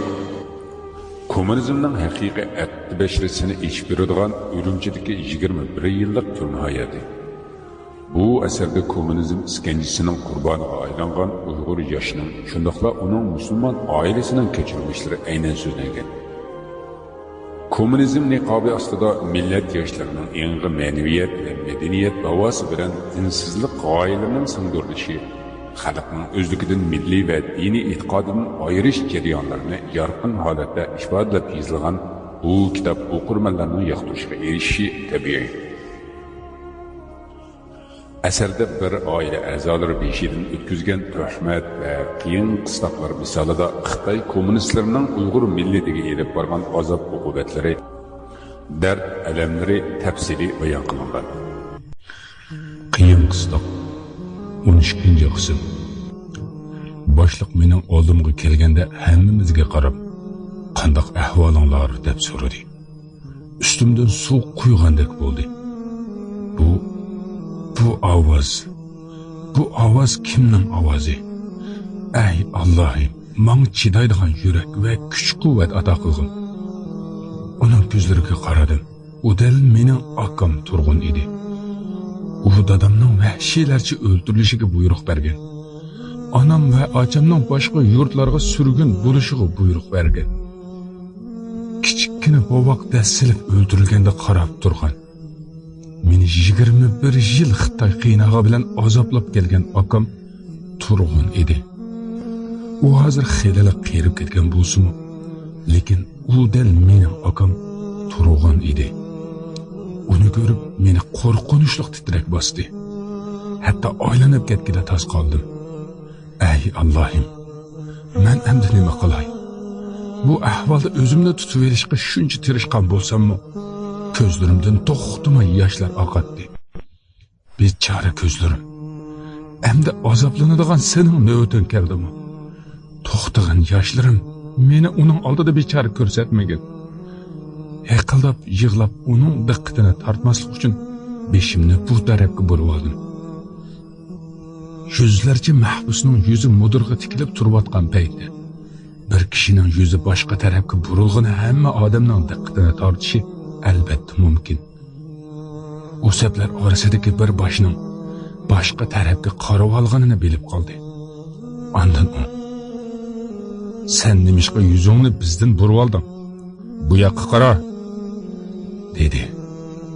Beshimni past qilib chiroyimni tunutmasga tirishdim. U chiroyimni aniq ko'rolmagach meni tunimadi. Ammo teliqib yig'ilganimni bildi. O'ylab baqdim. Bu holatga uchrashib qandoqmi yig'lamasligim mumkin? U mening terimni asta-asta shilgan o'z akam tursa, uning bilan o'tkazgan kichik vaqtimizdagi kunlarimizni esladim. Ikkimiz ajoyib bolalar edik. Oilada aka-uka bo'lishdan boshqa bir-birimiz bilan jon do'st edik. Keyin kommunizm keldi. Bütün vücudimizni qopladi. Ondan qarshimda turgan bu odam meni 21 yildan beri qiyin qistoqqa soldirdi. Onasini, dadasini ham o'ldirdi. Kommunizm uning qilgan shu rezilligiga turma boshqaning amalini beribdi. Shu holda turib aslimlarimda o'tmishga ketdim. Hatto aslima birlikda tushgan rasmlargacha elib bordi. Oilaviy tushgan rasmda undan bir oz yiroqda turibdiman. Buning uchun uning ochchig'i kelib, "Nimishqa mendan yiroqda turdim? Bu rasmni yirtib etaman" degan edi. Uning bilan mehr-muhabbatlik kunlarimiz o'tgan edi. Ammo bu xalqa qandoq qilib kelib qolganimizga yig'lig'im keldi. Bu halanki men uchun yig'lashga sabablar intayin ko'p edi. U mening esadab yig'layotganimni ko'rib, menga yaqinroq keldi. Unlik ovozda: "Sen nimishqa yig'laysan? Sana nima bo'ldi?" dedi. Beshimni texmo pastga agdim. U texmo g'azablandi. "Javob ber, nimishqa yig'laysan?" deb vaqirab so'radi. Yig'lab ishib ketgan ko'zlarim bilan uning ko'zlariga tikilib qaradim va shu qaragancha bir muddat uningga qarab turdim. Ondan uningga ullik ovozda javob berdim. "Mening yig'lashimga arziydigan sabablarim ko'p. Sizga qaysi birini aytib beray, dedim. U ovozi titragan holda yandagi saqchiga bo'ldi bularni elib ketinglar, dedi. Men uningdan ozroq uzoqlashib keynimga qayrilib uningga qaradim. U turgan yerida haykaldek ketib menga qarab qolgan ekan. Men kamerga kelibmi o'zimni tutib ololmay yig'layotgan edim. Chunki hatto bu kamerda yana ko'z oldimda turgandek edi. Uni yolg'iz bir joyda uchratishni, ichimdagi barliq savollarimni so'rash istagi texmo ochdi. Qanday ahvoling Turg'un? Bu savolni uningdan albatta so'rayman. Turg'unga bo'lgan nafratim ichimni o't qilib o'tgan edi. Hatto shu kundan keyin doim o'tmishni, ota-onamning uning qo'li orqali vahshiylikka uchraganini doim o'ylar edim. Hatto o'zimga musulmonlar qaysi ishni xato qilgani uchun bu kommunizm degan balo Uyg'urlarning beshiga keldi deb so'raydim. Tashqaridan qaytib kameraga kelib turganimizda ko'zlarim Salima Gulga tikilar edi. Bechora qiz qaysi jinoyatlari uchun bu vahshiy qiyin qistoqlarda yurgandi. Uning chiroyini g'amkinlik va bechoralik qoplab olgan bo'lib, yosh qiz bo'lishiga qaramay yuzlariga obdonli qo'riqlar tushgan edi. Bechora qiz bu turmadagi jismoniy emgakda er kishilar bilan o'xshash ishlaydi. Mana bu dinsizlik o'rgatgan er ayollarning barobarlik shuari edi. Bir kuni Salima Guldan so'radim. Sizmi inqilobchimadingiz singlim? U qisqagina javob berib, kommunizm kelgandan keyin kimning boshqacha bo'lishiga haqqi bor, dedi. Ondan uningdan jinoyatingizning nimaligini menga aytib bermamsiz deb so'radim. Kamerdagi kishilarning ko'pinchisi musulmonlar edi. Salima Gulga qarawatganligimni, uningga ko'p gap qilayotganimni bilib, meni ogohlantirganlar bo'ldi. Musulmonlarning mana shu ishlarga qo'l qo'yman. Bir ayolga yot er kishi shalvoqlik qilsa, xuddi o'z singillariga shalvoqlik qilgandek uni himoya qiladi. Haqiqiy musulmonlarning ro'yidi dunyoning hamma yerida bir xil bo'ladi. Salima Gulning menga nisbatan pok niyatimdan shubhasi qolmagan edi. Bir yil o'tgandan keyin o'z aksida ko'rib dardlarini aytib berishga boshladi. U hayotini so'zlab, men Sharqiy Turkistonning Urumchi shahrida 1943-yili dunyoga kelgan. O'tir maktabgacha tatar tilida o'qidim. Oliy maktabni Uyg'ur tilida davomlashtirib, Sharqiy Turkiston tibbiy fakultetida o'qishga boshladim. Bu maktabda xitoyliklar ko'p edi. Bizning tamoqlarimiz bilan ularning tamoqi o'xshash edi. Tamoqdagi go'shtning rangi nihoyatda oq bo'lg'achqa uni do'stlarimizdan so'radik. Bu go'shtning rangi nimishqa buncha oq? Mas'ullar javob berdi. Cho'chqa go'shti oq bo'ladi deyishdi. Shu vaqtda tamoqimizning buzilganini bildim. Biz islom ahkomlarini bilmasakmi va to'liq amal qilmasakmi, cho'chqa go'shtining haromligini yaxshi biladi. Keyin Sharqiy Turkistonlik 12 o'quvchi to'plandi va bundoq bo'lsa bo'lmaydi. Haqqimizni talab qilaylik deyishdi. Maktabga norozilik fikrini qo'yib, bizga halol tamoq berilsin. Biz cho'chqa go'shtini yemaymiz dedik.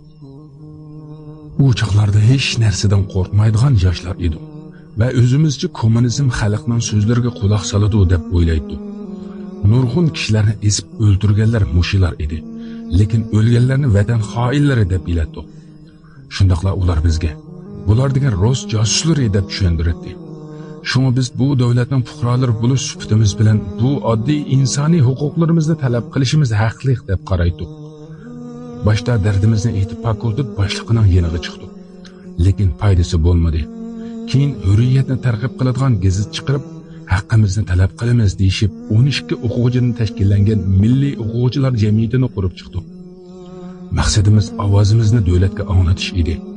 Ko'rib boshlig'imiz Abdul Aziz ismli Uyg'ur yigiti bo'lib, u nihoyatda jasoratli edi. Bir kuni nurg'un o'quvchilar bor yerda nutq so'zladi. Uyg'urlarga hech kim cho'chqa go'shti yegizolmaydi dedi. Amaliyotda Uyg'urlar va boshqa irqdagi musulmonlar toki dinsizlashmoqcha cho'chqa go'shtidan yemaydi. Men har doim o'ylaydim. Cho'chqa go'shti haromdir degan so'z Qur'oni Karimning oyatidir. Shundaqla mas qiluvchi ichimlikning, zina qilishning, odam o'ldirishning, namozni mukammal ado qilmaslikning, zakotni to'liq bermaslikning haromligimi Qur'onning oyatidir.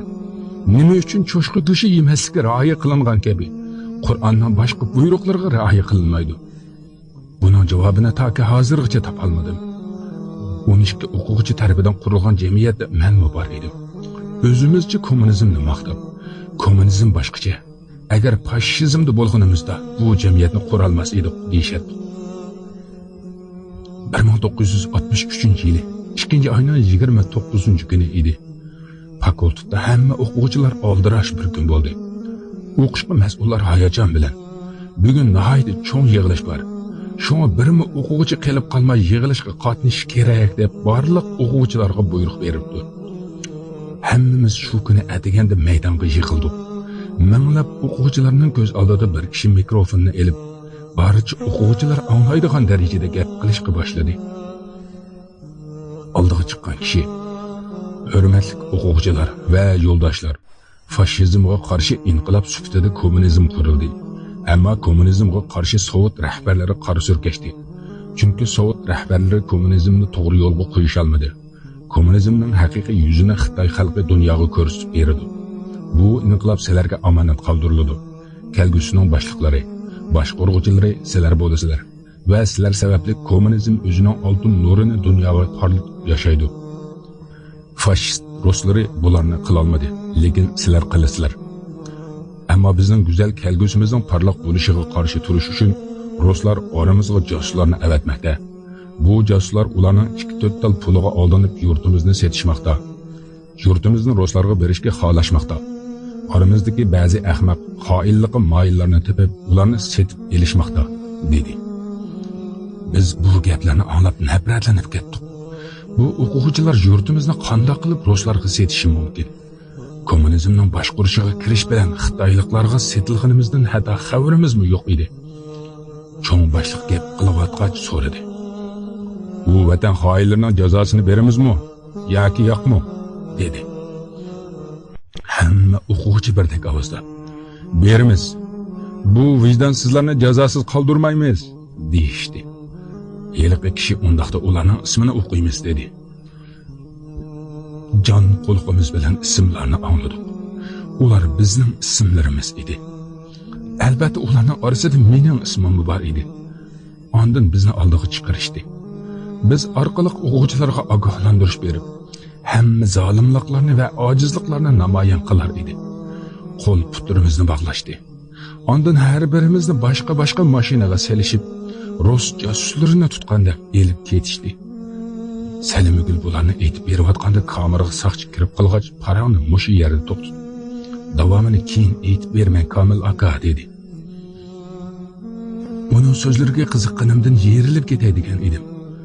Uningga qanday qiynoqlarni qo'llashdiki, bu kommunizmning qiyin qistoqlari ayol barobarligiga rioya qilganmidi yoki ayollarga uningdanmi battarroq jazo berganmidi? Men bu yerda Oblat aka bilan ko'p suhbatlashib turardim. Uning bilan dardlashkim kelar edi. U nihoyat komil musulmon edi. U menga islomning ahkomlarini shundoq chiroyli qilib aytib berardiki, anglab to'ymasdim. Turg'un jenimni ko'p og'ritgani uchun ko'pincha Oblat akaning oldiga borar edim. Oblat aka cho'ng bir masjidning imomi bo'lgan ekan. Shu qamoqxonadagilarning ko'pinchisi imom va mudarrislar edi.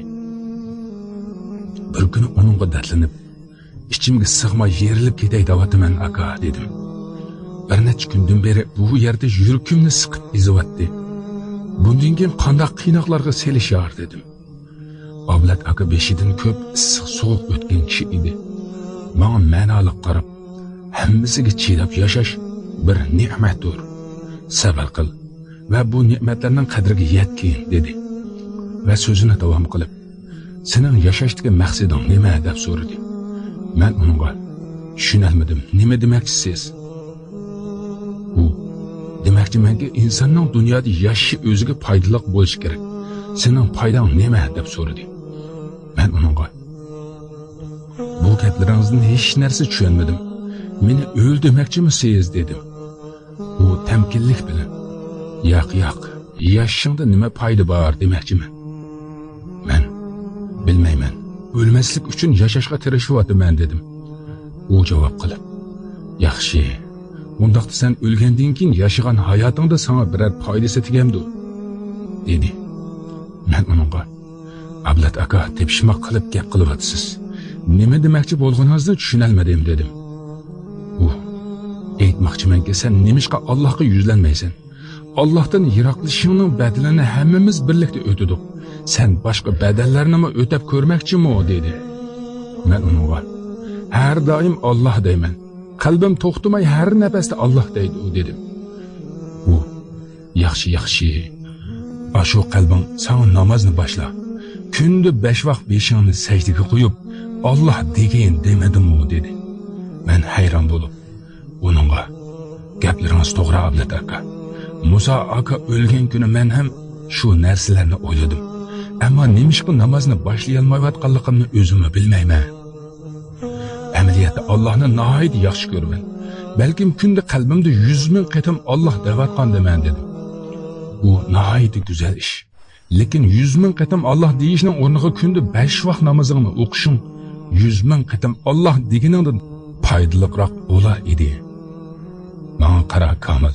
Bir odam har kuni 100 ming qatam Allohni aslaydi-yu, undaqda 5 vaqt namoz o'qimamdi.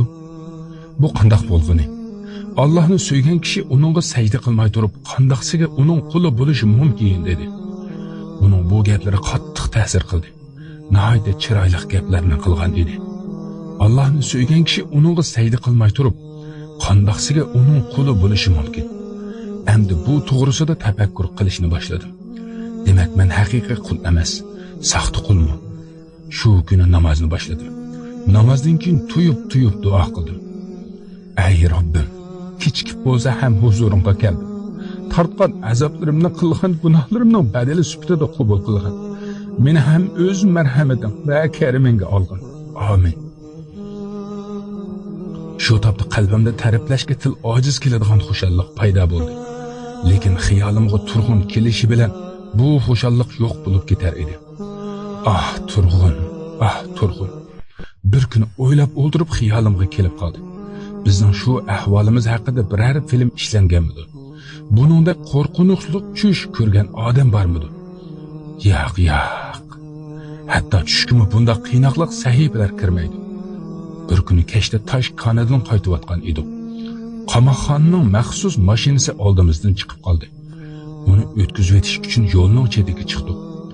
Mashina mening oldimga kelganda ichiga qaradim. Turg'un qayrilgan holda menga qarab turar edi. Men uningga qarab turar edim. Yana ko'zlarimdan yoshlar to'kilishga boshladi. Uningga qaradim va o'zimga o'zim gap qiladim. Nimishqa bunday qilsan Turg'un? Menga qarag'iningda azoblanyotamsan yoki rohatlanyotamsan? Qalbim shuni bilalagan bo'lsa edi. Shu topda qalbim tumurlaridan yovuldab yonar edi. Uni har ko'rgunimda mana shundoq titraydigan, qalbim og'riydigan bo'lsa, Ahmadning qiynoqlarini eslab qolar edim.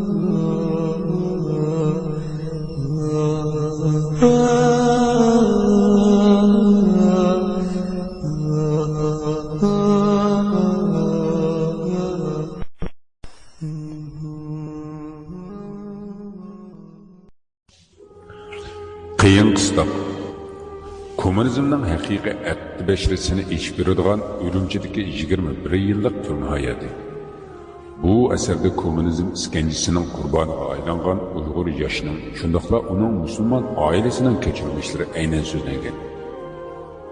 Kommunizm niqobi ostida millat yoshlarining yangi ma'naviyat va madaniyat havosi bilan dinsizlik g'oyalarining singdirilishi, xalqning o'zligidan milliy va diniy e'tiqodidan ayirish jarayonlarini yorqin holatda ifodalab yozilgan bu kitob o'qirmanlarning yoqtirishiga erishishi tabiiy.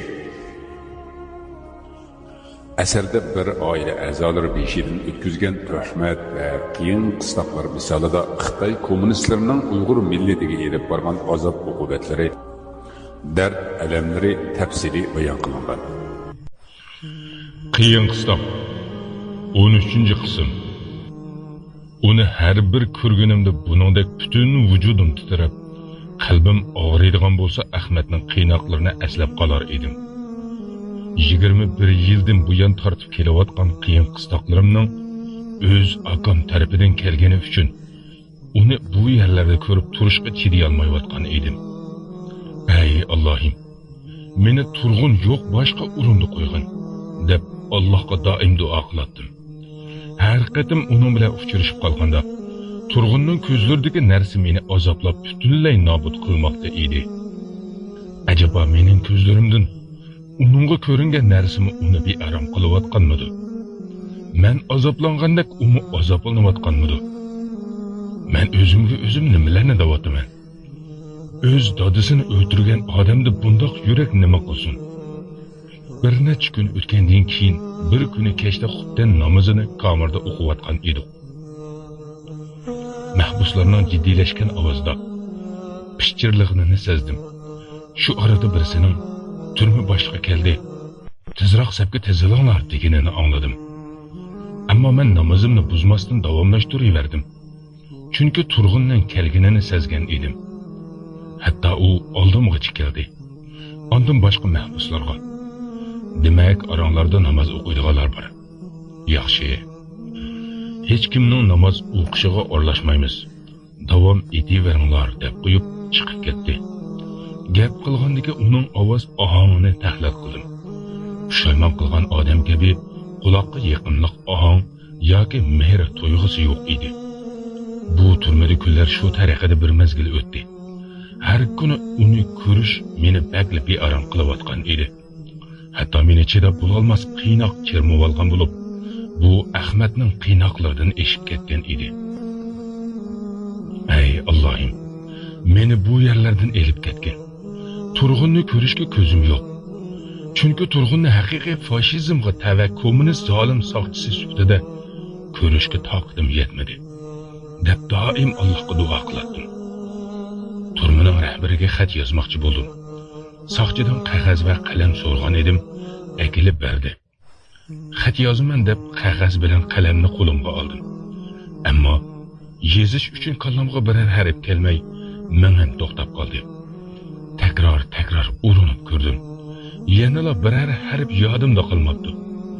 21 yildan beri biror harf ko'rmagan, biror so'z yozmagan edim.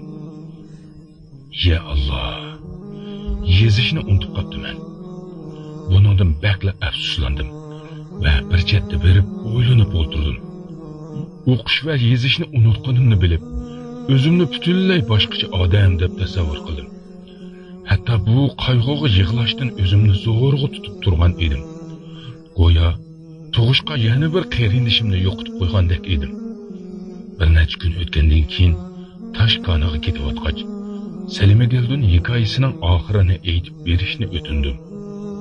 Keyin nima ishlar bo'ldi? Sizni bir mashinaga salgan edi, Salimagul, dedim. U aytib berishni boshladi. Ular meni mashinaga solib, maxfiy bir o'ringa elib bordi. U yerning qayer ekanligini hech kim bilmaydi ekan. U yerga borgandan keyin kichik bir qorong'u kamerda meni yolg'iz 3 oy so'lab qo'ydi. U qorong'u kamerda 3 oy yolg'iz turdim. Bu jarayonda oilamdan xabarmi kelmadi. Cho'ngliqqa 6-7 qadam keladigan kamerda qo'rqinch bilan yolg'iz yashash va eng cho'ng bo'xton qilinib, vatan xoini degan tomg'uning besilishi hayotimni ostin-ustin qilib o'tgan edi. Bu kamerda purab ketgan tomoq va rangi ko'karib qolgan non berilar edi. Ammo non bakli qattiq bo'lgani uchun yeyolmas edim. U yerdagi 3 oy jarayonida har kuni so'roq qiladi. Sizlarni kim bu yo'lga boshladi? Kim tashviq qilgan degan savollarni har kuni so'rab to'ydirib o'tgan edi. Amaliyotda bizning orqamizda hech kim yo'q. Hatto biz davlat ishlariga aralashmagan edik. Lekin ular mening bergan javobimga ishonmay, to'xtamay eg'ir tayoq tashnam qiynash bilan so'roq qildi. Ularning deyishicha bizni kuch kiritgan bir tashkilot bo'lib, orqamizdagi shu kuchni izlayotgan ekan. 3 oy eg'ir so'roq tugagandan keyin meni boshqa turmaga elib berishdi. U yerning havosi bakla issiq ekan. Ey Allohim, issiqdan odamlar xuddi uruk daraxtdan to'kilgandek to'kilar edi. Üstümüzdeki kiyib olgan ko'ynakmi 10 kunda erib chirib ketibdi. Herkes esimdan chiqmaydi. Bir kuni turmudoshlar bilan oftobda ishlayotdik. Birdilla atrofni buzilgan go'shtning puriqi qopladi. Ondan biz go'sht puriqi kelayotgan tarafni izladik. Odamning ishongisi kelmasimi, amaliyot shu edi.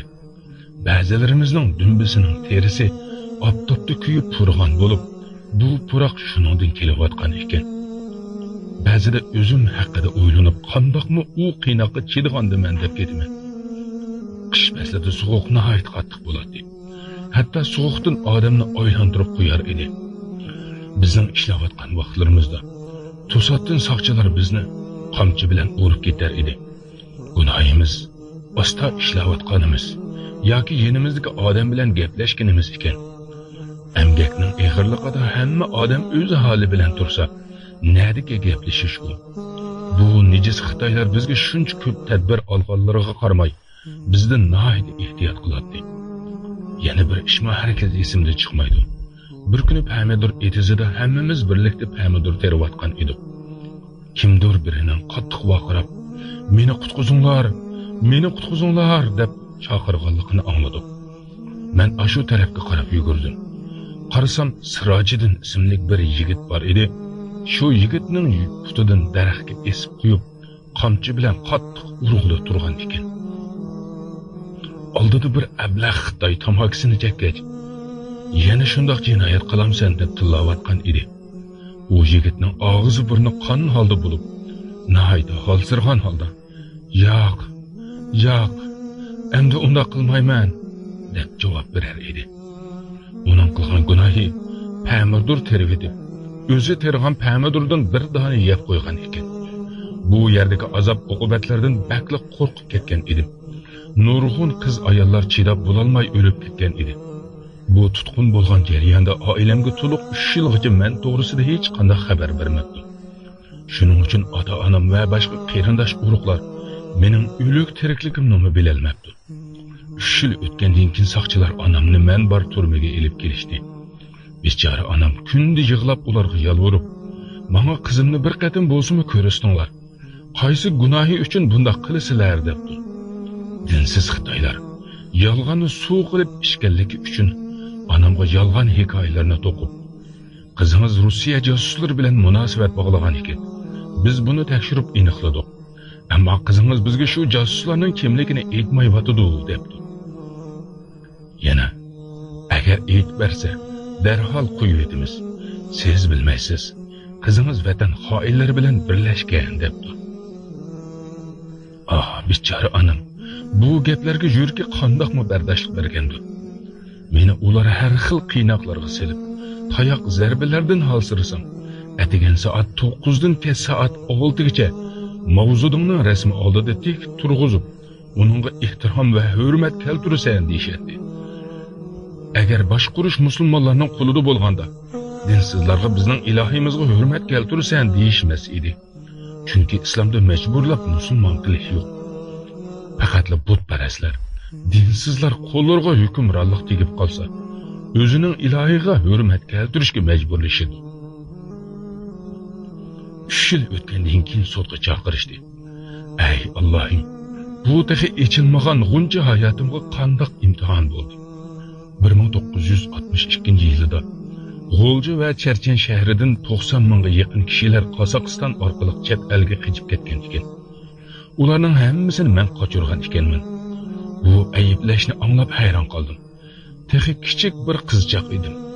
Zolimlarning kimligini qat'iy tonimas edim. Ular ozroq insof bilan o'ylashma boqmadi. Bu kichkina qiz tursa, qandoq qilib 90 ming insonni chet elga qochira oladi? Men bularni hayotim bo'yi unutolmaydigan narsa bo'ldi. Agar mumkin bo'lsa edi, shu menga qilingan bo'htani butun dunyoga, hatto Marsga aytib berar edim. Bu men uchun nihoyat cho'ng ish bo'ldi. Bu qiz 90 ming insonni qochirgan deb bergan qiynoqlar butun jismimni chiritib menayotgan edi. Mening mushuncha azobga qilishimga musulmon erkaklar sababchi edi. Chunki musulmonlar mushriklarni va bu rahimsiz dinsiz Xitoylarni qat'iy tonimas ekan. Bularni shu azoblar ichida tushunib yetdi. Salimgulning ovozi bo'g'ilib yig'layotgan edi. Siz bilmaysiz Kamil aka. Men tortgan xurliq va azob, u istirab umuman boshqacha edi. Keyin meni Urumchidan 60 kilometr yiroqlikdagi Davonching yezisiga surgun qildi. U yer nihoyat cho'ng joyliq bo'lib, Xitoyliklar bilan birga qozoqlar, va bizga o'xshash o'z yurtidan surgun bo'lgan Uyg'urlar yashar ekan. Allohning rahmati bo'lmasa, odam bolasi o'zining diniy qarindishiga dushmanlik qilar ekan. Nurg'un Uyg'ur yoshlari Xitoylarning o'yiniga nihoyat tezla moslashib ketar edi. Men buning misolini Davanchingda ko'rdim. Bir kuni Davanching dehqonchilik maydoniga 3000 mahbus ishlamchini yig'ishdi. Bizni ularning oldiga chiqarib maydonga turg'izib qo'ydi. Biz yangi kelgan 8 mahbus edik. Oramizda mendan boshqa yana bir ayol bor edi. Bizni butun to'plangan kishilarga bular davlatning xoinlari deb tunishtirdi. Shuning bilan odamlar orasidan qo'rqimga g'alida ovozlar anglanishga boshladi. Nima bo'layotganini tushunolmayotgan edim. Men sabning keynida edim. Oldimdagi mahbuslarni urayotgan ekan. Mahbus ayolning beshiga eski chaynakka o'xshaydigan bir narsani o'rnatib qo'ygan edi. Shu chaynakka o'xshash narsani ayolning beshiga kuydirib qo'yib, urishayotgan ekan. Chaynakka o'xshash narsa ayolning beshiga jepilib qolgan edi. Boshqa mahbuslar qonlar ichida yerda yotar edi. Ko'z oldimdagi bizni urib tillayotgan Uyg'ur musulmonlari bo'lib, ular sen vatan xoinlari deyishib tepishar edi. Men bo'lsam, to'xtanglar. Biz sizlarning diniy qarindishlaringlar. Unda qilmanglar, dinsiz Xitoylar sizlarga yolg'on gap qilyotidi. O'tinaman, ularga aldanmanglar deb vaqirar edim. Lekin ular aldanishgan edi. Soqchilar menga qaradi. Bu qiz 90 ming xoinni chet elga qochirib o'tgan. Bu bir inqilobchi. Uringlar bu xoinni deyishgan edi. Oradan o'tayotgan ovozlarning barchasi xoin, iflos deb vaqirishib yuzimga tukurar va oyimay mush solar edi. Bu narsani umr bo'yi unutmayman. Bir musulmon inson o'z diniy qarindishiga qanday azob berishi mumkin? Ba'zilar sen Turkistonimizni nimishqa Rossiyaga sotding deb vaqirishar edi. Ba'zi mahbus qarindoshlar bu zulmning asli sababi kommunizm deydi. Mencha bu to'g'ri emas. Uning asli sababi dinimizni bilmaganimiz va bilganlarimizga amal qilmaganligimiz edi. Salimgul aqlli qiz ekan. Yeshining kichik bo'lishiga qaramay shuncha qiyin qistoqlarga bardoshlik berib, jedig'ini meni bakla ta'sirlantirdi. Bir kuni qish faslidagi qiyinchilik ichida boshdan kechirgan kunlarini aytib berdi. Men bu qishda ko'p narsalarni ko'rdim. Ammo Salimgulning aytganlariga qaraganda meningki qiyinchilikim emas edi. Bir kuni Salimgul mendan so'radi. "Kamil aka, imonsizlik shunchalik rahimsiz bo'lamdi?" dedi. Men dadamning so'zlarini eslab, uningga javob berdim. "Bo'lishi mumkin. Dinsizlik mansab bilan birlashsa inson hech narsadan tap tortmaydigan bo'lib qoladi." Shu yerda yana bir narsani tushunib yetdim. İnson go'yida bir hayvonni sevinar ekan. Chunki biror mushuk yoki itni ko'rsam suyunib ketar edim. İtimizni, eshigimizni sevinar edim. Balki ishonmassiz, hayvon tezikining hidini ham sevingan edim. Uning qandoq to'yga ekanligini bilmayman, lekin bularning hammasini beshimdan o'tdi. Bu kommunizm degan balo insonga hayvon tezikining hidini ham sevindirar ekan. Salimgulga oila a'zoyim sifatida qarashga boshladim. Uningga ziyon yetmasligi uchun uningga bildirmasdan har doim uni qo'llab turar edim. Salimgul sababli bir narsani yaxshi tushunib yetgan edim. Ya'ni ayollar men bilgandan ko'ra kuchli ekan. Salimgul chekkan azoblar ilgari menga aytilsa edi. Yo'qay, ayol kishi bunday qiynoqlarga chiday olmaydi der edi. Ammo Salimgul shu narsalarni beshidan o'tkazgan edi. Uning qarashlari aniq va tiniq edi. Irodasiga hayron qolgan edim. Uning beshidan yana nimalar o'tgan edi. Uni bilishga nihoyat qiziqayotgan edim. Ammo uning azobi taxa tuguni yo'q. Hali ham azob chekayotgan edi. Bu yerda hammamiz birlikda och qolar edik. Go'yida hammamizni birlashtirib kaltaklashar edi. Uni qamchi zarbalardan qutqizolmayotgan edim. Bunday vaqtda uningga qilingan xo'rlik meni o'ldirar edi. Afsuski qo'limdan nima keladi bu yerda? İnsanning ko'z qarjuqsi bo'lgan insonini boshqalar qiynoq solsa, bu holatni ko'rish qiynoqqa solingan odamdan bakroq odamning jinini og'irtar ekan. Opamning eg'izi yepiq holatda mashinaga chiqarilayotganda meni qutqazgin o'g'lim degan qarashlari yuragimga sanjilgan o'q kabi hamisha ko'ksimda turar edi. Salimgul bu kamarda hamisha qiynoq silinadigan bo'lib, erlar bilan bir kamarda birga turishga qat'iy ko'nalmayotgan edi. Qandoqmi ko'nsin? U bir qiz tursa, xat nomussiz Xitoy kafirlari. Yazning issiq kunlarida ko'chada ketayotgan ayol kabi yirtiq kiyimlar bilan kiyinib yotar edi. Bechora Salimgul, bu kommunizmning changaliga tushgan bechora ayollar. U vahshiy qiynashlar ichida yashamoqda edi. Qiyin qistoqning axirligidan kommunizmga qarshi qilgan ishlari uchun pushaymon qilishatdi. Biroq hech qanday foydasi yo'q edi. Salimgul buni ko'p tilga elib turar edi. Aqlimga sig'mayotdi Kamil aka. Men qaysi aqlim bilan kommunizmni fashizmdan ustun qo'ygan edim. Shu oldinishimga bag'la ichim siqildi. İnsaniylik g'ururimni parchalab tashlaydi. Deydi. Uni yaxshi ko'rishimning birdan bir sababi u nihoyatda ifatlik va umidli qiz edi. Albatta bir kun bu joydan chiqib ketamiz Kamil aka.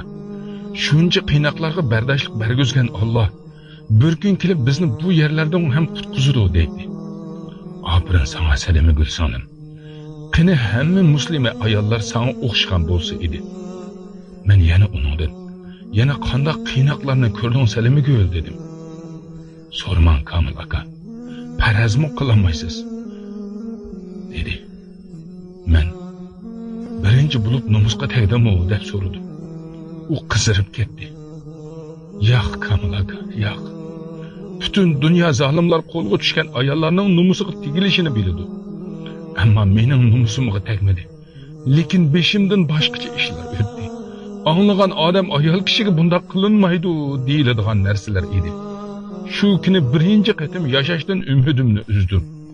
كل آلام السجون كل ما فيها يهون كل آلام السجون كل ما فيها يهون في رضاك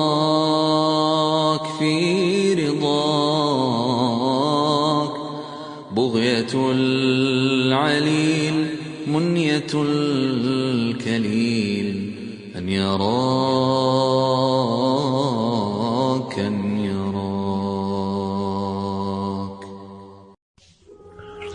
Qiyin qistoq. Kommunizmning haqiqiy atti bashrisini ichib beradigan Urumchidagi 21 yillik turma hayoti. Bu asarda kommunizm iskanjisining qurboniga aylangan Uyg'ur yoshining, shundaqla uning musulmon oilasining kechirmishlari aynan so'zlangan. Kommunizm niqobi ostida millat yoshlarining yangi ma'naviyat va madaniyat davosi bilan dinsizlik g'oyalarining singdirilishi, xalqning o'zligidan milliy va diniy e'tiqodidan ayirish jarayonlarini yorqin holatda ifodalab yozilgan bu kitob o'qirmanlarning yoqtirishiga erishishi tabiiy.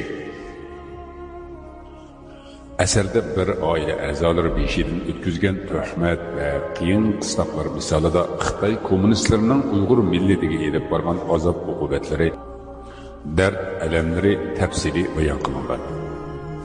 Qiyin qistoq 14-qism. Anglagan odam ayol kishiga bundoq qilinmaydi deyiladigan narsa edi. Shu kuni birinchi qatim yashashdan umidimni uzdim.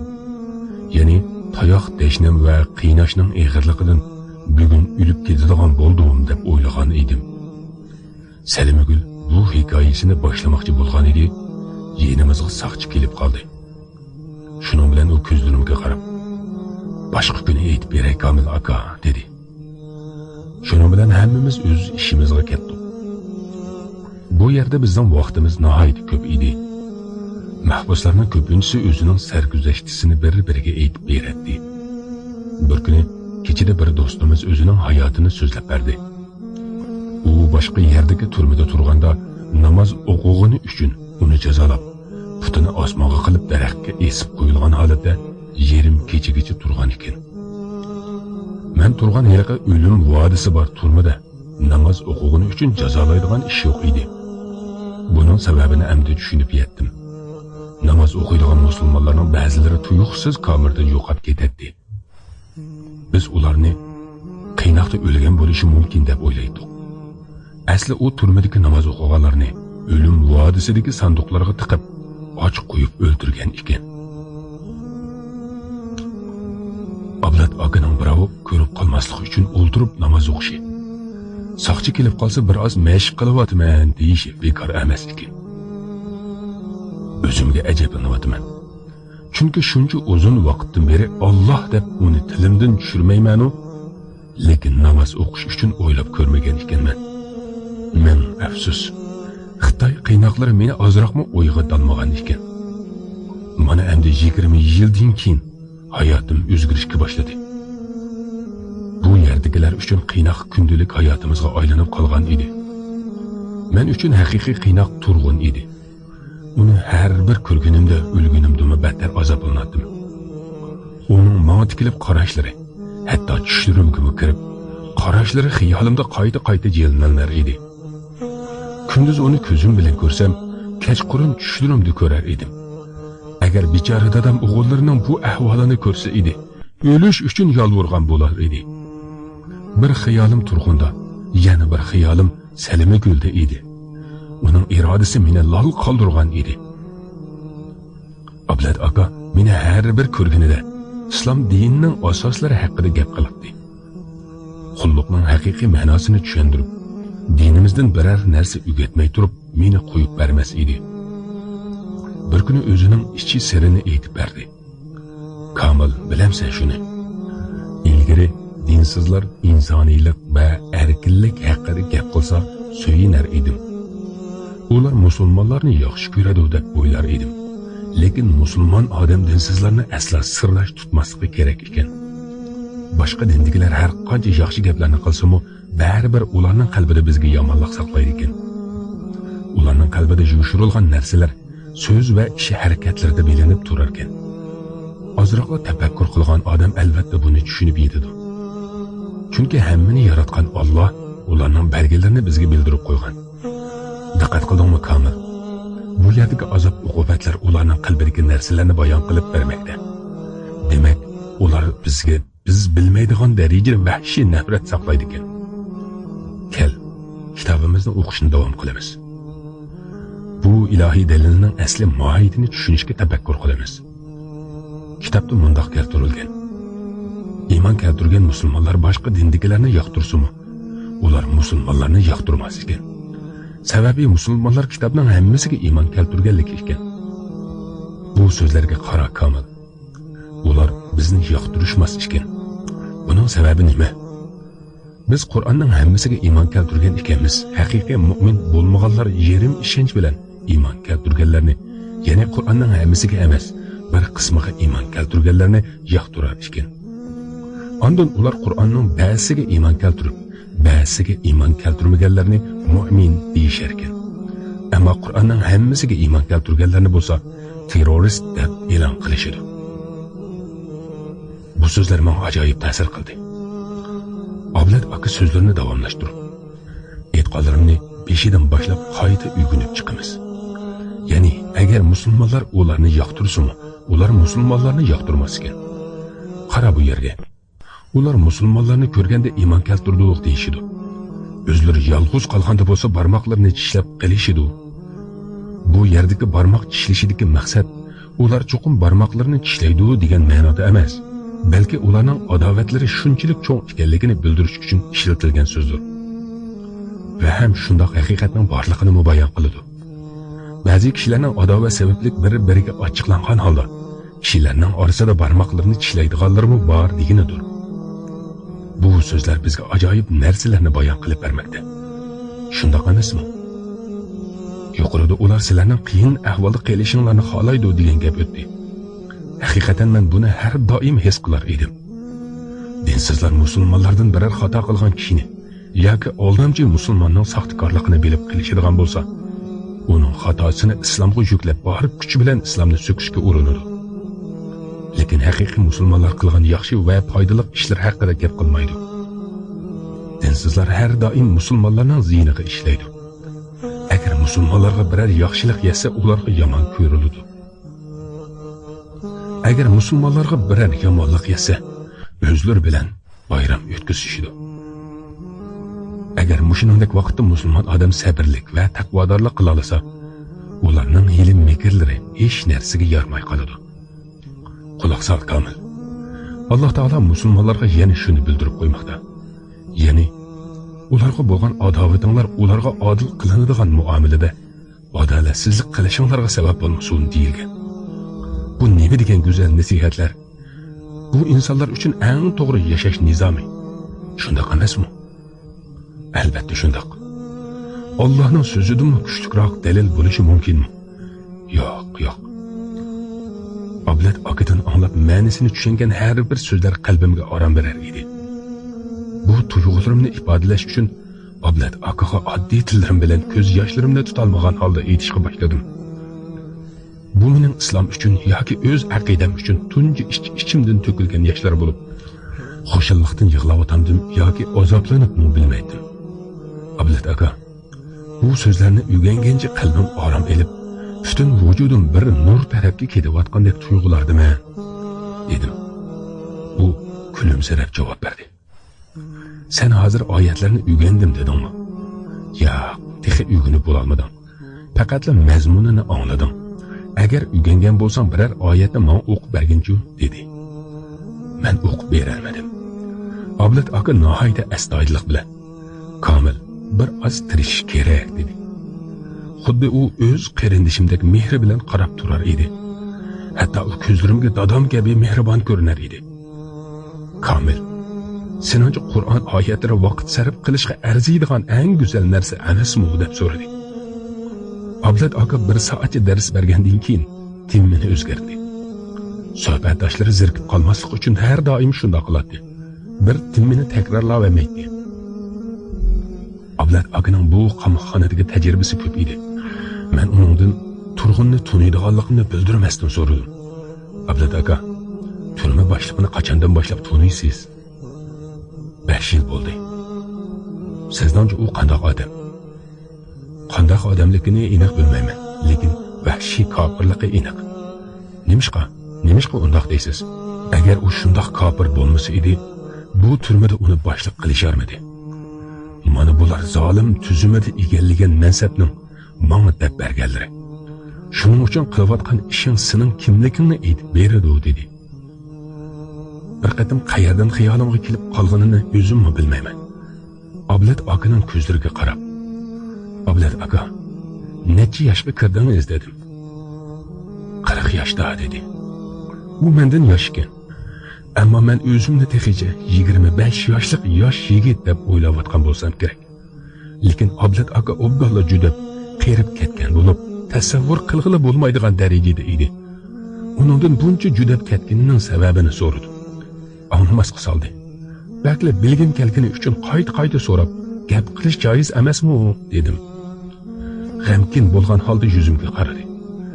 Ba'zi haqiqatlar borki, odam uni aytishni xohlamaydi. Musulmonlarga barcha joiz ishlarning hammani qilish farz qilinmagan.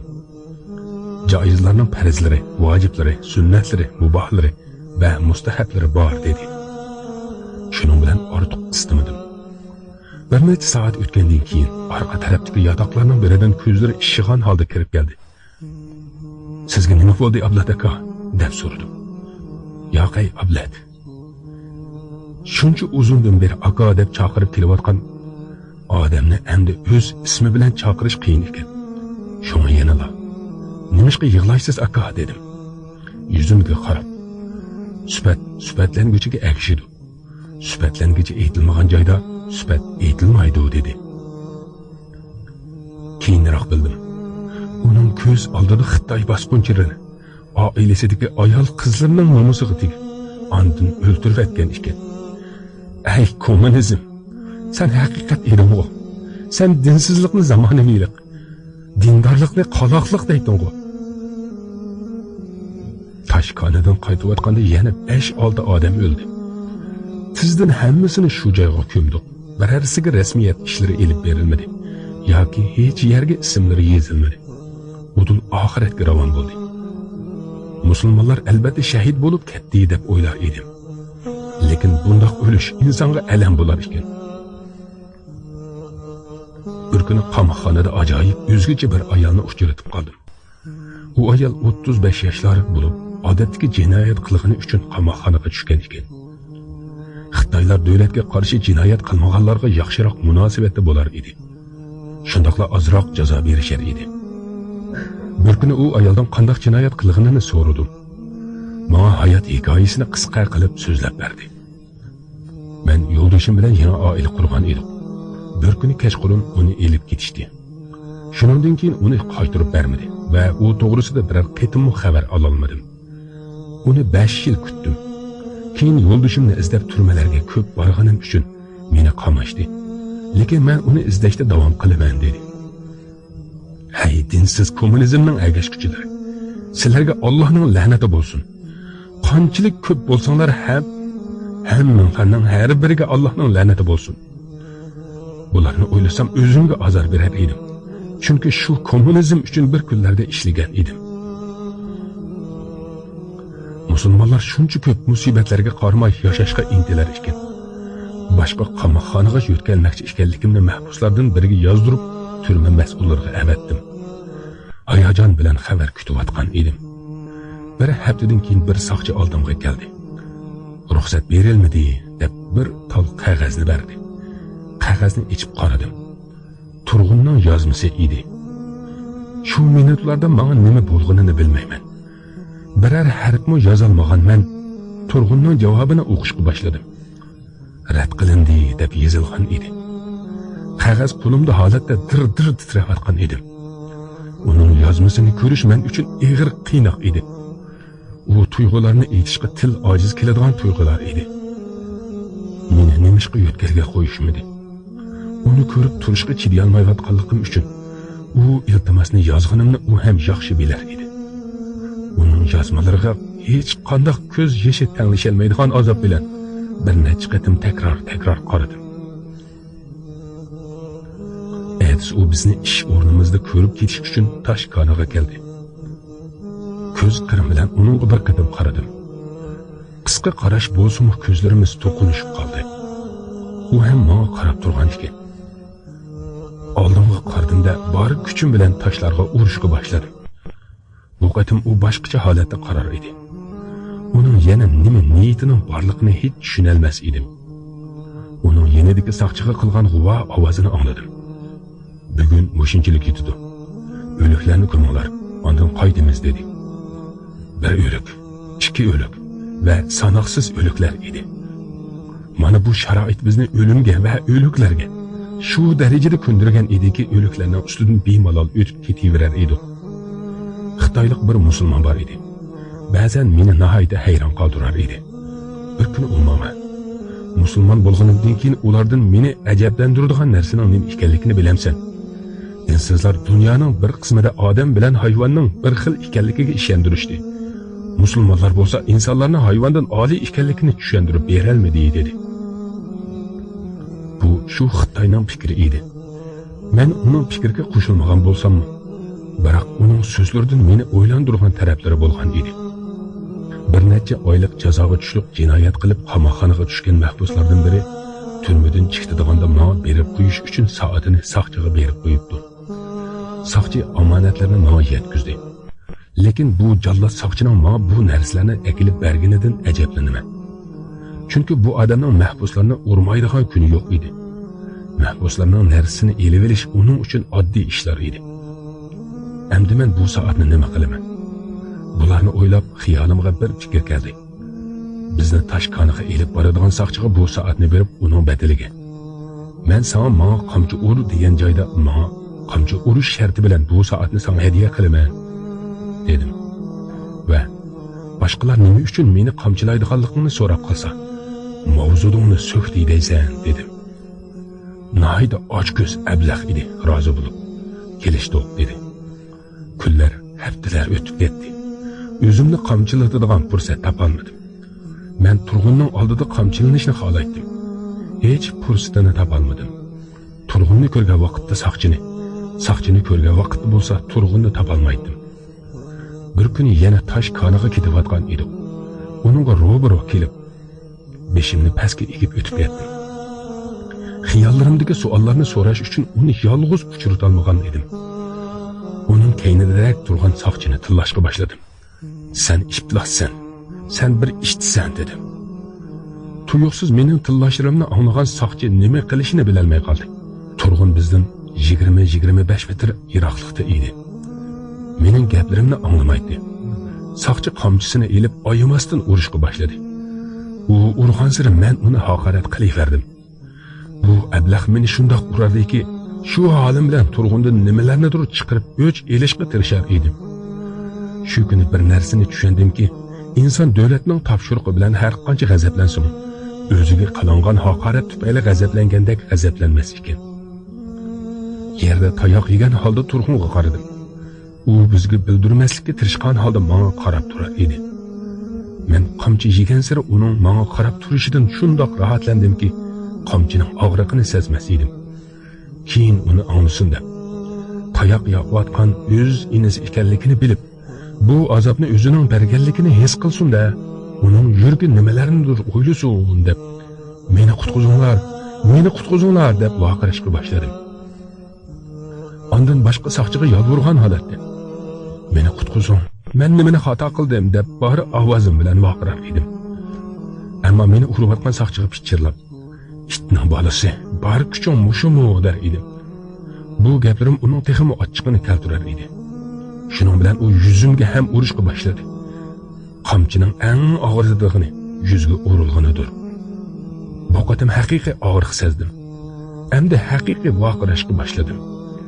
Shu topda turg'un mening bu holimdan suyunayotganmidi yoki g'amkin bo'layotganmidi? G'amkin bo'layotgan bo'lsa, yegan qamchilarim behuda ketmasdi. Lekin u suyunayotgan bo'lsa-chi, faqat shuni bilish uchun qamchi yeyishga rozi bo'layotgan edim. Qonlig'im melingan holda yerda tepshaklaydim.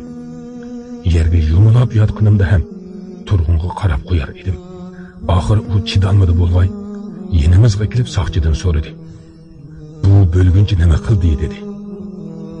Saqchi meni maynat eg'izi bilan haqorat qildi. Shuning bilan kupoyinib qolmadi. Hatto mavzudimni haqorat qildi dedi. Turg'un xiyoliga nima kelgan bo'lsa, uni saqchiga buyurdi. Bu itga bergining son qilgan haqoratlarning badali bo'libdi. Endi bu itni kamerga elib bor. Shu yerda o'lib ketsin dedi. Qo'llarimni nihoyatda taslik bilan ko'tarib, ko'zlarimning ustidagi qonlarni etib, uningga qaradim. U menga nihoyatda chuqur qarashlar bilan qarayotgan edi. Ammo uning qarashining nima ma'nolari borligini hech tushuna olmas edim. Kunduzi sotsialistik, kechasi kapitalistik. Hozirgi sirtqi vaziyatning ahvolini yangi kelganlardan anglab, kommunizmning xalq qalbidagi o'rnini bilib olaydi. Hozir xalq kommunizmga burunqidek ishonmas bo'ldi.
Qiyin qistab.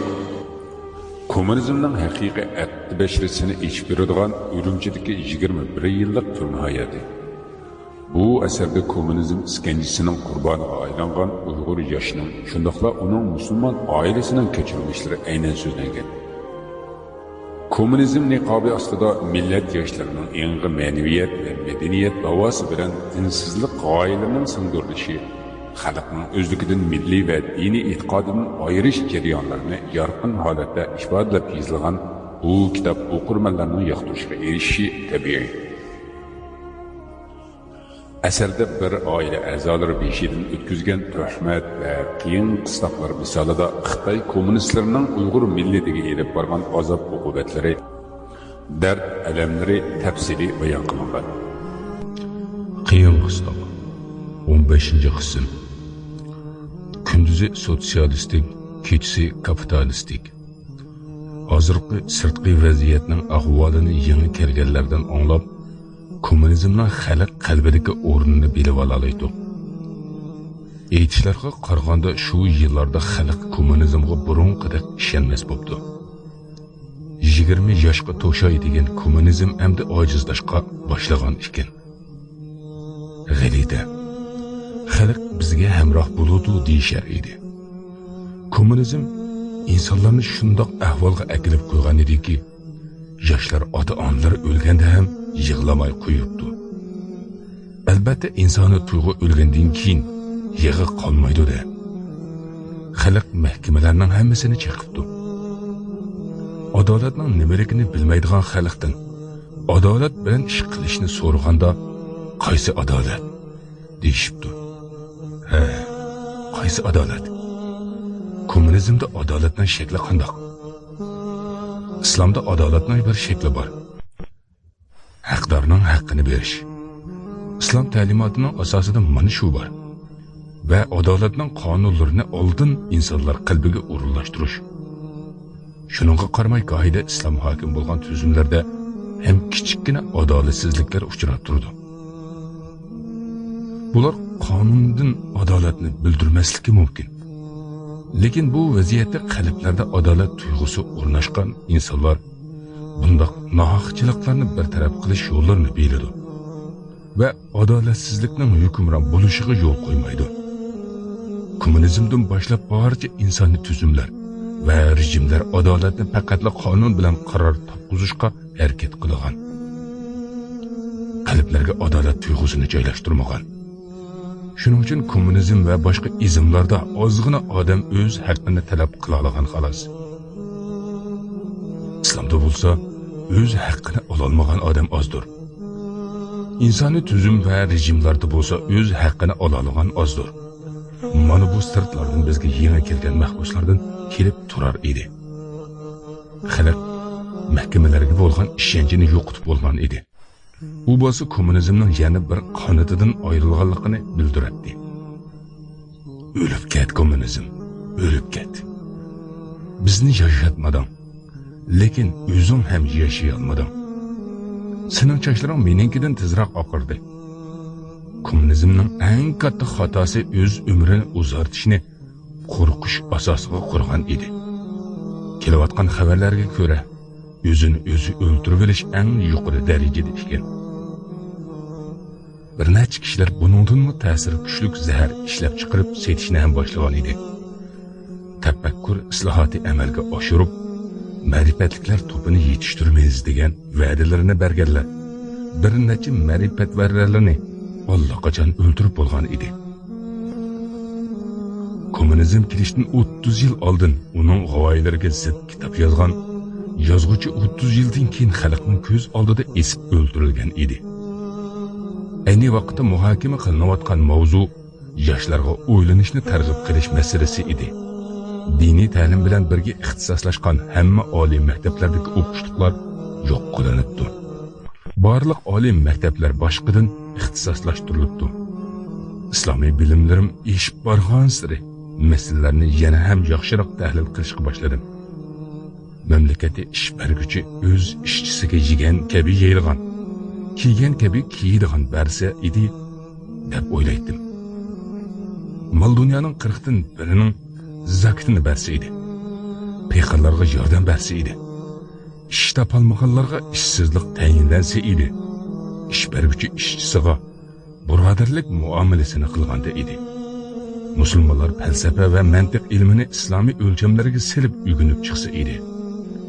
İlmiy sohalarda musulmonlar kerakli tadqiqotlarni amalga oshirganda edi. Ilm-fan sohasida oldinqidek musulmonlarning o'z o'rni bo'lsa edi. Odamlarning ruhiyatiga yetarlik ahamiyat bersa edi. Shuningdek bu la'nati kommunizm balasi yana kelarmidi? Yo'q, herkes kelmas edi. Ammo insonlar o'zlari bilgan, tunigan islomdan qochib, o'zlari tunimaydigan dinsizlik puchqig'i chepib ketishmoqda edi. Davlat 5 yomonlikqa qarshi turish harakatini boshlabdi. Bular parixorlik, seriqdan qochish, davlat mulkini talon-taroj qilish, shartnomada aldamchilik qilib yo'l qo'ymaslik va davlat sirlarini o'g'irlash. Bu moddalar ichida mening kulgimni qistig'ini 4-moddasi bo'ldi. Shartnomalarda aldamchilikqa yo'l qo'ymaslik. Acaba dunyo tarixida dinsiz davlatlardan boshqa shartnomalarda aldamchilikqa yo'l qo'ygan biror davlat yoki jamiyat bormidi? Bu ishlardan xumarimdan chiqquchi kuldim. Bir sharafsizning sharpim ursin, sharpim ustiga qasam ichman deyishi, sharafsiz rejimning sharaf haqida gap qilishi shundoq ochiqimni keltirar edi. Salimugul haqida ko'p o'ylar edim. Gap orasida shundoq chiroyli gaplarni qildiki, u so'zlar o'ziga malham bo'lar edi. Butun dunyodagi kishilarning nazarida qamoqqa tushib qiynoqqa elingan ayollarning nomusiga tajovuz qilinadi deb biladi. Lekin mening boshqacha. Mening dunyoning nazarida ayol kishiga bundoq vahshiylik qilinmaydi deyilgan turdan edi. Dunyodagi kishilar ayol kishiga va har qanday odamga bundoq vahshiy zulmni qilishga bo'lmaydiganligi haqida gap qilish kerak edi. Lekin dunyo bu haqda gap qilmayotadi. Chunki dunyo tajovuzchilarning tajovuziga ko'nib qoldi. Salimugul bularni nihoyatda yaxshi tushuntirib, chiroyli shaklda aytib berdi. Dunyoning ahvolini shunchaki bilib emas, qalbi va ko'zi bilan ko'rgan ma'lumotlari asosida aytgan edi. Uningga yana nimalar bo'lganligiga nihoyatda qiziqdim. U zodi qandoq qiynoqda bo'lgandi. Hatto dunyo ayol kishi bundoq qiynoqni qilib bo'lmaydi deydigan. Dunyoni hayron qoldiradigan yana nimalar bordi? Acaba bugünkidek zulmga hamma o'rtaq ko'z yumadigan kunda dunyo kishilarda hayron qilish degan tuyg'u bormidi? U bu yerdagi turmadimi ko'p andisha va qo'rqish bilan yashab kelayotgan ekan. U yo'l yurganda tosh davan demasdan o'z yo'lini besib o'tar edi. Ba'zida yerim kechaga tosh konida ishlab qolar ekan. Shu vaqtlarda nomusimga tekib qo'yarmi deb nihoyat qo'rqar ekan. Hatto u doim Allohdan: "Ey Allohim, jinimni olganki, ammo nomusimni xor qilmagin" deb yolvurar ekan. Bir kuni tosh konidan qaytayotganda Salimugul bilan uchrashib qoldim. Oldirab undan so'radim: "Qani Salimugul singlim, yiliqi hikoyaning oxirini, yana 5-dan o'tganini so'zlab berginchi" dedim. "Bo'ladi, aytib berman" dedi-da, cho'nqur nafas olganidan keyin so'zlashga boshladi. "Biz ilgirki turmada nihoyatda ko'p qiynoqlarni ko'rdik, Kamil aka. Ko'rgan qiynoqlarni til bilan ifodalashga lug'atlar ojizlik qiladi. Uning so'zmi bu yerda hammani ko'rdingiz. Bir kuni bizni odamsiz nihoyatda issiq bo'ladigan soyliqqa elib bordi. Ondan yerni cho'nqur ko'lashga buyurdi. Biz nihoyatda tashlikda cho'nqur o'rakni ko'lab bo'lgandan keyin hammanglar o'rakka kiringlar, endi bu joyda yashaysizlar deyishdi. Shu vaqtda Muhammad ismli bir imom bo'lib, mening qiynoqdagi hamrohim edi. Bu yerdagi kishilarning ko'pincha Xitoylarning so'ziga aldanib, bizni davlatning xoini deb bilgan Uyg'ur musulmonlari edi. Ular bizga g'azab bilan tukurib, urg'on kundan keyin Muhammad akaning ahvoliga qarab ichilib yig'lar edim. Uni bir kuni issiqda belining ostini yerga ko'mib qo'yib jazoladi. U kunduzdagi issiqning dahshatidan suv deb ingirar edi. İnsoniylikdan va marhamatdan yiroq olingan yoshlar uningga suv berayotganda ko'rinib qochini uzatdi. Muhammad aka ussuzlikdan ichirqigan holda suvga qarab egildi. Ular bo'lsa Muhammad akani ahmoq qilganidan qoqoqlab kulishdi. Ondan bechora Muhammad akaning eg'iziga "Mana icha" deb to'pi tiqishdi. Bu nima degan ejinarliq ahvol? Mana endi u bu zulmni o'z qavmi qarindoshlaridan ko'rayotgan edi. Keyin yoshlar uning to'pi to'lgan eg'izini yerga besishga boshladi. Muhammad akaning eg'izidan, burnidan qonlar etilib chiqdi. Ammo ular rahim qilay demasdi. Biz shuncha ko'p azoblarni ko'rgan bo'lsak-mu hayot qoldik. Lekin o yerdagilarning ko'p qismi shu yerda qiyin qistoqda o'lib ketdi. O yerda o'lmaganlar bo'lsa, turma kamerlarga qaytib kelgandan keyin hayot turib ming qatim o'lishdi. Bir kuni u rahimsiz yoshlar menga yuzlandi. U qizni bizga beringlar, jazosini biz beraylik deydi. Uning so'zimi ko'p jazo ichida turayotgan edim. Ular xuddi meni yovuz dushman kabi toshlarni etib urishar edi. Hatto putimning terisini shilishdi. Ammo ular berayotgan zulmiga tuyishmagan edi. Shu vaqtda haqiqiy qo'rqdim. Rasmiy zolimlarning qo'lidan o'tib, ularga g'olchilik qiladigan zolimlarning qo'liga tushgan edim. Bular meni har qanday qiynoqqa selishlari mumkin ekan. Ammo ular o'z millatimning musulmon yoshlari edi. Ular kommunizmning yolg'onlariga aldanib, o'z tug'ishqonlariga ham zulm qilar edi. Shu vaqtgacha Allohning o'zi yordam berdi. Nomusimga tegishmadi. Ammo bularning qo'liga tushib qolsam qanday qilarman deb nihoyat qo'rqib yurardim. Bir turkum yoshlar uni bizga beringlar, terisini shilib olamiz deyshadi. Yana bir turkumi bo'lsa uni bizga beringlar, ko'zlarini uyub tashlaymiz deyshar edi. Yana boshqa guruhlar bo'lsa, sizlar buni bizga beringlar, ishimizni tugutib bo'lib, ondan sizlarga qaytib beramiz deyshadi. Men texi yosh qizchoq edim. Mening qalbimda bundoq zulmlarni faqat kapitalistik davlatlarda qiladi deb o'yladim. Hatto bu o'ylarni filmlar orqali bizga singdirilgan edi. Bu dunyoda kommunizmni danglaydigan insonlar qanchalik badbaxt ha. Ammo ularni qahramon deb e'lon qilishadi. Men filmlarda ko'rmagan narsalarni o'z hayotimda ko'rayotgan bo'lib, bu sahnalarda o'ynaydigan rollar emas edi. Men kommunizm himoyasi ostida edim-ku. Kommunizm xalqni himoya qiladi-ku. Kamal aka haqiqiy qiynoq bo'lgan qo'rqinchli kechaga o'tishdan burun bularni aytib olay. Menga eng og'ir kelgan bir ish bor. U bo'lsa-mu ko'zoynak taqib olgan bir sad Xitoyning oldimga kelib, "Ni kanjalama, danida shini xavchin, yavji fangda menzu chingni" dedi. Bularni anglab nafsim siqilib ketdi.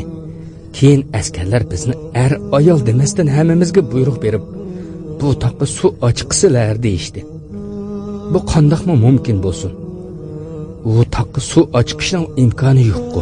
Suni qayerdan akilib qandoq toqqa elib chiqamiz? Askarlar qirni yuringlar, toqqa chiqamiz deyishdi. Necis kafir Xitoy askarlari qiri musulmonlarning ustiga chiqib olib, "Yarmas bo'lgunchilar, qani dininglar sizlarga yordam berhamdi ko'rimiz. Bizni bu tog'ning ustiga elib chiqsilar" deyshar edi.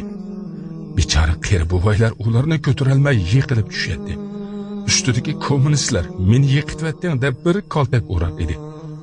Ondan qoqoqlab kulishga boshlaydi.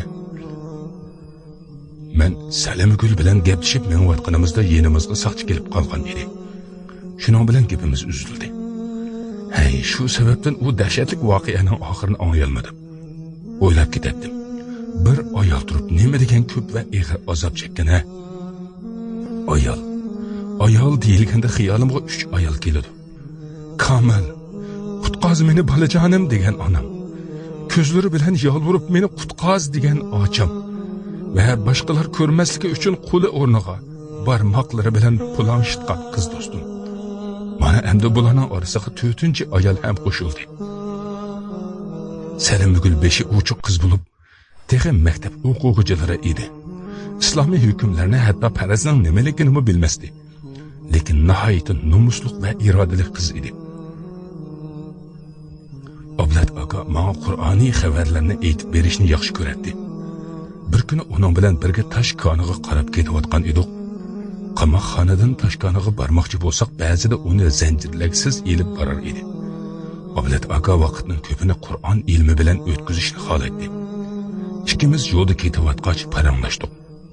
U menga "Bu qatam sen musulmonlarning qandoqligiga doir bir dalil, ya'ni oyat so'zlab berman. Bu sana hadiyarim bo'lsin" dedi. Men uningdan "Menga nima qilib buncha qiziqib qolganingizni deb bering" deb so'radim. "Seni yaxshi ko'rganim uchun. Mana bu seni yaxshi ko'rganimning dalilidir. Hamma odam yaxshi ko'rganiga o'zi yaxshi ko'rgan narsalari haqida gap qilib beradi. Yomon ishlarni qiladigan odam birodarlarga ham shu ishlarni so'zlab beradi. Bir odam haroq ichib turib hamrohini taklif qilmamdi. Haroq ichadigan odam o'z hamrohiga haroq o'ylashidi-yu, biz o'z birodarimizga o'zimiz yaxshi ko'radigan narsani o'ylashmaymizmi? Unutma Komil, hamma odam o'zi yaxshi ko'radigan odamiga o'zi yaxshi ko'radigan narsadan ikrom qiladi. Qani amsa shu e'tiqodlarimni so'zma-so'z yodla. Allah o'ziga ibodat qilib solih amal qilgan bandalarni oliy maqom jannatlarga kirgizaman dedi. Ular u yerda abadiy qoladi. Bu gaplarni tafakkur qilishning o'zi savobli amal hisoblanadi. Farosat ahli bo'lgan ulamolar bu so'zlarni keyinroq tushuntirib izohlab beryotdi dedi. Ablat aka aytgan gaplarning oxirgi qismi haqida cho'nqur o'yg'utildi. Bu gaplarni tafakkur qilishning o'zi savobli amal hisoblanadi. So'radim undan. Sen aytgan amallarni qilishdagi maqsad nima? Alloh taolo roziligi uchun ibodatlarni mukammal ado qilish va insonlarga yordam berishdir dedi. Arqimizda bir jallod soqchi gaplarimizni anglayotgan ekan. Tuyuqsiz oldimizga chiqdi. Nafrat qarashlar bilan ikkilimizga tikildi va nafratlik ovozi bilan ikkilimizga vaqirdi. Yarmaslar. Demak, din haqida gap qilyapsizlar dedi. Ko'zlari chiqib ketgudak bo'lib chaqnab, g'azabi barg'ancha eshib borar edi. Sizlar hali ham dinni unutmaganmidinglar? Hozir din nari qilibdi. Biz sizlarni tegicha odam qilolmadikmi? dedi. Keyin hayron qilib kuldi. Hech qisi yo'q. Bundan keyin odam qilamiz. Sizroq yuringlar dedi.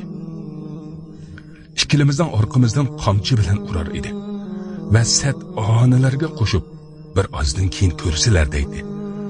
Qamoqxonaning oldiga kelganda soqchi bizga buyruq berib, sizlar shu yerda meni kutib turinglar dedi.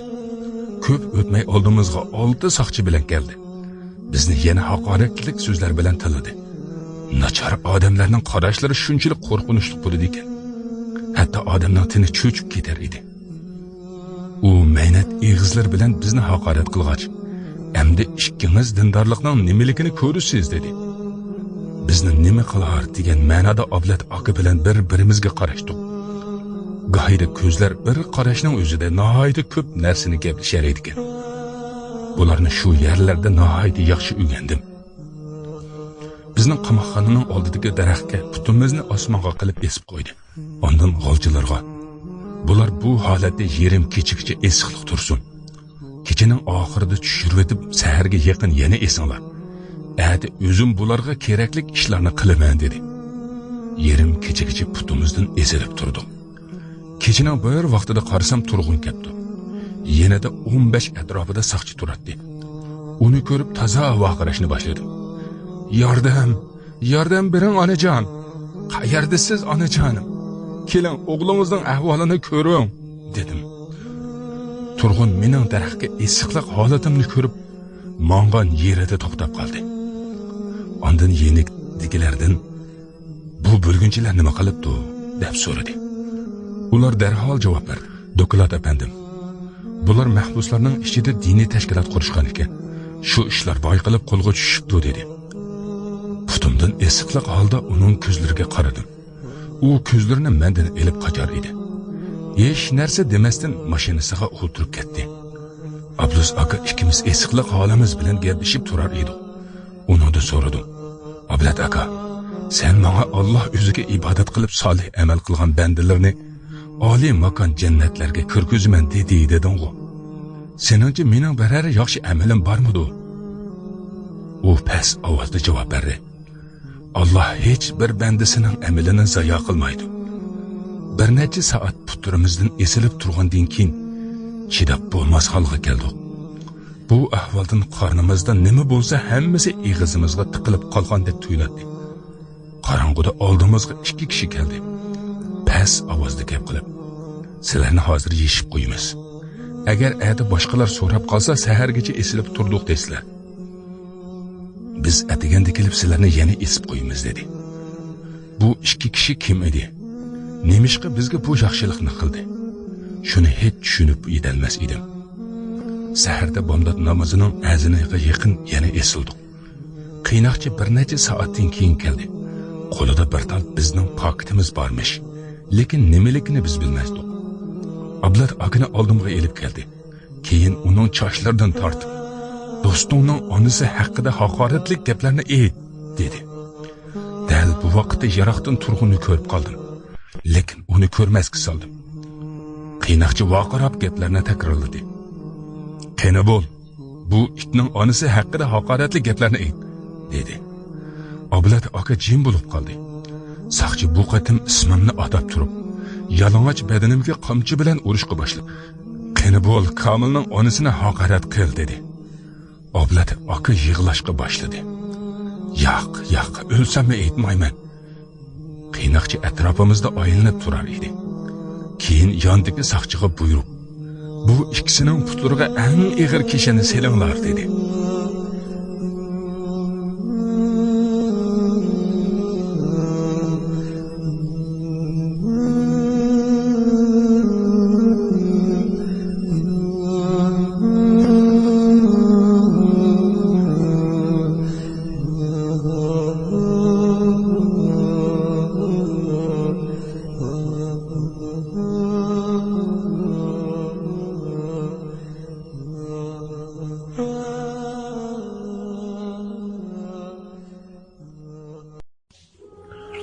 Qiyin qistab. Kommunizmning haqiqiy aqdi bashirisini ichib beradigan Urumchidagi 21 yillik turma hayoti. Bu asarda kommunizm iskanjisining qurboniga aylangan Uyg'ur yoshining, shundaqla uning musulmon oilasining kechirmishlari aynan so'zlangan.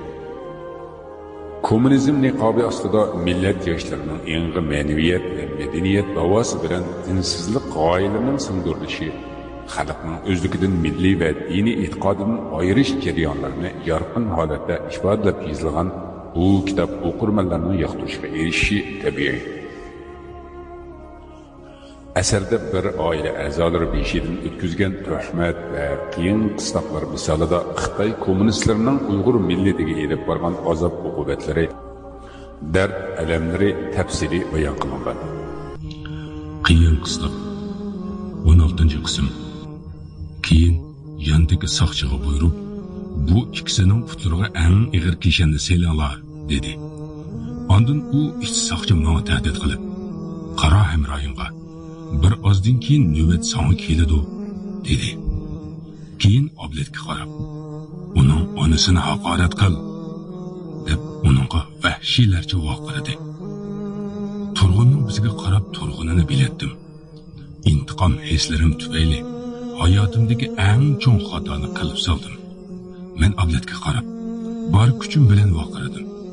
"Oblat, onamni haqorat qilavergin.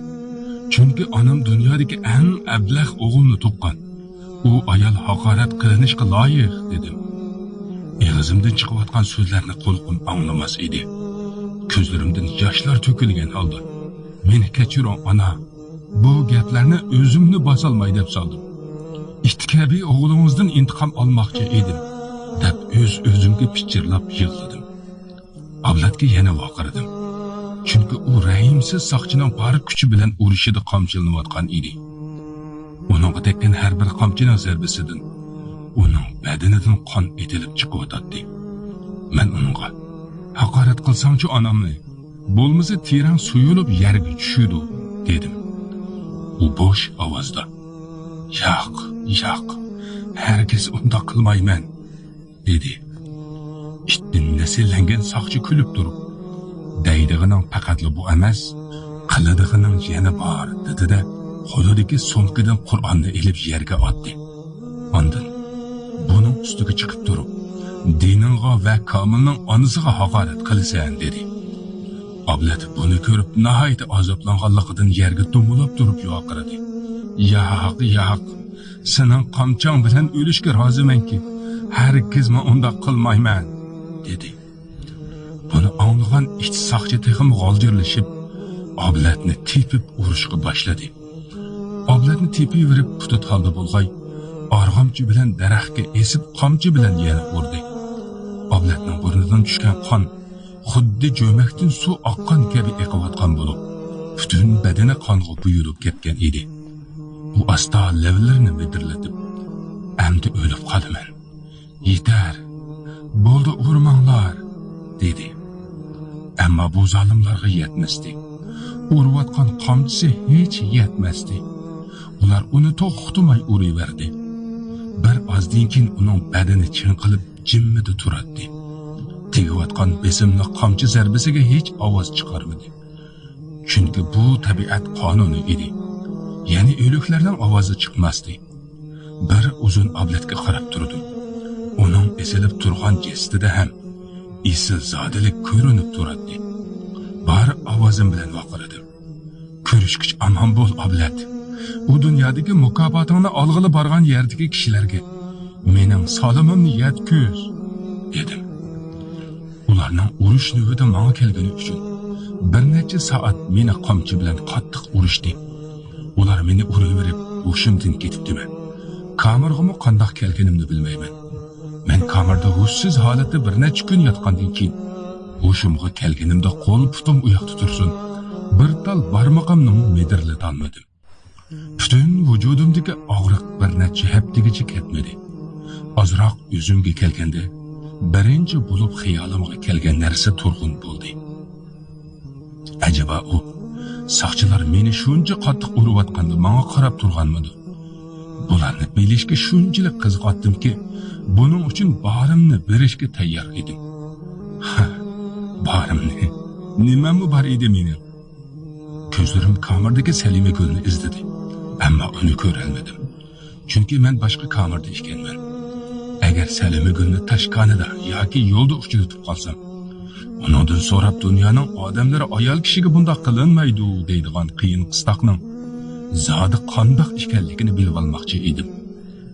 Keyin xiyolimga oblat keldi. U aytgan gaplarni tiz-tiz ichimda takrorladim.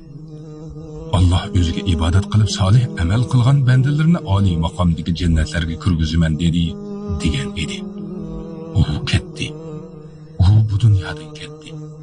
Balkim u yerda ajrini oldi deb xiyol qilar edim.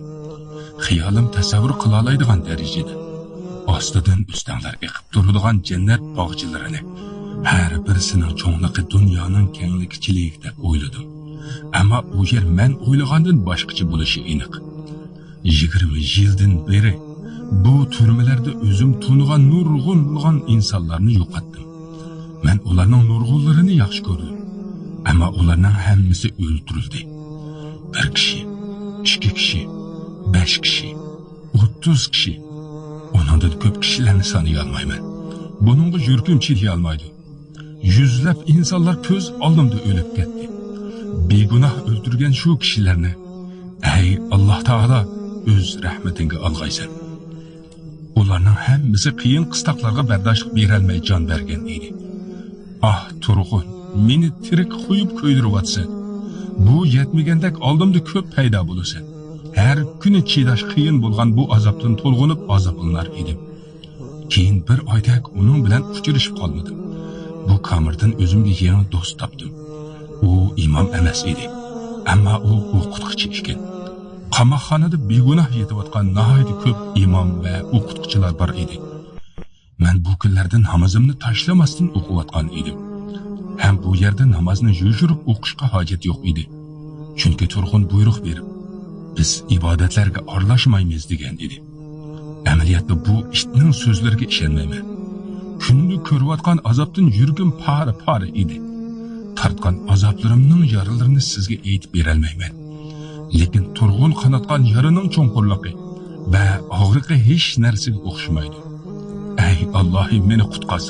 Ey Allohim, bu yaraliq ko'nglimga o'zing shifo bergin. Endi yaramni qayta cho'nqurlashtirmag'in deb doim duo qilar edim.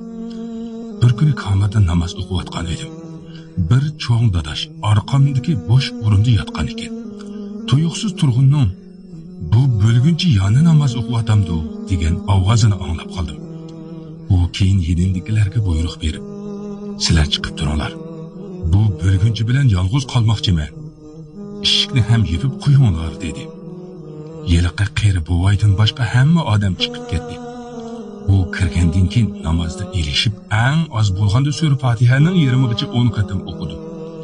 Chunki davomini unutib qoldim-mu, eg'zimga kelmay, yana 5dan boshlab qayta o'qidi. Put-qo'lim titrashga boshladi. Shu kuni insonning xususiyatlaridan yana birini his qildim. Har bir masalaning yoki hayajonning o'ziga xos titrash shakli bo'lar ekan. U asta yenimga yaqinlashdi va mo'ramga qaltikini tekizdi. Balkim u qo'lidir. Xiyolimda uning qaltak bilan meni urishini kutyapman. Hatto sajdaga borganimda puti bilan tepib urishini kutdim. Lekin u meni hech narsa qilmadi. U orqamga o'tdi. Ikkinchi rakatga qiyamga turganimda nima qilishimni unutib qoldim. Nima o'qishimni bilmay faqatla qiyamda turdim. Ishinish qiyin bo'lgan narsa shuki, lekin ishinglar qarindoshlar. Hatto men bismillah deyishni unutib qolgan edim. Keyin qilayotgan ishimni aslab namozimni davom qildim. Bu holatda ko'zlarimdan ixtiyorsiz bulduqlab yoshlar oqar edi. Men shu holatda namozimni o'qiyotdim. U hali ham orqamda meni kutib turardi. Ammo men xiyolimda uningga yenimdan ketsangchi Allohning balasi, yo'qol, ket yenimdan, seni ko'rishning o'rniga o'lishni ma'qul ko'raman der edim. Oxirgi rakatning sajdasini qildim. Hatto tashahhud duosiga o'tirdim. Bu vaqtda u kamerdan chiqib ketdi. Tizlarimda kuch qolmagan edi. Sajdaga beshimni qo'yib yig'lagan holda bir necha minut sajdada turdim. Men sajdaga beshimni qo'yib yig'layotganda mo'ramga kimningdir bir qo'li tekkinini sezdim. Beshimni ko'tarib uningga qaradim. Bizning kamerdagi yoshga eng cho'ng buvay ekan. Buvay ko'zlarimga qarab so'radi. "Nimishqa yig'laysan?" Bu savolni anglab o'zimni dunyodagi eng baxtli odam deb his qildim. Nima degan baxtliman. Eng vahshiyona zulmlar ichidagi bu zindonda mendan nimishqa yig'laysan deb so'raydigan odam bor ekan. Bu men uchun eng cho'ng baxt. Lekin nimishqa yig'laysan degan savolni so'ralmaydigan kishilarmi bor? Ham buning nimaligini shundoq ahvolga tushmaganlar bilmaydi. Ko'zlarimni uningdan elib qochib turib javob berdim. "Uzr. Jinim bakla siqilib ketdi. Nihoyatda bak siqilib ketdim, bova," dedim. Bovay so'radi. "U turma boshlig'i sening nimang bo'ladi?" Uning tuyuqsiz so'rgan bu savolidan huduqib ketdim. Hatto chiroyimga chiqib ketdi. Yolg'on gap qilish gohida azobdir. Ammo odam o'ziga o'zi zulm qilib yolg'on gap qiladi. Men huduqqan holda hech kim. Men uchun hech kim dedim. Bovay ajablangan holda, "G'alati ish bu. Sen namoz o'qiyotganingda turma boshlig'i chochlaringni hidlab turib yig'ladi. To'g'risini aytsam bu ishdan bakla hayron qoldim. U nima uchun yig'laydi? Sening chochlaringni nimishqa hidlaydi?" dedi. Bularni anglab butun badanim titrab, beshim qiyib ketdi. Tirik turib o'lish mushumu? Ey Allohim, yurgim pij qilib ko'ydi. Demak sen chochlarimni hidlading. Shundaqmi Turg'un? Mening jonijon akam. Demak senmi meni sevganding? Yuzimga qarashga yuzing bo'lmagani uchun shundoq qildim. Sen pushaymon qildingmi Turg'un? Bu holing bilan meni qandoq balolarga giribtor qilganingni bildingmi? Meni hayot turg'izib o'tni ko'ydirding Turg'un. Afsus bu gaplarni anglamagan bo'lsam-chi. Sajdaga beshimni qo'yib qaytadan vaqirab yig'ladim. Mayli kim anglasa anglasin, menga farqi yo'q. Ichimdagi o't bilan faryodim kuchayib ketdi. Turg'un, bilamsan shuni? Kuyayotgan jigiringning davosi yanala o'z jigiringdan tepiladi. Kel dardimga darmon bo'l. Ey Turg'unim, rastilla pushaymondimi sen? Sen mendan ko'proq kuyayotamsan Turg'un. Kommunizm senimi qiynashdi va menimi qiynashdi. Pushaymonmi sen? Ehsonchu jigirim, hammaga qaramay seni kechiraman. Mening qalbim so'nuqdir. So'nuq qalblar tizdan hammani kechiradi. O'tinay sendan ehsonchu, hamda yushuruncha chochlarimni hidlab ketmagin. Pushaymon qildim degin. Chochlarimni yushurmay hidligin. Menmi sening chochlaringni hidlay? Hech bo'lmasa shuni menga ravo ko'rgin Turg'un, deb atatdim. Shu holatda bir necha soat yig'ladim. U tuyg'uni aytib berolmayman. Yana bir narsani tushunib yetdimki, odam bolasi aytib berolmaydigan ko'plab tuyg'ular bor ekan. O'zimga kelolmay bir necha soat o'tib ketgan edi. Men soatga, kecha va kunduzga parvo qilmasdim. Shu topda aqlim joyida emas edi. Aqlimga o'zim ega bo'l, ey Allohim. Turib xiyolimga Turg'un kelaverdi. Demak, u chochlarimni hidladi. Ey Allohim, bu g'arib bandan endi nima qilsin? Nima qilay Allohim? Men o'zimni nima qilay? Bu dunyoda uningdan boshqa bir kimim qolmagan edi. Kommunizm hammasini mendan tortib oldi. Yalvuraman Allohim, Turg'unni menga qaytarib bergin. Uning qilganlarining hammasiga mayli.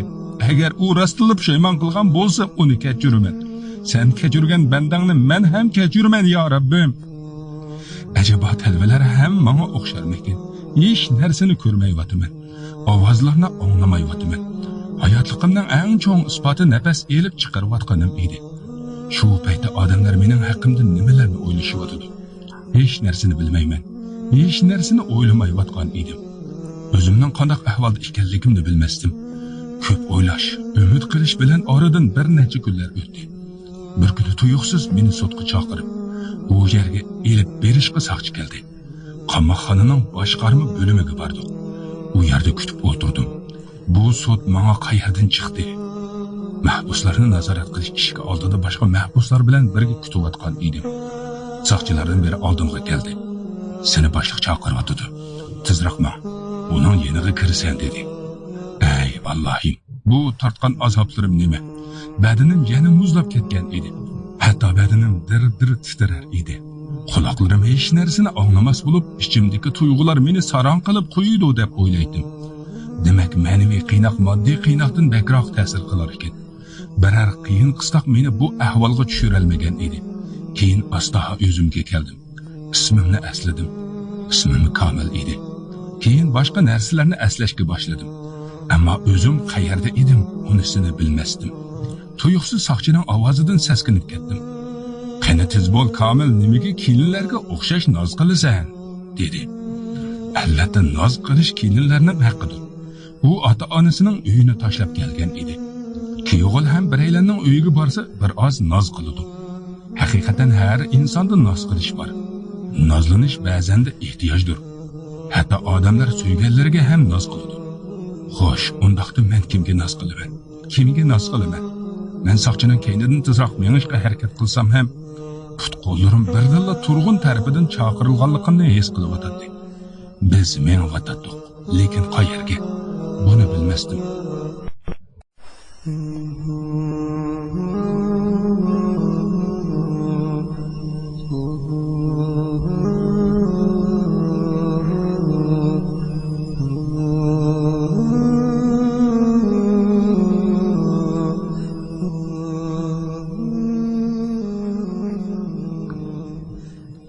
Hürmetli anlıqçılar, İslam Çakarları Gruppasi tayyorlagan tarixiy asarlardan davomli foydalanishni umid qilsanglar, kanalımızga a'zo bo'linglar. İnşallah qiyin qistoq degan asar tugagandan keyin huzuringlarda bo'ladigan ko'p qismli tarixiy asar Tikanlik chambar.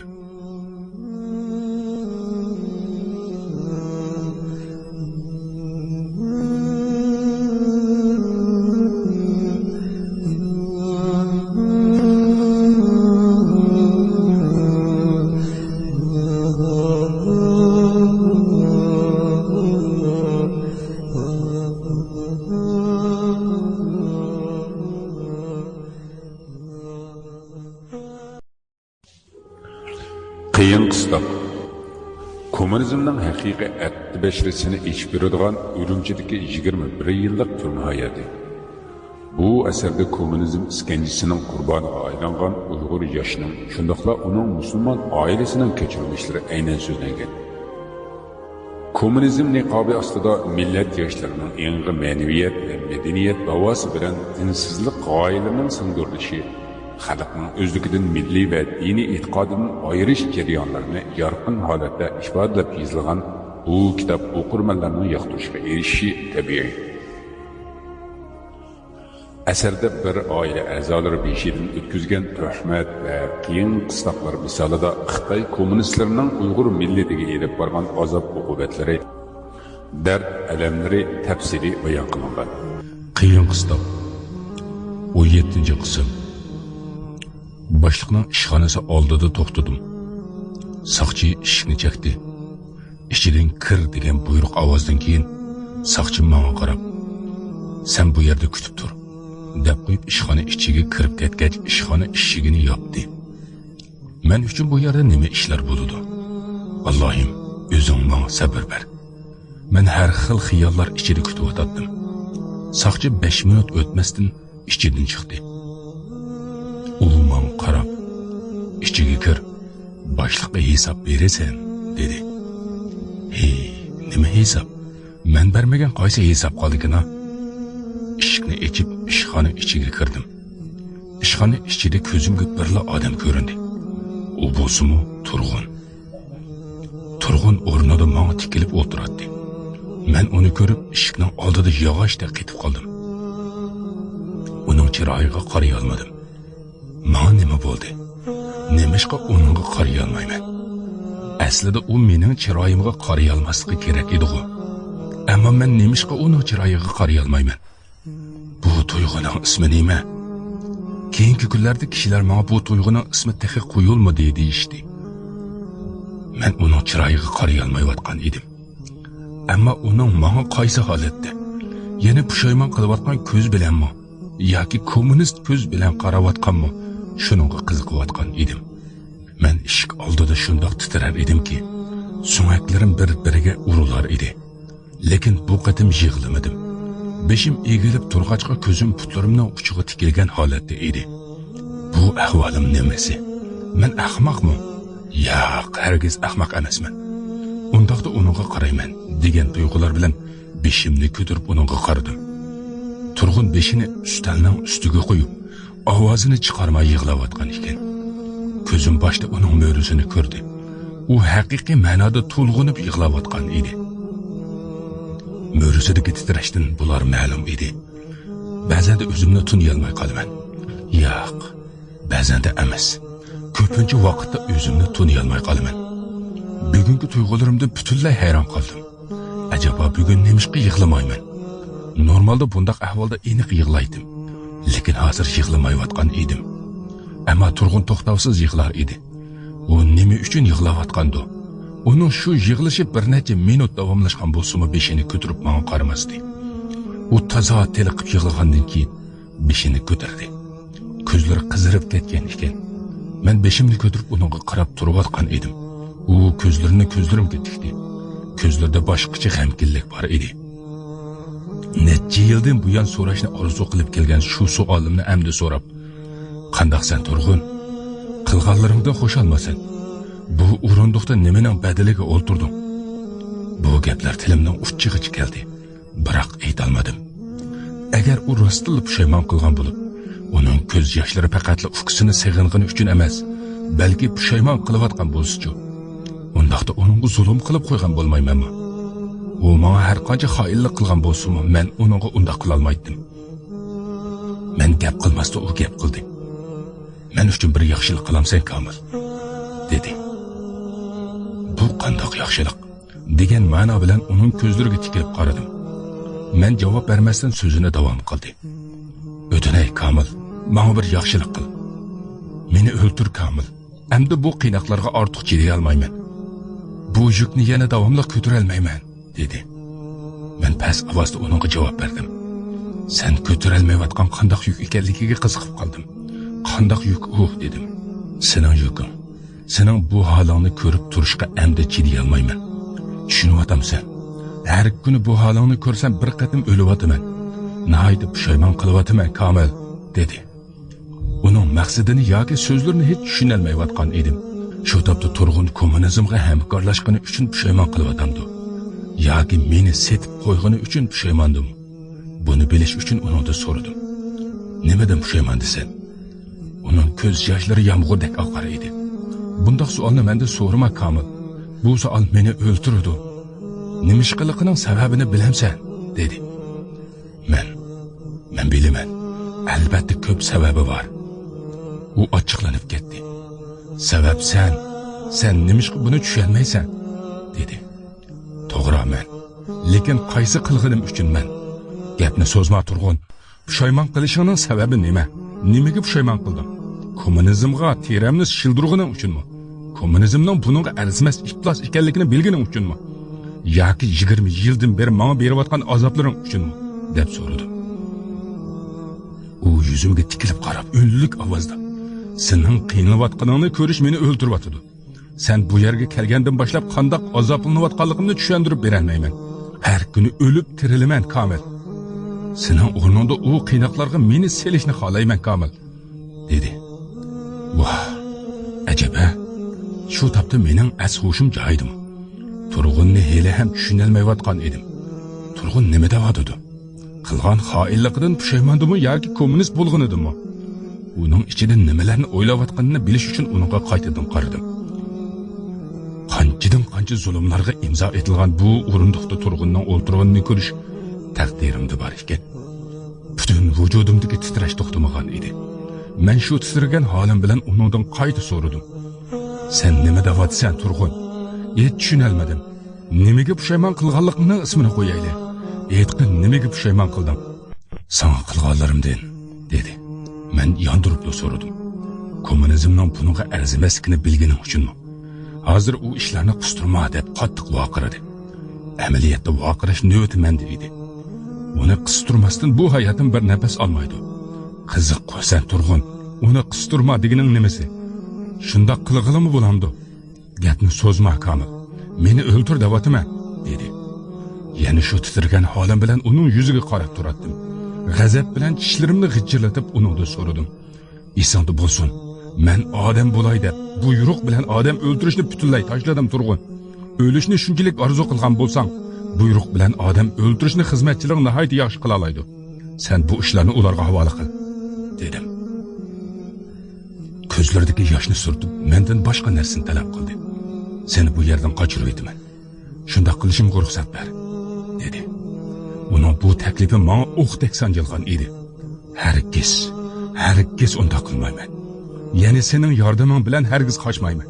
Sening yordaming bilan erkin bo'lib, vijdoningni xotirjam qilmayman. Anamning, dadamning, ochamning, jiyanimning qinini oqqizgan ishplos vijdoningni xotirjam qila olmayman. O'lishga rozimanki, hargiz bunda qilmayman.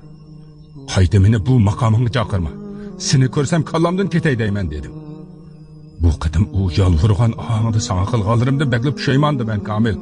Seni seg'indim Komil, dedi. Yana yig'lashni boshladi. Sendan boshqa seg'inadigan odamim qolmabdi. Ham qoldirmabdi men Komil. Yaxshi. To'g'ri his qilibsan.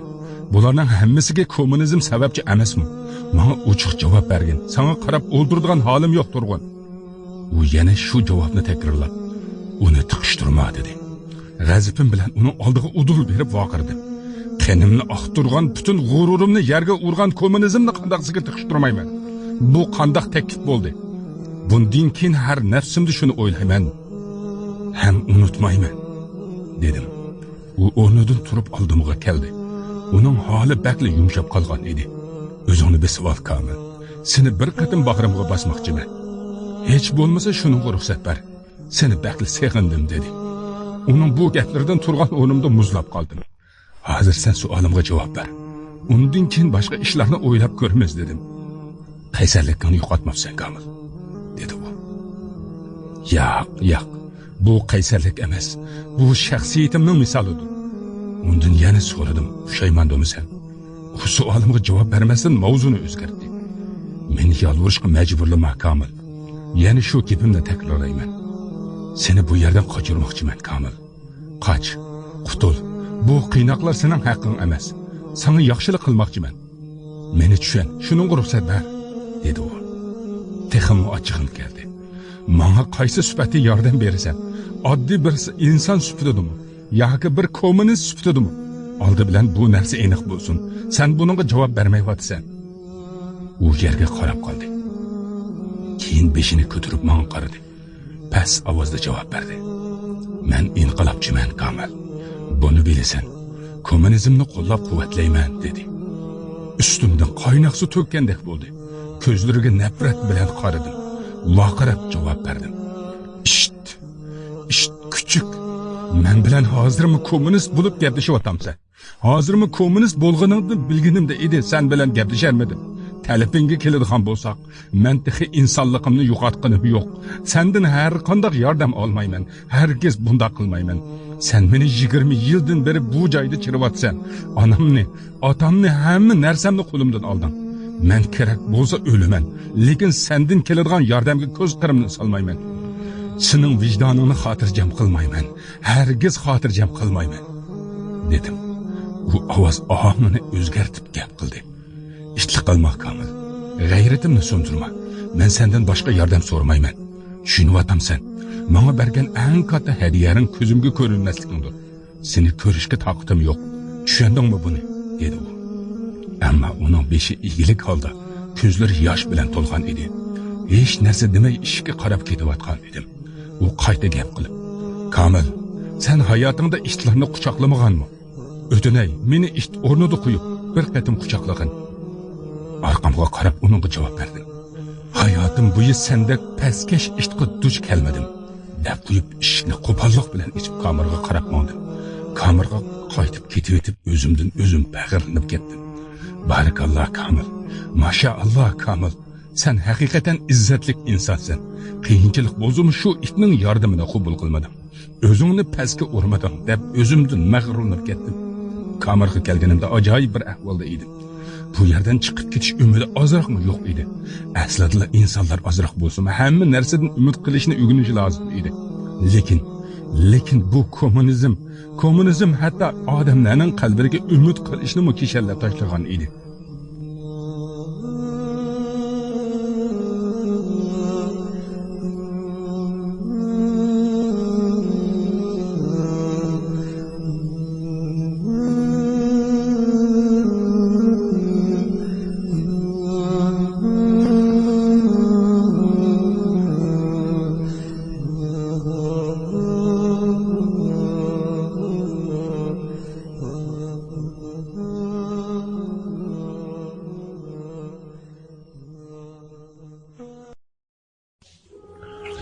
Qiyin qıstoq. Kommunizmning haqiqiy aqdi bashrasini ichib beradigan Urumchidagi 21 yillik turma hayoti. Bu asarda kommunizm iskanjisining qurboniga aylangan Uyg'ur yoshining, shundaqla uning musulmon oilasining kechirmishlari aynan so'zlangan. Kommunizm niqobi ostida millat yoshlarining yangi ma'naviyat va madaniyat davosi bilan dinsizlik g'oyalarining singdirilishi, xalqning o'zligidan milliy va diniy e'tiqodidan ayirish jarayonlarini yorqin holatda ifodalab yozilgan bu kitob o'qirmanlarning yoqtirishiga erishishi tabiiy. Asarda bir oila a'zolari beshidan o'tkazgan tuhmat va qiyin qistoqlar misolida Xitoy kommunistlarining Uyg'ur millatiga elib borgan azob-uqubatlari, dard alamlari tafsili bayon qilingan. Qiyin qistoq 18-qism. Aslida insonlar ozroq bo'lsa-mu hamma narsadan umid qilishni o'rganishi lozim edi. Lekin bu kommunizm hatto umid qilishni kishallab tashlagan ekan.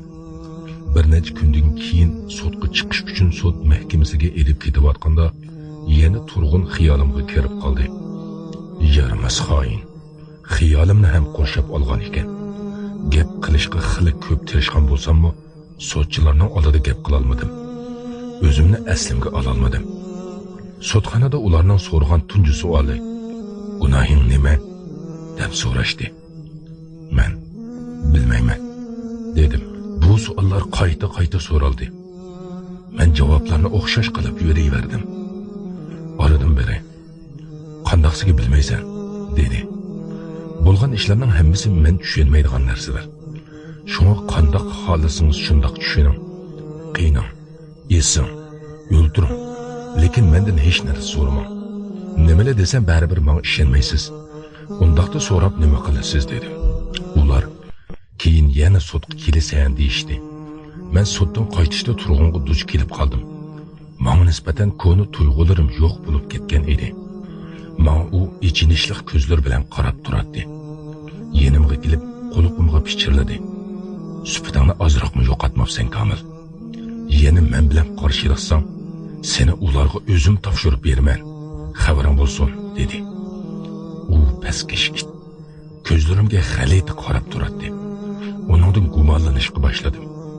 Bu pastkash itning tili boshqa, ko'zlari boshqa gap qilayotgan edi. Uning qarashlarini yaxshi bilaman.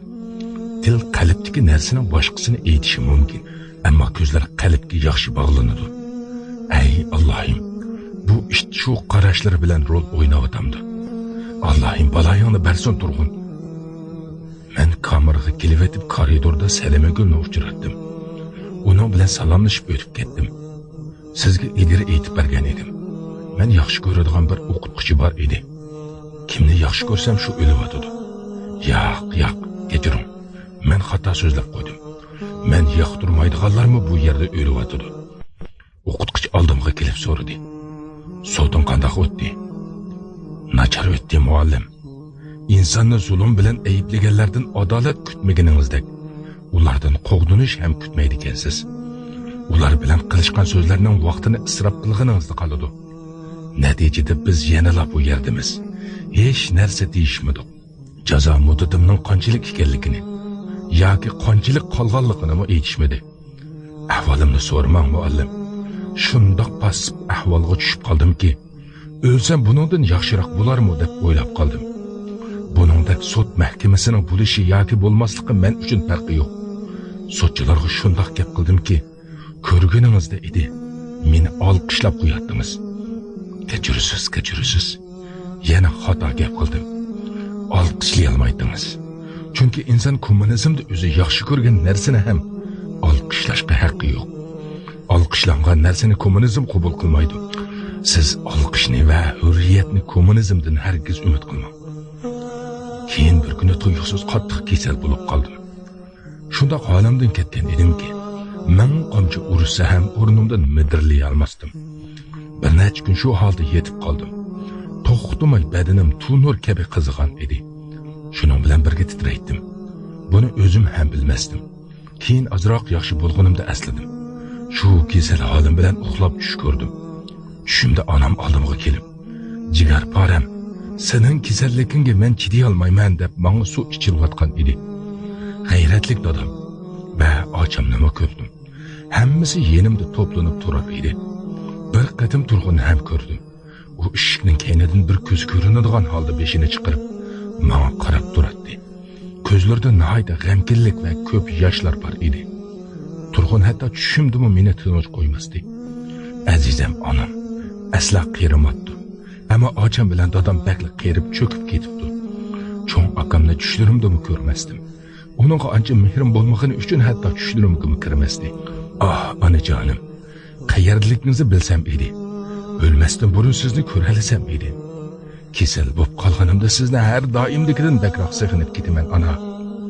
Hozir cho'ng odam bo'lgan bo'lsammi, ichimdagi bolaliq shu holatda sig'inishni davom qilmoqda edi. Nada ekanligingizni bilganimda edi. Hech bo'lmasa maziringizga borgan bo'lardim. Hech bo'lmasa shu maziringizni topa olsam edi. Hey kommunizm. Demak bizni hammadan ayirib hatto qabrisini izlaydigan ahvolga tushirding, ha? Texsan taraqqiyotchi shundoqmi? Ey kommunizm, sening kimligingni ko'rib turib, yana uyg'onmaganlarga la'natlar bo'lsin. Dinsizlik tumanlarida o'zlariga yo'l izlagan dinsizlarning yantayoqlariga la'natlar bo'lsin. Tumanning la'natlar bo'lsin. Keyin boshqalarning deb berishi turg'un kesal vaqtimda yenimga kelib, menga qarab turib qaytib ketibdi. İşte, meni taslim qilishda davom etyotdi. Lekin uningga aldanmayman. Bir qatim yenimdan o'tib ketib pichirladi. Qaysarlik qilma Kamil. Seni bu yerdan qochiray dedi. Menga yaxshilik qilib o'zicha gunohini yumoqchi iflos. Balkim zarracha vijdoni qilgan bo'lsa, shuni xotirjam qilmoqchi. Ammo men izzatni biladigan odam bo'lganligim uchun o'zimni xorliqqa tashlamayman. Ammo ichimda bo'ldi uning so'zini qabul qil deydigan vasvasa ham yo'q emas edi. Shu vajidan men turg'unga nisbatan haddidan ortiq rahimsizlik qilyapman deb o'ylab qolatdim. Men nima qilay? Bu tuyg'ular o'zimning qo'lida emas-da. Agar men bu yerlarda o'lib qolsam, meni tavutga ham solmasliklari aniq. Mayli, hech qisi yo'q. O'lim tavutsiz bo'lsa ham o'limdir. Ey kommunizm, hurriyat, adolat, inson huquqlari, taraqqiyot kabi eng bexatar so'zlar bilan oramizga kirib, bizni tavutga ham zor qildirding. Yangi kelgan mahbuslardan yangi xabarlarni angladim. Kommunizm xalqni o'zi tarafga yig'ish uchun g'alati ishlarni boshlabdi. Ikki narsani bu yerda aytib o'tmasam bo'lmaydi. İnqilobchi kommunistlar ilgari Allohdan qo'rqishni qaloqlik deyshar edi. Ammo hozir Allohdan boshqa hamma narsadan qo'rqadigan bo'lishibdi. hamma odamga josus ko'zi bilan qaraydigan bo'lishibdi. Buningdan zo'qlanganim uchun dunyoga sig'masdim. Shuningdek kommunizm sirtmig'i ostida qolganlar erkin xiyolmi so'ralmas ekan. Erkin fikr hurriyat bo'lgan joyda qilinadi. Hurriyat yo'q bo'lsa xiyol ham surilmas ekan. Turg'un menga yepishib olgan edi. Yana bir qatim fursat topib shu ko'na gapini qildi. Bu qatim u sana yalvuray, seni qochirishimga ruxsat ber. Ortiq chiday olmayman dedi. Adovat to'lgan ko'zlarim bilan uningga qaradim. Dadamni, onamni, ochamni, jiyanlarimni va meni pido qilib setib olgan shu maqomingdagi fikringdan qaytmoqchi. Sening yordaming bilan qechish u yoqda tursin. Ussuzlikdan o'lishimni bilsam ham, qo'lingdan bir tomchi suv ichmayman. Qayta menga bu taklifni gap qilma. Bilasan, hayotimda sana qo'l ko'tarmaganman. Yana shunday qiladigan bo'lsang, odatimni o'zgartiraman. Bilib qo'y dedim. U Rasul shunday qilamsan dedi. Taklifingni yana bir qatim aytqin ko'rsan. Ondan u atayin taklifni qayta takrorladi. Va takrorladim. Kel endi meni ur dedi. Anlamasqa selib yo'limga mengishni boshladim. Bilaman, u hozir o'zini urishimni xohlayotgan edi. Shu yo'l bilan o'ziga loyiq jazoni olganiga o'zini ishontirib, vijdonini rohatlantirmoqchi edi. Uningga u rohatni bermadim. Ba'zida aybdorlarni urib qo'yishning o'zi bir ne'mat ekan. Shu kuni buni tushunib yetdim. Turg'un meni turmadan qochirish uchun nima qilgan bo'lsa hammasi bekor ketdi. Chunki men qochmadim. Bu ishlar bilan bir yil o'tdi. Bir kuni tuyuqsiz meni turma boshqarish idorasiga chaqirishdi. Bu qatim meni chaqirgan turma boshliqining yordamchisi edi. Turma boshliq yordamchisi menga "Sen komilmi?" dedi. Shundoq, men shu. Bu yerda qancha yildan beri yetyapsan dedi. 21 yildan beri dedim. Sirtni seg'andingmi? dedi u. Bilmayman. Hech o'ylab ko'rmadim dedim. Nimishqa? Nima sabab bo'ldi dedi. Sirtqa chiqish umidimni yo'qotganim uchun va sirtda meni kutadigan hech kimimning bo'lmagani uchun. Agar seni sirtga chiqarsak nima qilasan dedi u. Oldin nima uchun chiqarilganimni so'rayman. Sen uchun buning nima farqi? Albatta farqi bor. Sen bir oz kallangdan ketganmi nima? dedi u. Yo'q, kallam joyida. Lekin o'z fikrimga egaman. Gapimning bori shu dedim. Haqiqatan bir oz kalladan ketganga o'xshaysan dedi u. Nima desangiz ma'qul janob. Demaganim uchun sizga shundoq tuyulayotgan bo'lsa kerak. Sen mendan qo'rqmabsan dedi u. Yo'q. 21 yildan buyon ko'rgan qiynoqlarim, qo'rqish his qiladigan hujaylarimni o'ldirib bo'lgan. Sen hali ham aqlingni topmagan o'xshaysan dedi. Siz aqlni tahlil qila olmaysiz dedim. Gapingni tushunmadim. Nima deganing bu? dedi. Tushunsangiz nima qila oladingiz? dedim. Boshliq yordamchisi g'azablangan holda o'rnidan turib vaqiradi. To'liq sara ekansan u. Lekin bugun seni kechirib etaman dedi. Allohga madihiya sana aytaman. Manguga yo'qolmas hamdlar bilan. Eng oliy podshoh yigona Alloh, sheriksiz shu zotga shukr aytaman. Masiyat gunohdan saqlan ey inson. Allohga hech qachon qolmaydi maxfi. Allohga keltirma hech narsa sherik. To'g'ri yo'l aniqdir, hushyor bo'l hamon. Jinlarning umidi hanonayk bo'lsa, sen mening ilohim, ümidim faqat. Rozi men sana ey Parvardigor, boshqaga ibodat qilmayman abad. Fazling va rahmating bilan ey Alloh, Musoga avatding jakarchi elchi. Etding sen Musa va Harun, beringlar Firavun haddidan oshdi. Aytinglar uningga bu keng zaminni qo'ziqsiz tiz qilgan senmiding asli. Va yoki to'riksiz egiz osmonni senmiding yaratgan usta binochi. Va yoki kechida egiz osmonda nur chachqan shu oyni yaratganmiding. Atigan paytida parlab chaqnagan quyoshni osmonga o'rnatganmiding.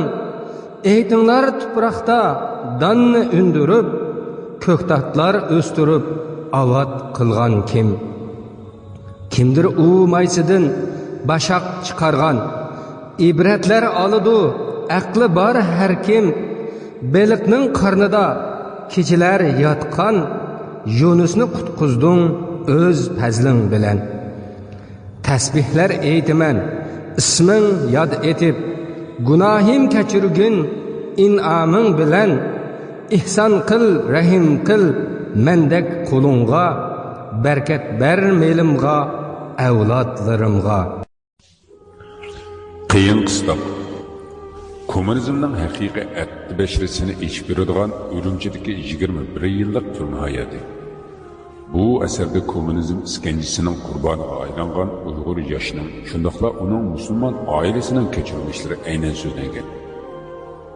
Kommunizm niqobi ostida millat yoshlarining yangi ma'naviyat va madaniyat davosi bilan dinsizlik g'oyalarining singdirilishi, xalqning o'zligidan milliy va diniy e'tiqodidan ayirish jarayonlarini yorqin holatda ifodalab yozilgan bu kitob o'qirmanlarning yoqtirishiga erishishi tabiiy. Asarda bir oila a'zolari beshidan o'tkazgan tuhmat va qiyin qistoqlar misolida Xitoy kommunistlarining Uyg'ur millatiga elib borgan azob uqubatlari, dard alamlari tafsili bayon qilingan. Qiyin qistoq 19-qism. Chunki sotdan seni qo'yib etish buyrug'i keldi. Qani tezroq tayyorlan. Bu yerdan chiqib ketsen, dedi. Uning so'zlaridan g'angirab qoldim. Ajablanarlik emasmi? Men tutilib 20 yildan keyin qurilgan sudxona. Endi 21 yil bo'lganda meni erkinlikka chiqarayotgan edi. Acaba bunga ishonsam bo'larmikin? Buning orqasida yana boshqa o'yinlar bormidi? Bu bola nemishqa qo'rquydi deb o'yladim. Menga nisbatan kommunizmning har qanday nimasi ma'lum bir shumliq uchun tayyorlangandek. Shunga hozir menga bularning hech narsasining qiziqi yo'q. Xitoy qiyin qistoqlaridan yo'q. Dinsizlik qiyin qistoqlaridanmi dahshatliroq biror qiynash usuli bormikin? Men undan qo'rqsam. Qandaqla bo'lmasin, men barcha qiynoqlarni o'z ko'zim bilan ko'rgan edim. Menga u saqchi takror qilib tizni tayyorlan, dedi. Hayronman. Tayyorlik ko'radigan biror narsam bormikin? Badanimni to'liq yo'gash uchun bir tol ko'ynagim yo'qtirsa. Boshliq yordamchisiga qarab, sizga nima deyishimni xohlaysiz, dedim. Hayron bo'lib qaradi. Sana xush xabar yetkazdim, dedi. Uning ko'zlariga tikilib qaradim. Xush xabaringiz uchun biror badal bo'lish kerakmi? Albatta. Shunda qilishing kerak emasmi? dedi. Ko'zlariga qarab so'radim. Sizga bildirilgan xush xabarni aytishingizning badali borligiga ishonganingiz kabi, sizga aytilgan qiynashni amalga oshirganingizning bir badali borligini va bir kun shu badal oldingizga chiqishini bir o'ylab boqdingizmi? Saqchi hayron qolgan holda yuzimga qaradi. Yana so'radim. Mening yangi kiyimim yo'q. Bu kiyimlarni solsam nima kiyman? Mudir yordamchisi chiroyimga qarab noyda xotirjam holda savol so'radi. Yangi kiyimlaring nima qilding? dedi. O'ylab qoldim. Oxirgi qatim qachon yangi kiyim kiygan edim? 21 yildan beri yangi kiyim ko'rmagan edim. Qayta esladim. Yezimizda mashinaning orqasiga meni bog'lab so'rashgan kuni ustimda oq ishtinim bor edi. Shu kundan keyin yangi kiyim ko'rmadim. Mening ustimdan kulmang. Lekin inson yangi kiyimni ham sevg'anar ekan. Men buni nihoyatda og'ir sharoitda o'rgandim. Inshaalloh siz men ko'rgan kunni hargiz ko'rmaysiz. Shunga buni tushunishingiz nihoyatda qiyin. Hech bir musulmonning, hattoki xristiyanni qo'yib turing. Hech bir insonning bu shaklda qiynalishini xohlamayman. Yordamchi soqchining bu masxarlik ovozidan saskanib ketdim. Kiyiming yo'qkan undaqda qanday qilamiz? Puling bormi? dedi. Hay, menga nima bo'lyapti? Har bir so'zdan nimadir bir narsani eslayapman. Pulmi? Rasululloh pul degan narsa bor edi. U qanday narsa edi, ha? Pulning nimaligini, nimaga ishlatilishini unutib qolgan edim. Balkim ishonmaysiz. Lekin shuncha vaqtdan beri, ya'ni 21 yildan beri pul asla xiyolimga kelmabdi. Menda pul nima qilsin dedim. Tulum Xalida. Bu qamoqxonada bugun kimdir biri odatdagi bir mahbusning ehtiyojlari haqida o'ylayotgan edi. Hozir qish fasli bo'lg'achqa havo nihoyatda sovuq edi. Endi menmi o'ylashga boshladim. Keyin mudir yordamchisi beshini qashlab, xuddi endi esiga kelgandek menga o'rilib qaradi. Esimga keldi. Sen uchun boshdan oyoq kiyim tayyorlab qo'yganmiz dedi. Qandoq ishinay? To'g'risini deganda nimishqa ishinay? Sizlar menga kiyim tayyorlab qo'ydinglarmi? Ha, nimaga hayron bo'lasan dedi. Ko'zlariga so'roq nazar bilan tikilib turib so'radim. Sizningcha bu ishlarga hayron bo'lish mumkin emasmi? Bo'ldi. Bu ahvollarni tafsili deyishimni kutma. Kommunizm azaldan qizirishni bilmaydi. Faqat qizartishni biladi. Ajablangan bo'lsam, uning taklifini qabul qildim. Sizlar mahbuslarga kiyim berayotgan bo'lsanglar, kommunizmdan hech bo'lmasa shu kiyimni elib qolay. Lekin uningdan oladiganim xali ko'p. Dedim-da, u bergan yangi kiyimlarni kiydim. Endi eshikdan chiqaman deb turganimda, Turg'un ishxonaga kirib keldi. Mudir yordamchisi Turg'unni ko'rib, xushomad tillari sayrab ketdi. Qara, boshliq dal vaqtida keldi. O'z vaqtida boshliqni yilondan qo'g'dab qolganing uchun bu kiyimlarni bosh qo'mondan Turg'un maxsus sana tayyorladi. Uningga rahmat ayt dedi. Bu so'zlarni anglab beshim oylanib ketdi. Nima? Menga bu kiyimlarni janobiy qo'mondoningiz shaxsan o'zi tayyorladimi? Yordamchi saqchi kulimsirab turib javob berdi. Ha, shundoq. O'z vaqtida qo'mondonimizni yilondan qutqizib qolganingning mukofoti ekan, dedi. Turg'unga qaradim. U menga qarab turgan ekan. Ko'zlarimiz bir-birimizning ko'zlariga uchrashdi. Hatto necha minut bir-birimizga shu holatda qarab turdik. Demak, Turg'un yilon voqeasini o'ylab topibdi. Turg'unga qarab vaqirab tashladim. Men yaxshilik qilgan insonlarimdan u yaxshiligimning o'rniga hech narsa olmayman. Ustimdagi yangi kiyimlarni silib bir chetga etib tashladim. Shu ahvolda faqat ish kiyimim bilan qoldim. Uni ham bir necha kun qamoqxonada yetib chiqib ketgan bir mahbus bergan edi. Ustimda hech narsa yo'q edi. Ular hayron bo'lib qolishdi.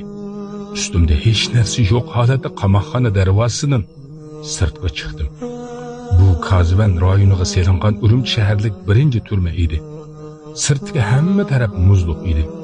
Shu yerim yalang'och holda biror soatdek yo'l yurdim. Keyin oldimda bir mashina to'xtab ahvolimni so'radi. Qisqagina qilib aytib berdim. U odam ahvolimni uqib, meni uyiga elib berib ustimga kiyim berishni aytdi. Men qabul qilmadim. Chunki men qo'rqib ketgan edim. Balkim u shularning biri bo'lishi mumkin edi. Ammo u odam ahvolimga bak ichindi. Paltosining ichidan ko'ylagini serib menga berdi. Demak, kommunizm o'ltirolmagan pok vijdonli kishilar ham bor ekan deb o'ylab qoldim. Men shu holatda ko'chada ketib borar edim. Atrofdagi insonlarga qarar edim. Lekin hech kim menga qaramasdi. Atrofdagi insonlarga qarab ularni yaxshi ko'rmayotgan edim. U odamlarning hammasi xuddi kiberlik bo'lib ketgandek tuyuladi. Endi nima qilaman? Qayerga boraman? Na bir uyim, na bir do'stim yo'q edi. Ay kommunizm. Demak, xalq deb meni hech kimsiz qoldirding, shundaqmi? Yo'lda sovuqdan titrab eg'ir qadam tashlab ketib borardim. Kun ham patay deb qolgan edi. Men shundaq meni bir bog'ning oldiga keldim. Keyinchi bilishimcha bu bog' Urumchining markazidagi 8 qavat rayonidagi bog' ekan. Men bu bog'da tong otquzuman deb o'ylab turgan edim. Tuyuqsiz kaynimda turib, "Komil" degan ovozdan qo'rqib ketdim. Komil. Uningga qayrilib qaradim.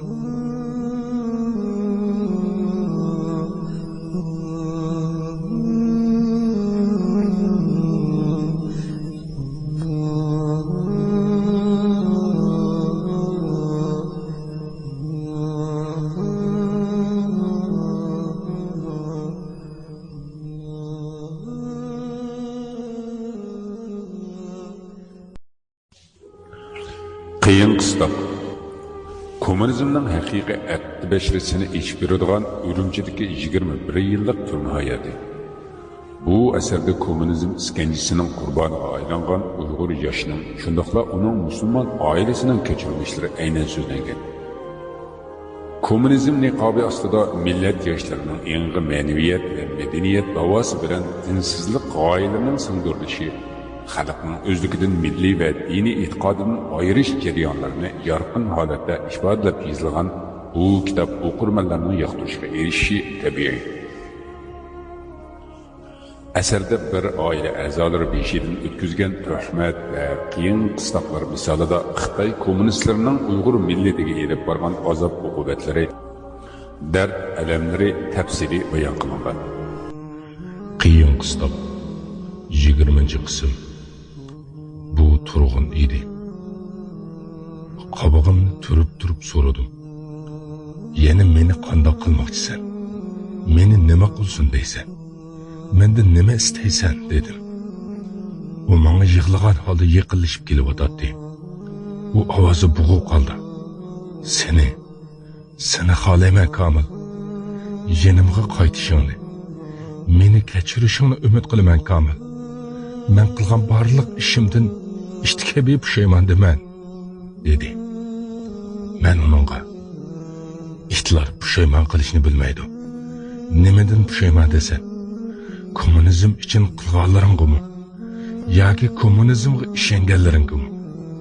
Men sendan buni javobini so'ragan edim. Seni kechirishim uchun qilmishlaringning o'ziga pushaymon qilishing yetmaydi. Haqiqiy inson bo'lganingni bilishim uchun ishonganlaringdanmi pushaymon qilganingni bilishim kerak dedim. U shu holda ko'zlarimga har qanday odamning ichini ezib tashlaydigan qarashlar bilan qarab yig'lab turar edi. Komil, sözümge kulak sal. Men sen aytgan narsalarga buningdan 15 yil burun pushaymon qilganman. Lekin yoshim uchun pushaymonligimni yoshirishim kerak edi. Pushaymon qilganimni bildirishga fursat yo'q edi dedi. Men undaqda endi bu fursatni qandoq topdim deb so'radim. Nahida hasratlik sig'inish ko'zlari bilan ko'zlarimga tikildi. Uzundan bir amallarni qilib doktordan kasallik isboti oldim. Yaqinda u la'nati joydan ketaman. Endi uyimizga ketamiz. Bundan keyin meni hech kim kuzatmaydi. Bir yo'lini qilib bu yerdan yiroqlarga, yiroqlarga ketamiz. Agar meni kechira olsang Komil, seni madikor ishlab bo'lsa-mu sening holingdan xabar olaman. Agar meni kechirishing uchun har qanday shart bo'lsa, hamma narsani qilishga men tayyor Komil. Ötüney, meni kechirgin. Sen aldanishning nima ekanligini yaxshi bilasan. Seni kechirdimda, seni to'yg'unimcha quchoqlab, bag'rimga bosay Komil. Men 15 yildan beri sendan bakroq qiynalayotiman. Buni men bo'lmagan odam tushunolmaydi Komil. Uning ko'zlaridan xuddi chaynakdan tushgan suv kabi yoshlar to'kilayotdi. Uning ko'zlari haqiqatan rost gap qilayotgan edi. Rostla ichidan pushaymon qilgan edi. Çünkü onun dili hem doğru so'zlayotgan. To'g'risini aytganda menmi uni bakli seg'inayotgan edim. Haqiqatan bu hayotda uningdan boshqa ham hech kimim qolmagan edi. Men ham yig'lashga boshladim. Men seni seg'inmadimmi Turg'un? Har doim ko'z oldimda tursan. Shuni bilsammi? Sen mening sochlarimni yushirincha hidlading. Lekin men uni ham qilolmadim. Sen rostla pushaymon qilgan ekansan. Endi seni quchoqlamaslik uchun biror sabab yo'q. Uning yeniga etilib bordim. Biz teliqib yig'lashgan holda bir-birimizni mahkam quchoqladik. Kechir meni Komil, kechir. Badbaxt sehrgarga aldandim, devatdi. Ikkilimiz teliqib yig'layotganimiz uchun gap qilisholmayotgan edik. Go'yo kimdir kelib bizni o'jirtvatmasin degandek bir-birimizni mahkam quchoqlab olgan edik. Birozdan keyin ko'z yoshlarini aytib pichirladi. Bilamsan shuni Komil, bir necha yildan beri bu kunni bakli orzu qilardim. Endi o'lsam pushaymon demayman dedi. Biz shu kundan keyin oqa-ufqa ayrilmadik va to'xtamasdan kommunizmni asli yuzini dunyoga aytib berdik.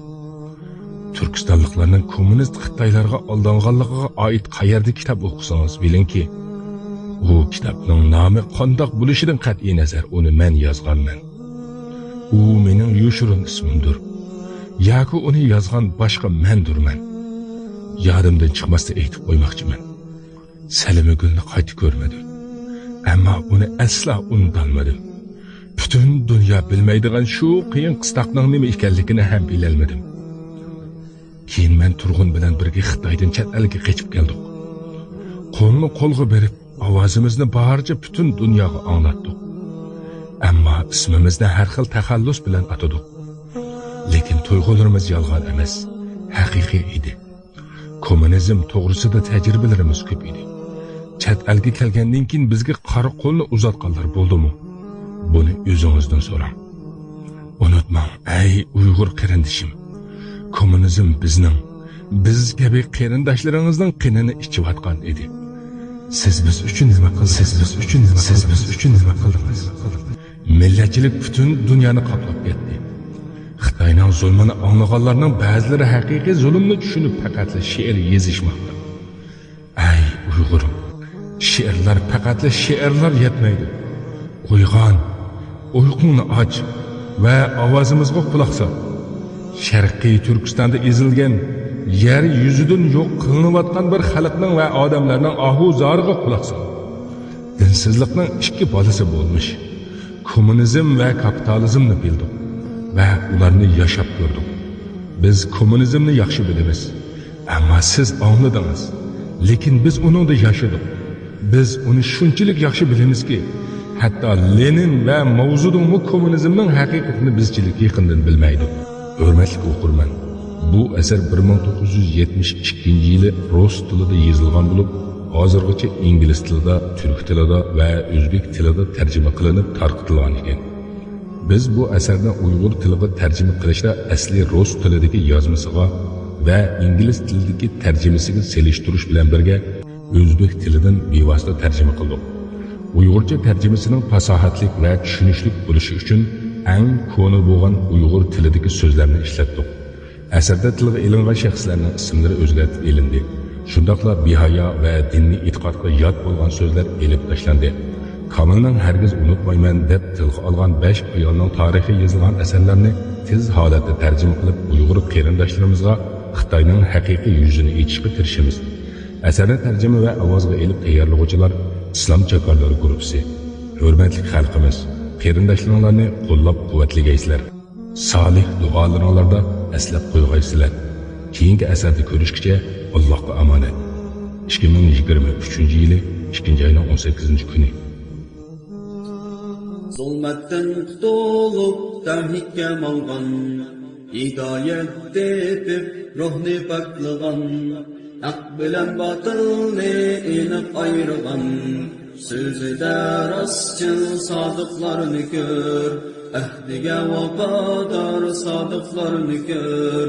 Zulmatdan qutulup tavhidga malgan, hidoyat tepib ruhni paklagan, haq bilan batilni aniq ayirgan, so'zida rostchil sodiqlarni ko'r, ahdiga vafodor sodiqlarni ko'r. İblis şeytanға fırsat vermegen, küfre diyarda ezip ketmegen, dinimsiz toxtavsiz güreşler kılgan, şeytanni destigen sadıklarını gör, şeytanni destigen sadıklarını gör. Kur'an hadisке mehkem esilgan, qo'rib safsatini ko'rib tashlagan, sharoit maskanmas hargiz deymigan, maydoni mustahkam sodiqlarni ko'r, maydoni mustahkam sodiqlarni ko'r. Alloh va rasulni eng yaxshi ko'rgan, dunyoga qat'iy aldinib ketmagan, yashashning qimmatini haqiqiy bilgan, himmatlik, g'oyilik sodiqlarni ko'r, himmatlik, g'oyilik sodiqlarni ko'r. Zulmatdan qutulup tavhidga malgan, hidoyat tepib ruhni paklagan, haq bilan batilni aniq ayirgan, so'zida rostchil sodiqlarni ko'r, ahdiga vafodor sodiqlarni ko'r. Zulmatdan qutulib tavhidga mangan, hidoyat tepib ruhni paklagan, haq bilan botilni aniq ayirgan, so'zida rostchil sodiqlarni ko'r. Ahdiga vafodor sodiqlarni ko'r.